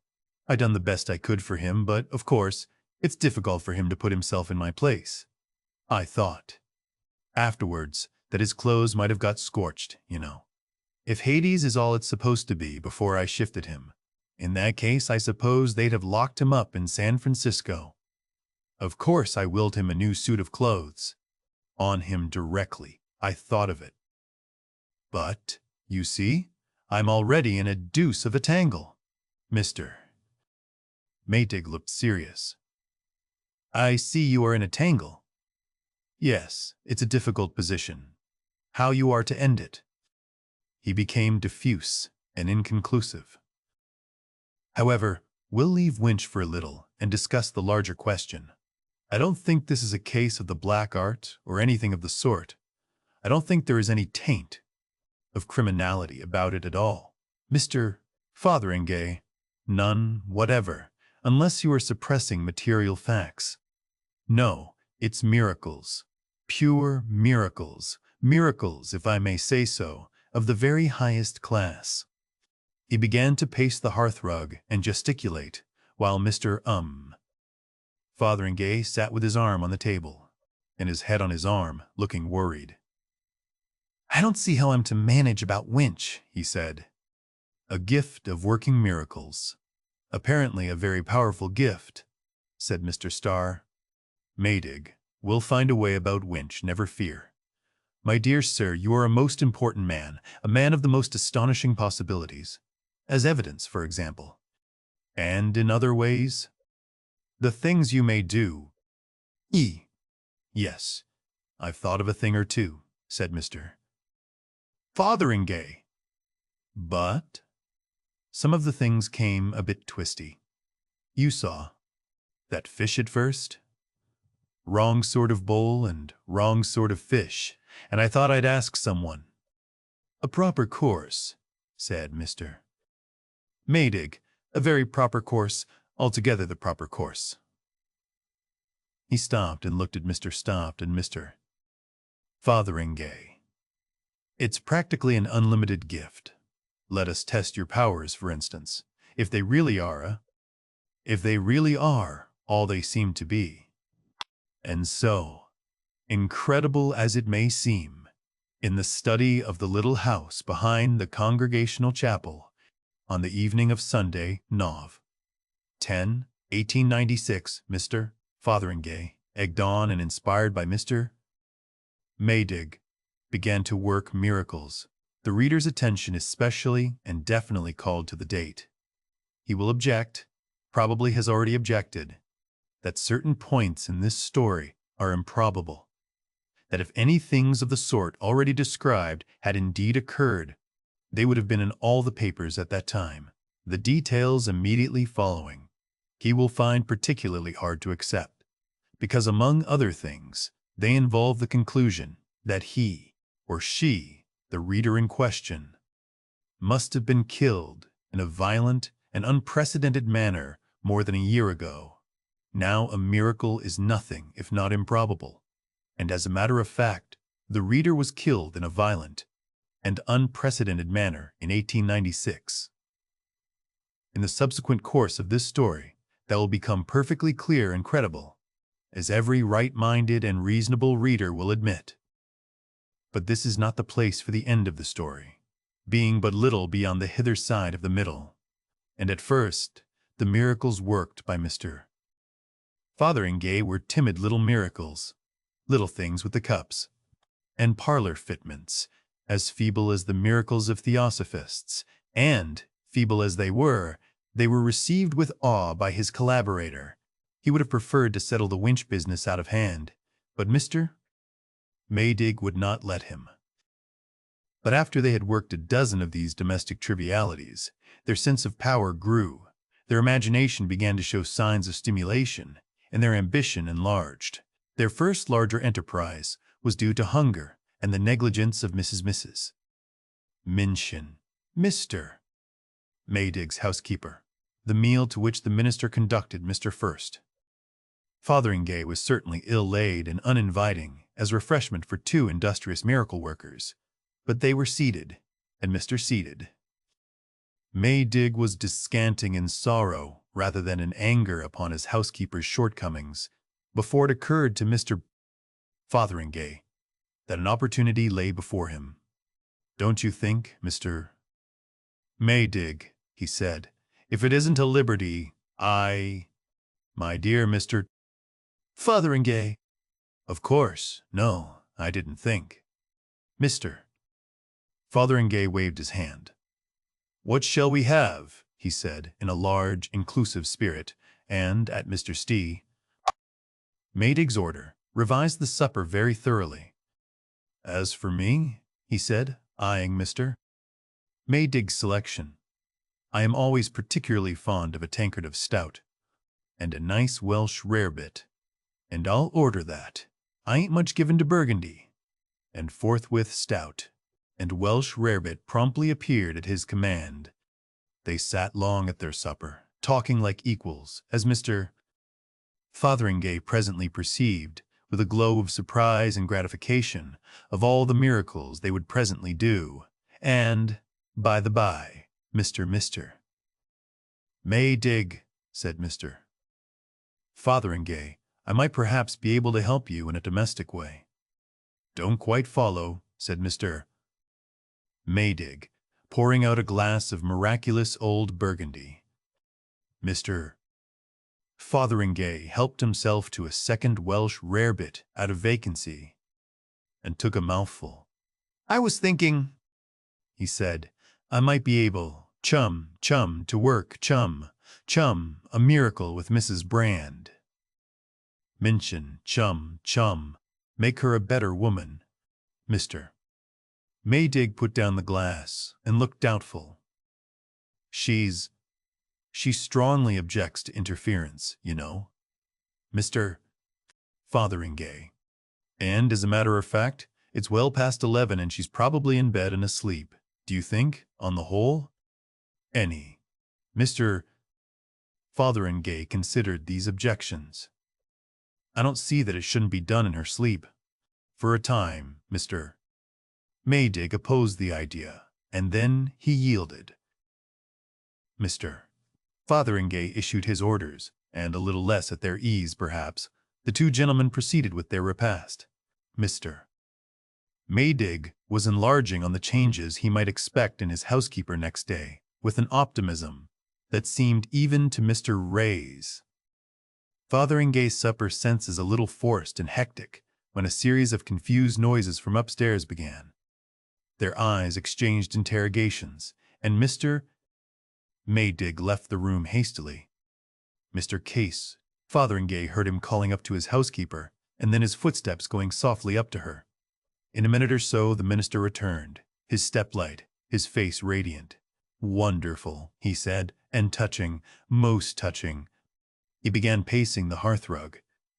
A repentance, a most touching repentance, through the crack of the door. Poor woman, a most wonderful change. She had got up. She must have got up at once. She had got up out of her sleep to smash a private bottle of brandy in her box. And to confess it too. Tss. But this gives us, it opens, a most amazing vista of possibilities. If we can work this miraculous change in Hera, the thing's unlimited seemingly, said Mr. Fotheringay. And about Mr. Winch, altogether unlimited. And from the hearthrug, Mr. Maydig, waving the Winch difficulty aside, unfolded a series of wonderful proposals he invented as he went along. Now what those proposals were does not concern the essentials of this story. Suffice it that they were designed in a spirit of infinite benevolence, a sort of benevolence that used to be called postprandial. Suffice it, too, that the problem of Winch remained unsolved. Nor is it necessary to describe how far that series got to its fulfillment. There were astonishing changes. The small hours found Mr. Maydig and Mr. Fotheringay careering across the chilly market square under the still moon, in a sort of ecstasy of thaumaturgy. Mr. Maydig all flap and gesture, Mr. Fotheringay short and bristling, and no longer abashed at his greatness. They had reformed every drunkard in the parliamentary division, changed all the beer and alcohol to water. Mr. Maydig had overruled Mr. Fotheringay on this point. They had, further, greatly improved the railway communication of the place, drained Flinders Swamp, improved the soil of One Tree Hill, and cured the vicar's wart. And they were going to see what could be done with the injured pier at Southbridge. The place, gasped Mr. Maydig, won't be the same place tomorrow. How surprised and thankful everyone will be. And just at that moment, the church clock struck 3. I say, said Mr. Fotheringay, that's 3 o'clock. I must be getting back. I've got to be at business by 8. And besides, Mrs. Whims. We're only beginning, said Mr. Maydig, full of the sweetness of unlimited power. We're only beginning. Think of all the good we're doing. When people wake. But, said Mr. Fotheringay. Mr. Maydig gripped his arm suddenly. His eyes were bright and wild. My dear chap, he said, there's no hurry. Look, he pointed to the moon at the zenith. Joshua! Joshua, said Mr. Fotheringay. Joshua, said Mr. Maydig. Why not? Stop it. Mr. Fotheringay looked at the moon. That's a bit tall, he said after a pause. Why not? Said Mr. Maydig. Of course it doesn't stop. You stop the rotation of the earth, you know. Time stops. It isn't as if we were doing harm. said Mr. Fotheringay. Well, he sighed, I'll try. Here. He buttoned up his jacket and addressed himself to the habitable globe with as good an assumption of confidence as lay in his power. Just stop rotating, will you? Said Mr. Squast. Fotheringay. Incontinently, he was flying head over heels through the air at the rate of dozens of miles a minute. In spite of the innumerable circles he was describing per second, he thought, for thought is wonderful, sometimes as sluggish as flowing pitch, sometimes as instantaneous as light. He thought in a second and willed, let me come down safe and sound. Whatever else happens, let me down safe and sound. He willed it only just in time, for his clothes, heated by his rapid flight through the air, were already beginning to singe. He came down with a forcible, but by no means injurious, bump in what appeared to be a mound of fresh-turned earth, a large mass of metal and masonry, extraordinarily like the clock tower in the middle of the market square, hit the earth near him, ricocheted over him, and flew into stonework, bricks, and cement, like a bursting bomb. A hurtling cow hit one of the larger blocks and smashed like an egg. There was a crash that made all the most violent crashes of his past life seemed like the sound of falling dust, and this was followed by a descending series of lesser crashes. A vast wind roared throughout earth and heaven, so that he could scarcely lift his head to look. For a while he was too breathless and astonished even to see where he was or what had happened, and his first movement was to feel his head and reassure himself that his streaming hair was still his own. "Lord!" gasped Mr. Fotheringay, scarce able to speak for the gale. "I've had a squeak. What's gone wrong?" Storms and thunder. And only a minute ago, a fine night. It's Maydig set me on to this sort of thing. What a wind! If I go on fooling in this way, I'm bound to have a thundering accident. Where's Maydig? What a confounded mess. Everything's in. He looked about him so far as his flapping jacket would permit. The appearance of things was really extremely strange. The sky's all right anyhow, said Mr. Fotheringay. And that's about all that is all right. And even there, it looks like a terrific gale coming up. But there's the moon overhead, just as it was just now, bright as midday. But as for the rest, where's the village? Where's anything?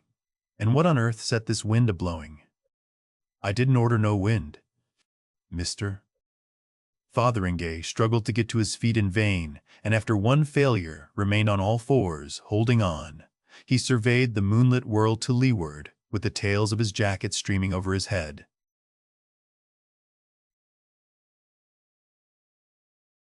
There's something seriously wrong, said Mr. One. Fotheringay, and what it is, goodness knows. Far and wide, nothing was visible in the white glare through the haze of dust that drove before a screaming gale, but tumbled masses of earth and heaps of inchoate ruins. No trees, no houses, no familiar shapes, only a wilderness of disorder, vanishing at last into the darkness beneath the whirling columns and streamers, the lightnings and thunderings of a swiftly rising storm. Near him in the livid glare was something that might once have been an elm tree, a smashed mass of splinters, shivered from boughs to base, and further a twisted mass of iron girders. Only too evidently the viaduct rose out of the piled confusion. You see, when Mr. Fotheringay had arrested the rotation of the solid globe, he had made no stipulation concerning the trifling movables upon its surface, and the earth spins so fast that the surface at its equator is traveling at rather more than 1,000 miles an hour, and in these latitudes at more than half that pace, so that the village, and Mr. Maydig, and Mr. Sheck, Fotheringay, and everybody and everything had been jerked violently forward at about 9 miles per second. That is to say, much more violently than if they had been fired out of a cannon. And every human being, every living creature, Every house and every tree, all the world as we know it, had been so jerked and smashed and utterly destroyed. That was all. These things, Mr. Fotheringay did not, of course, fully appreciate. But he perceived that his miracle had miscarried, and with that a great disgust of miracles came upon him.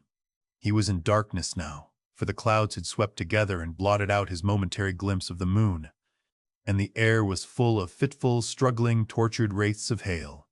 A great roaring of wind and waters filled earth and sky, and peering under his hand through the dust and sleet to windward, he saw by the play of the lightnings a vast wall of water pouring towards him. "Maydig!" screamed Mr. Fotheringay's feeble voice amid the elemental uproar. "Here! Maydig!" "Stop!" cried Mr. Fotheringay to the advancing water. "Oh, for goodness' sake, stop!" "Just a moment," said Mr. Fotheringay to the lightnings and thunder. "Stop. Just a moment while I collect my thoughts. And now what shall I do?" he said. "What shall I do? Lord! I wish Maydig was about." "I know," said Mr. Fotheringay.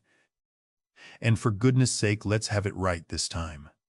He remained on all fours, leaning against the wind, very intent to have everything right. "Ah," he said, "let nothing what I'm going to order happen until I say, 'Off, Lord.' I wish I'd thought of that before." He lifted his little voice against the whirlwind, shouting louder and louder in the vain desire to hear himself speak. "Now then, here goes!" Mind about that. What I said just now. In the first place, when all I've got to say is done, let me lose my miraculous power. Let my will become just like anybody else's will, and all these dangerous miracles be stopped. I don't like them. I'd rather I didn't work 'em, ever so much. That's the first thing. And the second is, let me be back just before the miracles begin. Let everything be just as it was before that blessed lamp turned up. It's a big job, but it's the last. Have you got it? No more miracles. Everything as it was. Me back in the Long Dragon just before I drank my half-pint. That's it. Yes. He dug his fingers into the mold, closed his eyes, and said, "Off!" Everything became perfectly still. He perceived that he was standing erect. "So you say," said a voice. He opened his eyes. He was in the bar of the Long Dragon, arguing about miracles with Toddy Beamish. He had a vague sense of some great thing forgotten that instantaneously passed. You see that. Except for the loss of his miraculous powers, everything was back as it had been. His mind and memory, therefore, were now just as they had been at the time when this story began, so that he knew absolutely nothing of all that is told here. Knows nothing of all that is told here to this day. And among other things, of course, he still did not believe in miracles. "I tell you that miracles, properly speaking, can't possibly happen," he said. "Whatever you like to hold, and I'm prepared to prove it. Up to the hilt." "That's what you think," said Toddy Beamish, "and prove it if you can." "Looky here, Mr. Saw." "Beamish," said Mr. Fotheringay, "let us clearly understand what a miracle is. It's something contrariwise to the course of nature, done by power of will." Chapter 22. A Vision of Judgment. Chapter 1. Brew. Ah. I listened, not understanding. Wah, rah, rah, rah. "Good Lord," said I, still only half awake. "What an infernal shindy." "Rah, rah, rah, rah, rah, rah, rah, rah. Ta, rah, rah, rah." "It's enough," said I, to wake, and stop short. Where was I? Ta, rah, rah, rah, louder and louder. It's either some new invention, Torah, Torah, Torah, deafening. No, said I, speaking loud in order to hear myself. "That's the last trump. To-ra!" Chapter 2. The last note jerked me out of my grave like a hooked minnow. I saw my monument, rather a mean little affair, and I wished I knew who'd done it, and the old elm tree. And the sea view vanished like a puff of steam. And then all about me, a multitude no man could number. Nations, tongues, kingdoms, peoples, children of all the ages, in an amphitheatral space as vast as the sky, and over against us, seated on a throne of dazzling white cloud, the Lord God and all the host of his angels. I recognized Azrael by his darkness, and Michael by his sword, and the great angel who had blown the trumpet stood with the trumpet, still half raised. Chapter 3. "Prompt," said the little man beside me. "Very prompt. Do you see the angel with the book?" He was ducking and craning his head about to see over and under and between the souls that crowded round us. "Everybody's here," he said. "Everybody. And now we shall know. There's Darwin," he said, going off at a tangent. "He'll catch it. And there, you see, that tall, important-looking man trying to catch the eye of the Lord God. That's the Duke. But there's a lot of people one doesn't know. Oh, there's Priggles, the publisher. I have always wondered about printers' overs. Priggles was a clever man, but we shall know now, even about him. I shall hear all that. I shall get most of the fun before my letters S. He drew the air in between his teeth. Historical characters, too. See, that's Henry VIII. There'll be a good bit of evidence. Oh, damn. He's Tudor." He lowered his voice. "Notice this chap, just in front of us, all covered with hair. Paleolithic, you know. And there again." But I did not heed him, because I was looking at the Lord God. Chapter 4. "Is this all?" asked the Lord God. The angel at the book. It was one of countless volumes, like the British Museum Reading Room catalogue, glanced at us, and seemed to count us in the instant. "That's all," he said, and added, "It was, O God, a very little planet." The eyes of God surveyed us. "Let us begin," said the Lord God. Chapter 5. The angel opened the book and read a name. It was a name full of A's, and the echoes of it came back out of the uttermost parts of space. I did not catch it clearly, because the little man beside me said, in a sharp jerk, "What's that?" It sounded like Ahab to me, but it could not have been the Ahab of Scripture. Instantly, a small black figure was lifted up to a puffy cloud at the very feet of God. It was a stiff little figure, dressed in rich, outlandish robes and crowned, and it folded its arms and scowled. "Well," said God, looking down at him. We were privileged to hear the reply, and indeed the acoustic properties of the place were marvelous. "I plead guilty," said the little figure. "Tell them what you have done," said the Lord God. "I was a king," said the little figure, "a great king, and I was lustful and proud and cruel. I made wars. I devastated countries. I built palaces, and the mortar was the blood of men. Hear, O God, the witnesses against me, calling to you for vengeance. Hundreds and thousands of witnesses." He waved his hands towards us. "And worse. I took a prophet, one of your prophets. One of my prophets," said the Lord God. "And because he would not bow to me, I tortured him for 4 days and nights, and in the end he died. I did more, O God, I blasphemed. I robbed you of your honors." "Polly robbed me of my honors," said the Lord God. "I caused myself to be worshipped in your stead. No evil was there, but I practiced it, no cruelty wherewith I did not stain my soul. And at last you smote me, O God. T. God raised his eyebrows slightly, and I was slain in battle, and so I stand before you, meet for your nethermost hell. Out of your greatness, daring no lies, daring no pleas, but telling the truth of my iniquities before all mankind. He ceased. His face I saw distinctly, and it seemed to me white and terrible and proud and strangely noble. I thought of Milton's Satan. Most of that is from the Obelisk, said the recording angel, finger on page. It is, said the tyrannous man, with a faint touch of surprise. Then suddenly, God bent forward and took this man in his hand and held him up on his palm as if to see him better. He was just a little dark stroke in the middle of God's palm.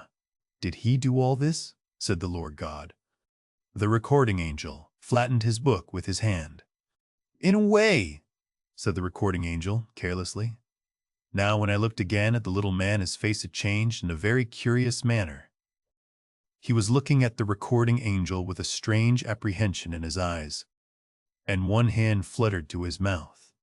Just the movement of a muscle or so, and all that dignity of defiance was gone. Read, said the Lord God. And the angel read, explaining very carefully and fully all the wickedness of the wicked man.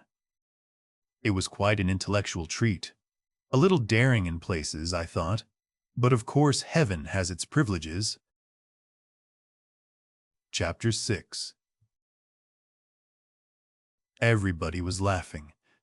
Even the prophet of the Lord, whom the wicked man had tortured, had a smile on his face. The wicked man was really such a preposterous little fellow. And then, read the recording angel, with a smile that set us all agog, one day when he was a little irascible from overeating, he— Oh, not that, cried the wicked man. Nobody knew of that. It didn't happen, screamed the wicked man. I was bad. I was really bad. Frequently bad, but there was nothing so silly, so absolutely silly. The angel went on reading. Oh God, cried the wicked man, don't let them know that. I'll repent. I'll apologize. Won't? The wicked man on God's hand began to dance and weep. Suddenly shame overcame him. He made a wild rush to jump off the ball of God's little finger, but God stopped him by a dexterous turn of the wrist. Then he made a rush for the gap between hand and thumb, but the thumb closed. And all the while the angel went on reading. The wicked man rushed to and fro across God's palm, and then suddenly turned about and fled up the sleeve of God. I expected God would turn him out, but the mercy of God is infinite. The recording angel paused. Hey? Said the recording angel. Next, said God. And before the recording angel could call the name, a hairy creature in filthy rags stood upon God's palm. Chapter 7. Has God got hell up his sleeve then? Said the little man beside me. Is there a hell? I asked. If you notice, he said, he peered between the feet of the great angels. There's no particular indication of a celestial city. Shh, said a little woman near us, scowling. Hear this blessed saint. Chapter 8. He was Lord of the earth, but I was the prophet of the God of heaven, cried the saint, and all the people marveled at the sign. For I, O God, knew of the glories of thy paradise. No pain, no hardship, gashing with knives, splinters thrust under my nails. Strips of flesh flayed off, all for the glory and honor of God. God smiled. And at last I went, I in my rags and sores, smelling of my holy discomforts. Gabriel laughed abruptly, and lay outside his gates as a sign, as a wonder. Choop. As a perfect nuisance, said the recording angel, and began to read, heedless of the fact that the saint was still speaking of the gloriously unpleasant things he had done, that paradise might be his. And behold, in that book, the record of the saint also was a revelation, a marvel. It seemed not 10 seconds before the saint also was rushing to and fro over the great palm of God. Not 10 seconds. And at last he also shrieked beneath that pitiless and cynical exposition, and fled also, even as the wicked man had fled, into the shadow of the sleeve. And it was permitted us to see into the shadow of the sleeve, and the two sat, side by side, stark of all delusions, in the shadow of the robe of God's charity, like brothers, and thither also I fled in my turn. Chapter 9. Chapter 9. And now, said God, as he shook us out of his sleeve upon the planet he had given us to live upon, the planet that whirled about green Sirius for a sun, now that you understand me and each other a little better, try again. Then he and his great angels turned themselves about, and suddenly had vanished. The throne had vanished. All about me was a beautiful land, more beautiful than any I had ever seen before, waste, austere, and wonderful. And all about me were the enlightened souls of men in new, clean bodies. Chapter 23. Jimmy Goggles the God. It isn't everyone who's been a god, said the sunburnt man. But it's happened to me, among other things. I intimated my sense of his condescension. It don't leave much for ambition, does it? Said the sunburnt man. I was one of those men who were saved from the ocean pioneer. Gummy, how time flies. It's 20 years ago. I doubt if you'll remember anything of the ocean pioneer. The name was familiar, and I tried to recall when and where I had read it. The ocean pioneer? Something about gold dust, I said vaguely, but the precise... That's it, he said. In a beastly little channel she had no business in dodging pirates. It was before they'd put the kibosh on that business. And there'd been volcanoes or something, and all the rocks was wrong. There's places about Bisuna where you fair have to follow the rocks about to see where they're going next. Down she went, in 20 fathoms before you could have dealt for whist, with 50,000 pounds worth of gold aboard. It was said, in one form or another. Survivors? 3. I remember the case now, I said. There was something about salvage. But at the word salvage, the sunburnt man exploded into language so extraordinarily horrible that I stopped aghast. He came down to more ordinary swearing and pulled himself up abruptly. "Excuse me," he said, "but salvage!" Ma. He leant over towards me. I was in that job, he said. Tried to make myself a rich man and got made a god instead. I've got my feelings. It ain't all jam being a god, said the sunburnt man, and for some time conversed by means of such pithy but unprogressive axioms. At last he took up his tale again. There was me, said the sunburnt man, and a seaman named Jacobs, and, always, the mate of the ocean pioneer. And him it was that set the whole thing going. I remember him now, when we was in the jolly boat, suggesting it all to our minds just by one sentence. He was a wonderful hand at suggesting things. There was 40,000 pounds, he said, on that ship, and it's for me to say just where she went down. It didn't need much brains to tumble to that, and he was the leader from the first to the last. He got hold of the Sanderses and their brig. They were brothers, and the brig was the pride of Banya, and it was bought, the diving dress, a second-hand one with a compressed air apparatus instead of pumping.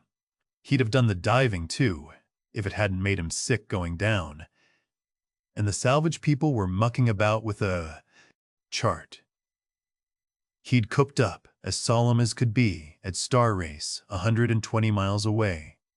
I can tell you we was a happy lot aboard that brig, jokes and drink and bright hopes all the time.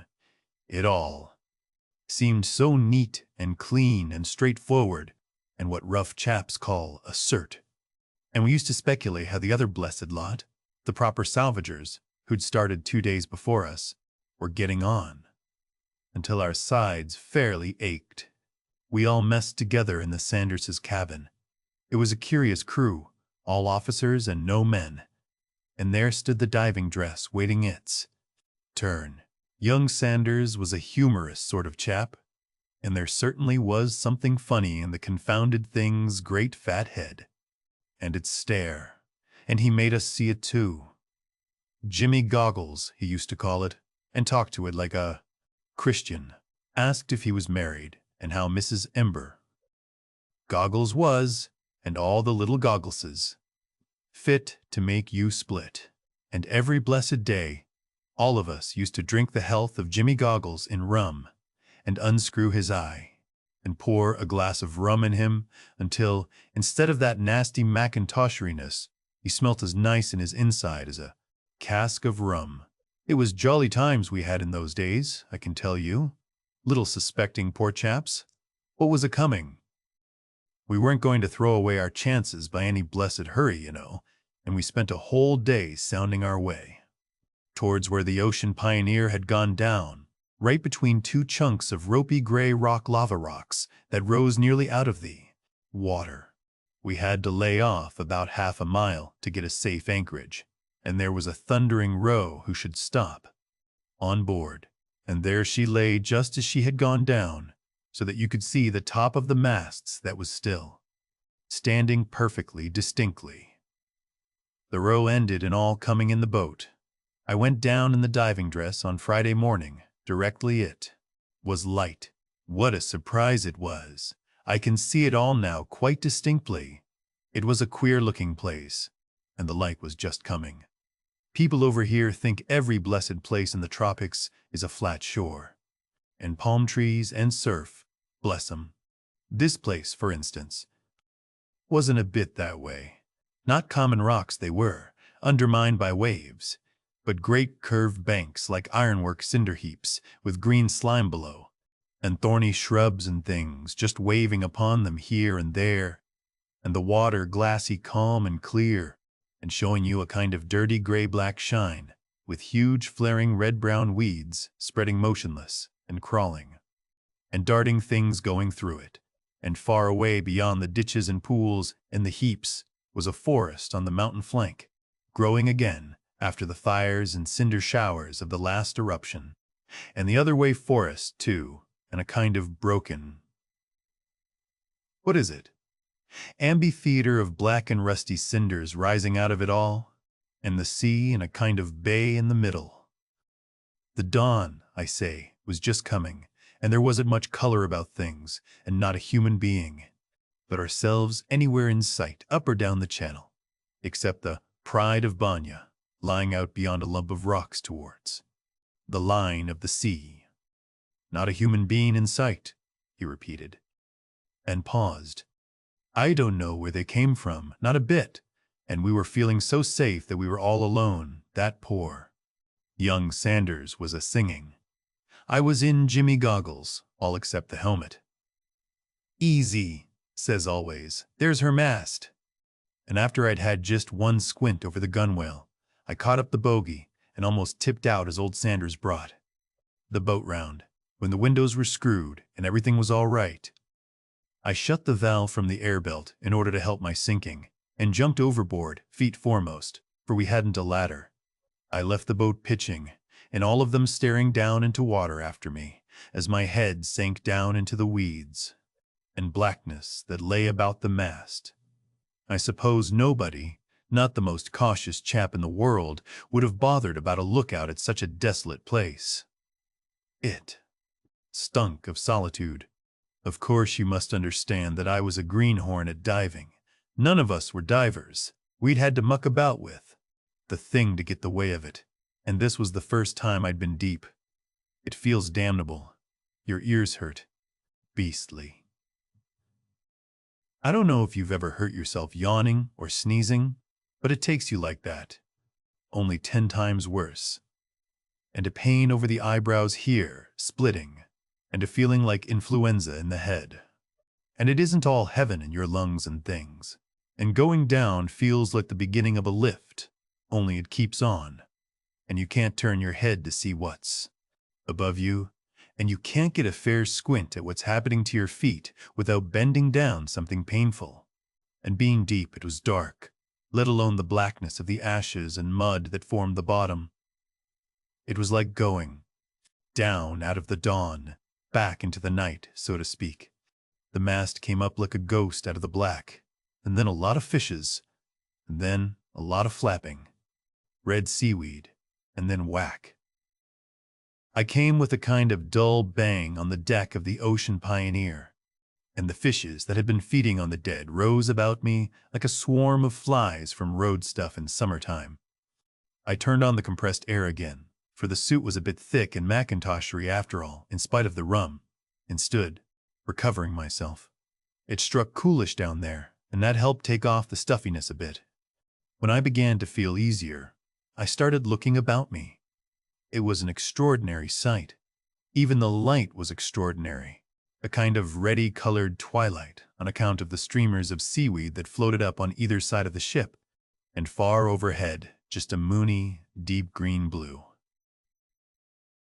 The deck of the ship, except for a slight list to starboard, was level, and lay all dark and long between the weeds, clear except where the masts had snapped, when she rolled, and vanishing into black night towards the forecastle. There wasn't any dead on the decks. Most were in the weeds alongside, I suppose, but afterwards I found 2 skeletons lying in the passengers' cabins, where death had come to them. It was curious to stand on that deck and recognize it all, bit by bit, a place against the rail where I'd been, fond of smoking by starlight, and the corner where an old chap from Sydney used to flirt with a widow we had aboard. A comfortable couple they'd been, only a month ago, and now you couldn't have got a meal for a baby crab off either of them. I've always had a bit of a philosophical turn, and I dare say I spent the best part of 5 minutes in such thoughts, before I went below to find where the blessed dust was stored. It was slow work hunting, feeling it was, for the most part, pitchy dark, with confusing blue gleams down the companion. And there were things moving about, a dab at my glass once, and once a pinch at my leg. Crabs, I expect. I kicked a lot of loose stuff that puzzled me, and stooped and picked up something all knobs and spikes. What do you think? Backbone. But I never had any particular feeling for bones. We had talked the affair over pretty thoroughly, and always knew just where the stuff was stowed. I found it that trip. I lifted a box one end an inch or more. He broke off in his story. I've lifted it, he said, as near as that. 40,000 pounds worth of pure gold. Gold. I shouted inside my helmet as a kind of cheer, and hurt my ears. I was getting confounded stuffy and tired by this time. I must have been down 25 minutes, or more, and I thought this was good enough. I went up the companion again, and as my eyes came up flush with the deck, a thundering great crab gave a kind of hysterical jump and went scuttling off sideways. Quite a start it gave me. I stood up clear on deck and shut the valve behind the helmet to let the air accumulate to carry me up again. I noticed a kind of whacking from above, as though they were hitting the water with an oar, but I didn't look up. I fancied they were signaling me to come up. And then something shot down by me, something heavy, and stood a quiver in the planks. I looked, and there was a long knife I'd seen young Sanders handling. Thinks I, he's dropped it, and I was still calling him this kind of fool and that, for it might have hurt me serious, when I began to lift and drive up towards the daylight, just about the level of the top spars of the Ocean Pioneer. Whack! I came against something sinking down, and a boot knocked in front of my helmet. Then something else, struggling, frightful. It was a big weight atop of me, whatever it was, and moving and twisting about. I'd have thought it a big octopus, or some such thing, if it hadn't been for the boot. But octopuses don't wear boots. It was all in a moment, of course. I felt myself sinking down again, and I threw my arms about to keep steady, and the whole lot rolled free of me, and shot down as I went up. He paused. I saw young Sanders's face, over a naked black shoulder, and a spear driven clean through his neck, and out of his mouth and neck what looked like spurts of pink smoke in the water. And down they went, clutching one another and turning over, and both too far gone to leave go. And in another second my helmet came a whack, fit to split, against the nigger's canoe. It was niggers, 2 canoes full. It was lively times, I tell you. Overboard came, always with 3 spears in him. There was the legs of 3, or 4 black chaps, kicking about me in the water. I couldn't see much, but I saw the game was up at a glance, gave my valve a tremendous twist, and went bubbling down again after pour. Always, in as awful a state of scare and astonishment as you can well imagine. I passed young Sanders and the nigger going up again and struggling still a bit, and in another moment I was standing in the dim again on the deck of the Ocean Pioneer. Gummy, thinks I, here's a fix, niggers. At first I couldn't see anything for it, but stifle below, or stabs above. I didn't properly understand how much air there was to last me out, but I didn't feel like standing very much more of it down below. I was hot and frightfully heady, quite apart from the blue funk I was in. We'd never reckoned with these beastly natives, filthy Papuan beasts. It wasn't any good coming up where I was, but I had to do something. On the spur of the moment, I clambered over the side of the brig and landed among the weeds, and set off through the darkness as fast as I could. I just stopped once and knelt and twisted back my head in the helmet and had a look up. It was a most extraordinary bright green blue above, and the 2 canoes and the boat floating there very small and distant like a kind of twisted H, and it made me feel sick to squint up at it and think what the pitching and swaying of the 3 meant. It was just about the most horrible 10 minutes I ever had, blundering about in that darkness. Pressure, something awful, like being buried in sand, pain across the chest, sick with funk, and breathing nothing as it seemed but the smell of rum and mackintosh. Gummy. After a bit, I found myself going up a steepish sort of slope. I had another squint to see if anything was visible of the canoes and boats, and then kept on. I stopped with my head a foot from the surface, and tried to see where I was going. But, of course, nothing was to be seen but the reflection of the bottom. Then out I dashed, like knocking my head through a mirror. Directly I got my eyes out of the water, I saw I'd come up a kind of beach near the forest.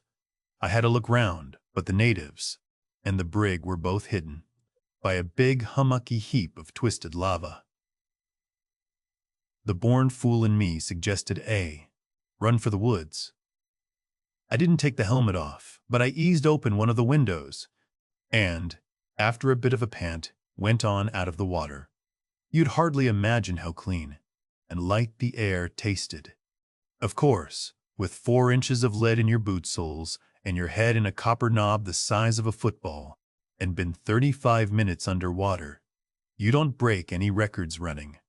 I ran like a plowboy going to work, and halfway to the trees, I saw a dozen niggers or more coming out in a gaping, astonished sort of way to meet me. I just stopped dead and cursed myself for all the fools out of London. I had about as much chance of cutting back to the water as a turned turtle. I just screwed up my window again to leave my hands free and waited for them. There wasn't anything else for me to do. But they didn't come on very much. I began to suspect why. "Jimmy Goggles," I says, "it's your beauty does it." I was inclined to be a little light-headed, I think, with all these dangers about and the change in the pressure of the blessed air. "Who are you staring at?" I said, as if the savages could hear me. "What do you take me for?" "I'm hanged if I don't give you something to stare at," I said. And with that, I screwed up the escape valve and turned on the compressed air from the belt until I was swelled out like a blown frog. Regular imposing it must have been. I'm blessed if they'd come on a step, and presently one and then another went down on their hands and knees. They didn't know what to make of me, and they was doing the extra polite, which was very wise and reasonable of them. I had half a mind to edge back seaward and cut and run, but it seemed too hopeless. A step back, and they'd have been after me, and out of sheer desperation, I began to march towards them up the beach, with slow, heavy steps, and waving my blown-out arms about in a dignified manner. And inside of me, I was singing as small as a tomtit. But there's nothing like a striking appearance to help a man over a difficulty. I've found that before. And since. People like ourselves, who're up to diving dresses by the time we're 7, can scarcely imagine the effect of one on a simple-minded savage. One or two of these niggers cut and run. The others started in a great hurry trying to knock their brains out on the ground. And on I went, as slow and solemn and silly-looking and artful as a jobbing plumber. It was evident they took me for something immense. Then up jumped one and began pointing, making extraordinary gestures to me as he did so, and all the others began sharing their attention between me and something out at sea. "What's the matter now?" I said. I turned slowly on account of my dignity, and there I saw, coming round a point, the poor old Pride of Banya towed by a couple of canoes. The sight fairly made me sick. But they evidently expected some recognition, so I waved my arms in a striking sort of non-committal manner. And then I turned and stalked on towards the trees again. At that time I was praying like mad, I remember, over and over again, "Lord, help me through with it. Lord, help me through with it." It's only fools who know nothing of danger can afford to laugh at praying.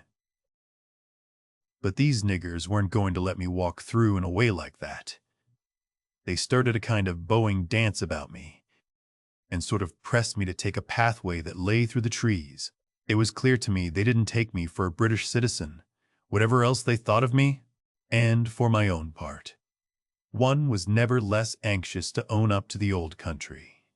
You'd hardly believe it, perhaps, unless you're familiar with savages, but these poor, misguided, ignorant creatures took me straight to their kind of joss place to present me to the blessed old black stone there.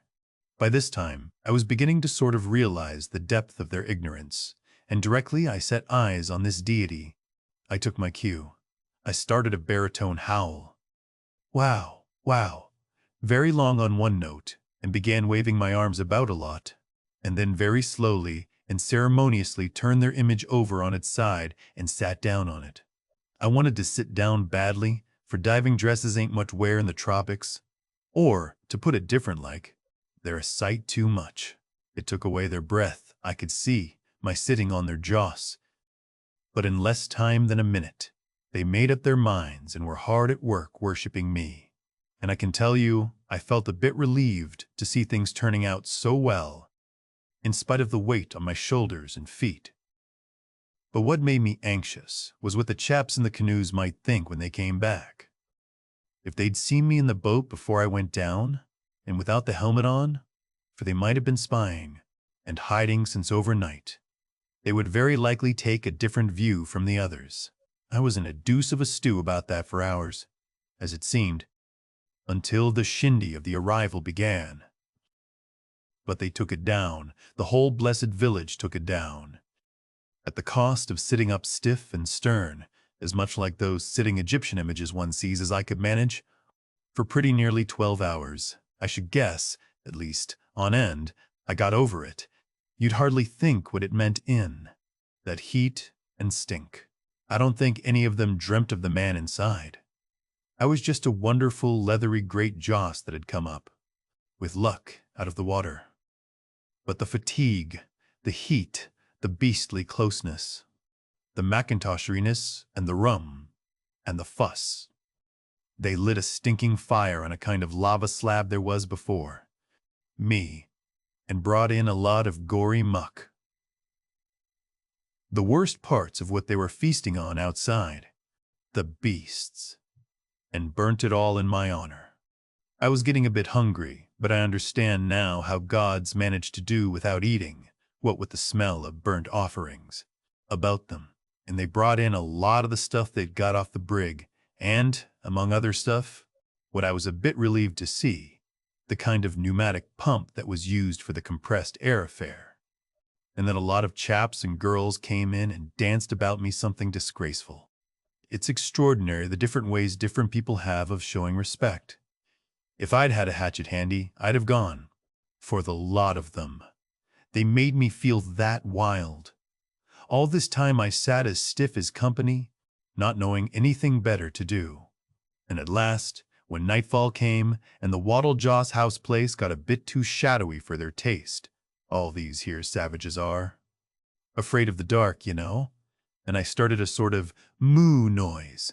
They built big bonfires outside and left me alone in peace, in the darkness of my hut, free to unscrew my windows a bit and think things over and feel just as bad as I liked.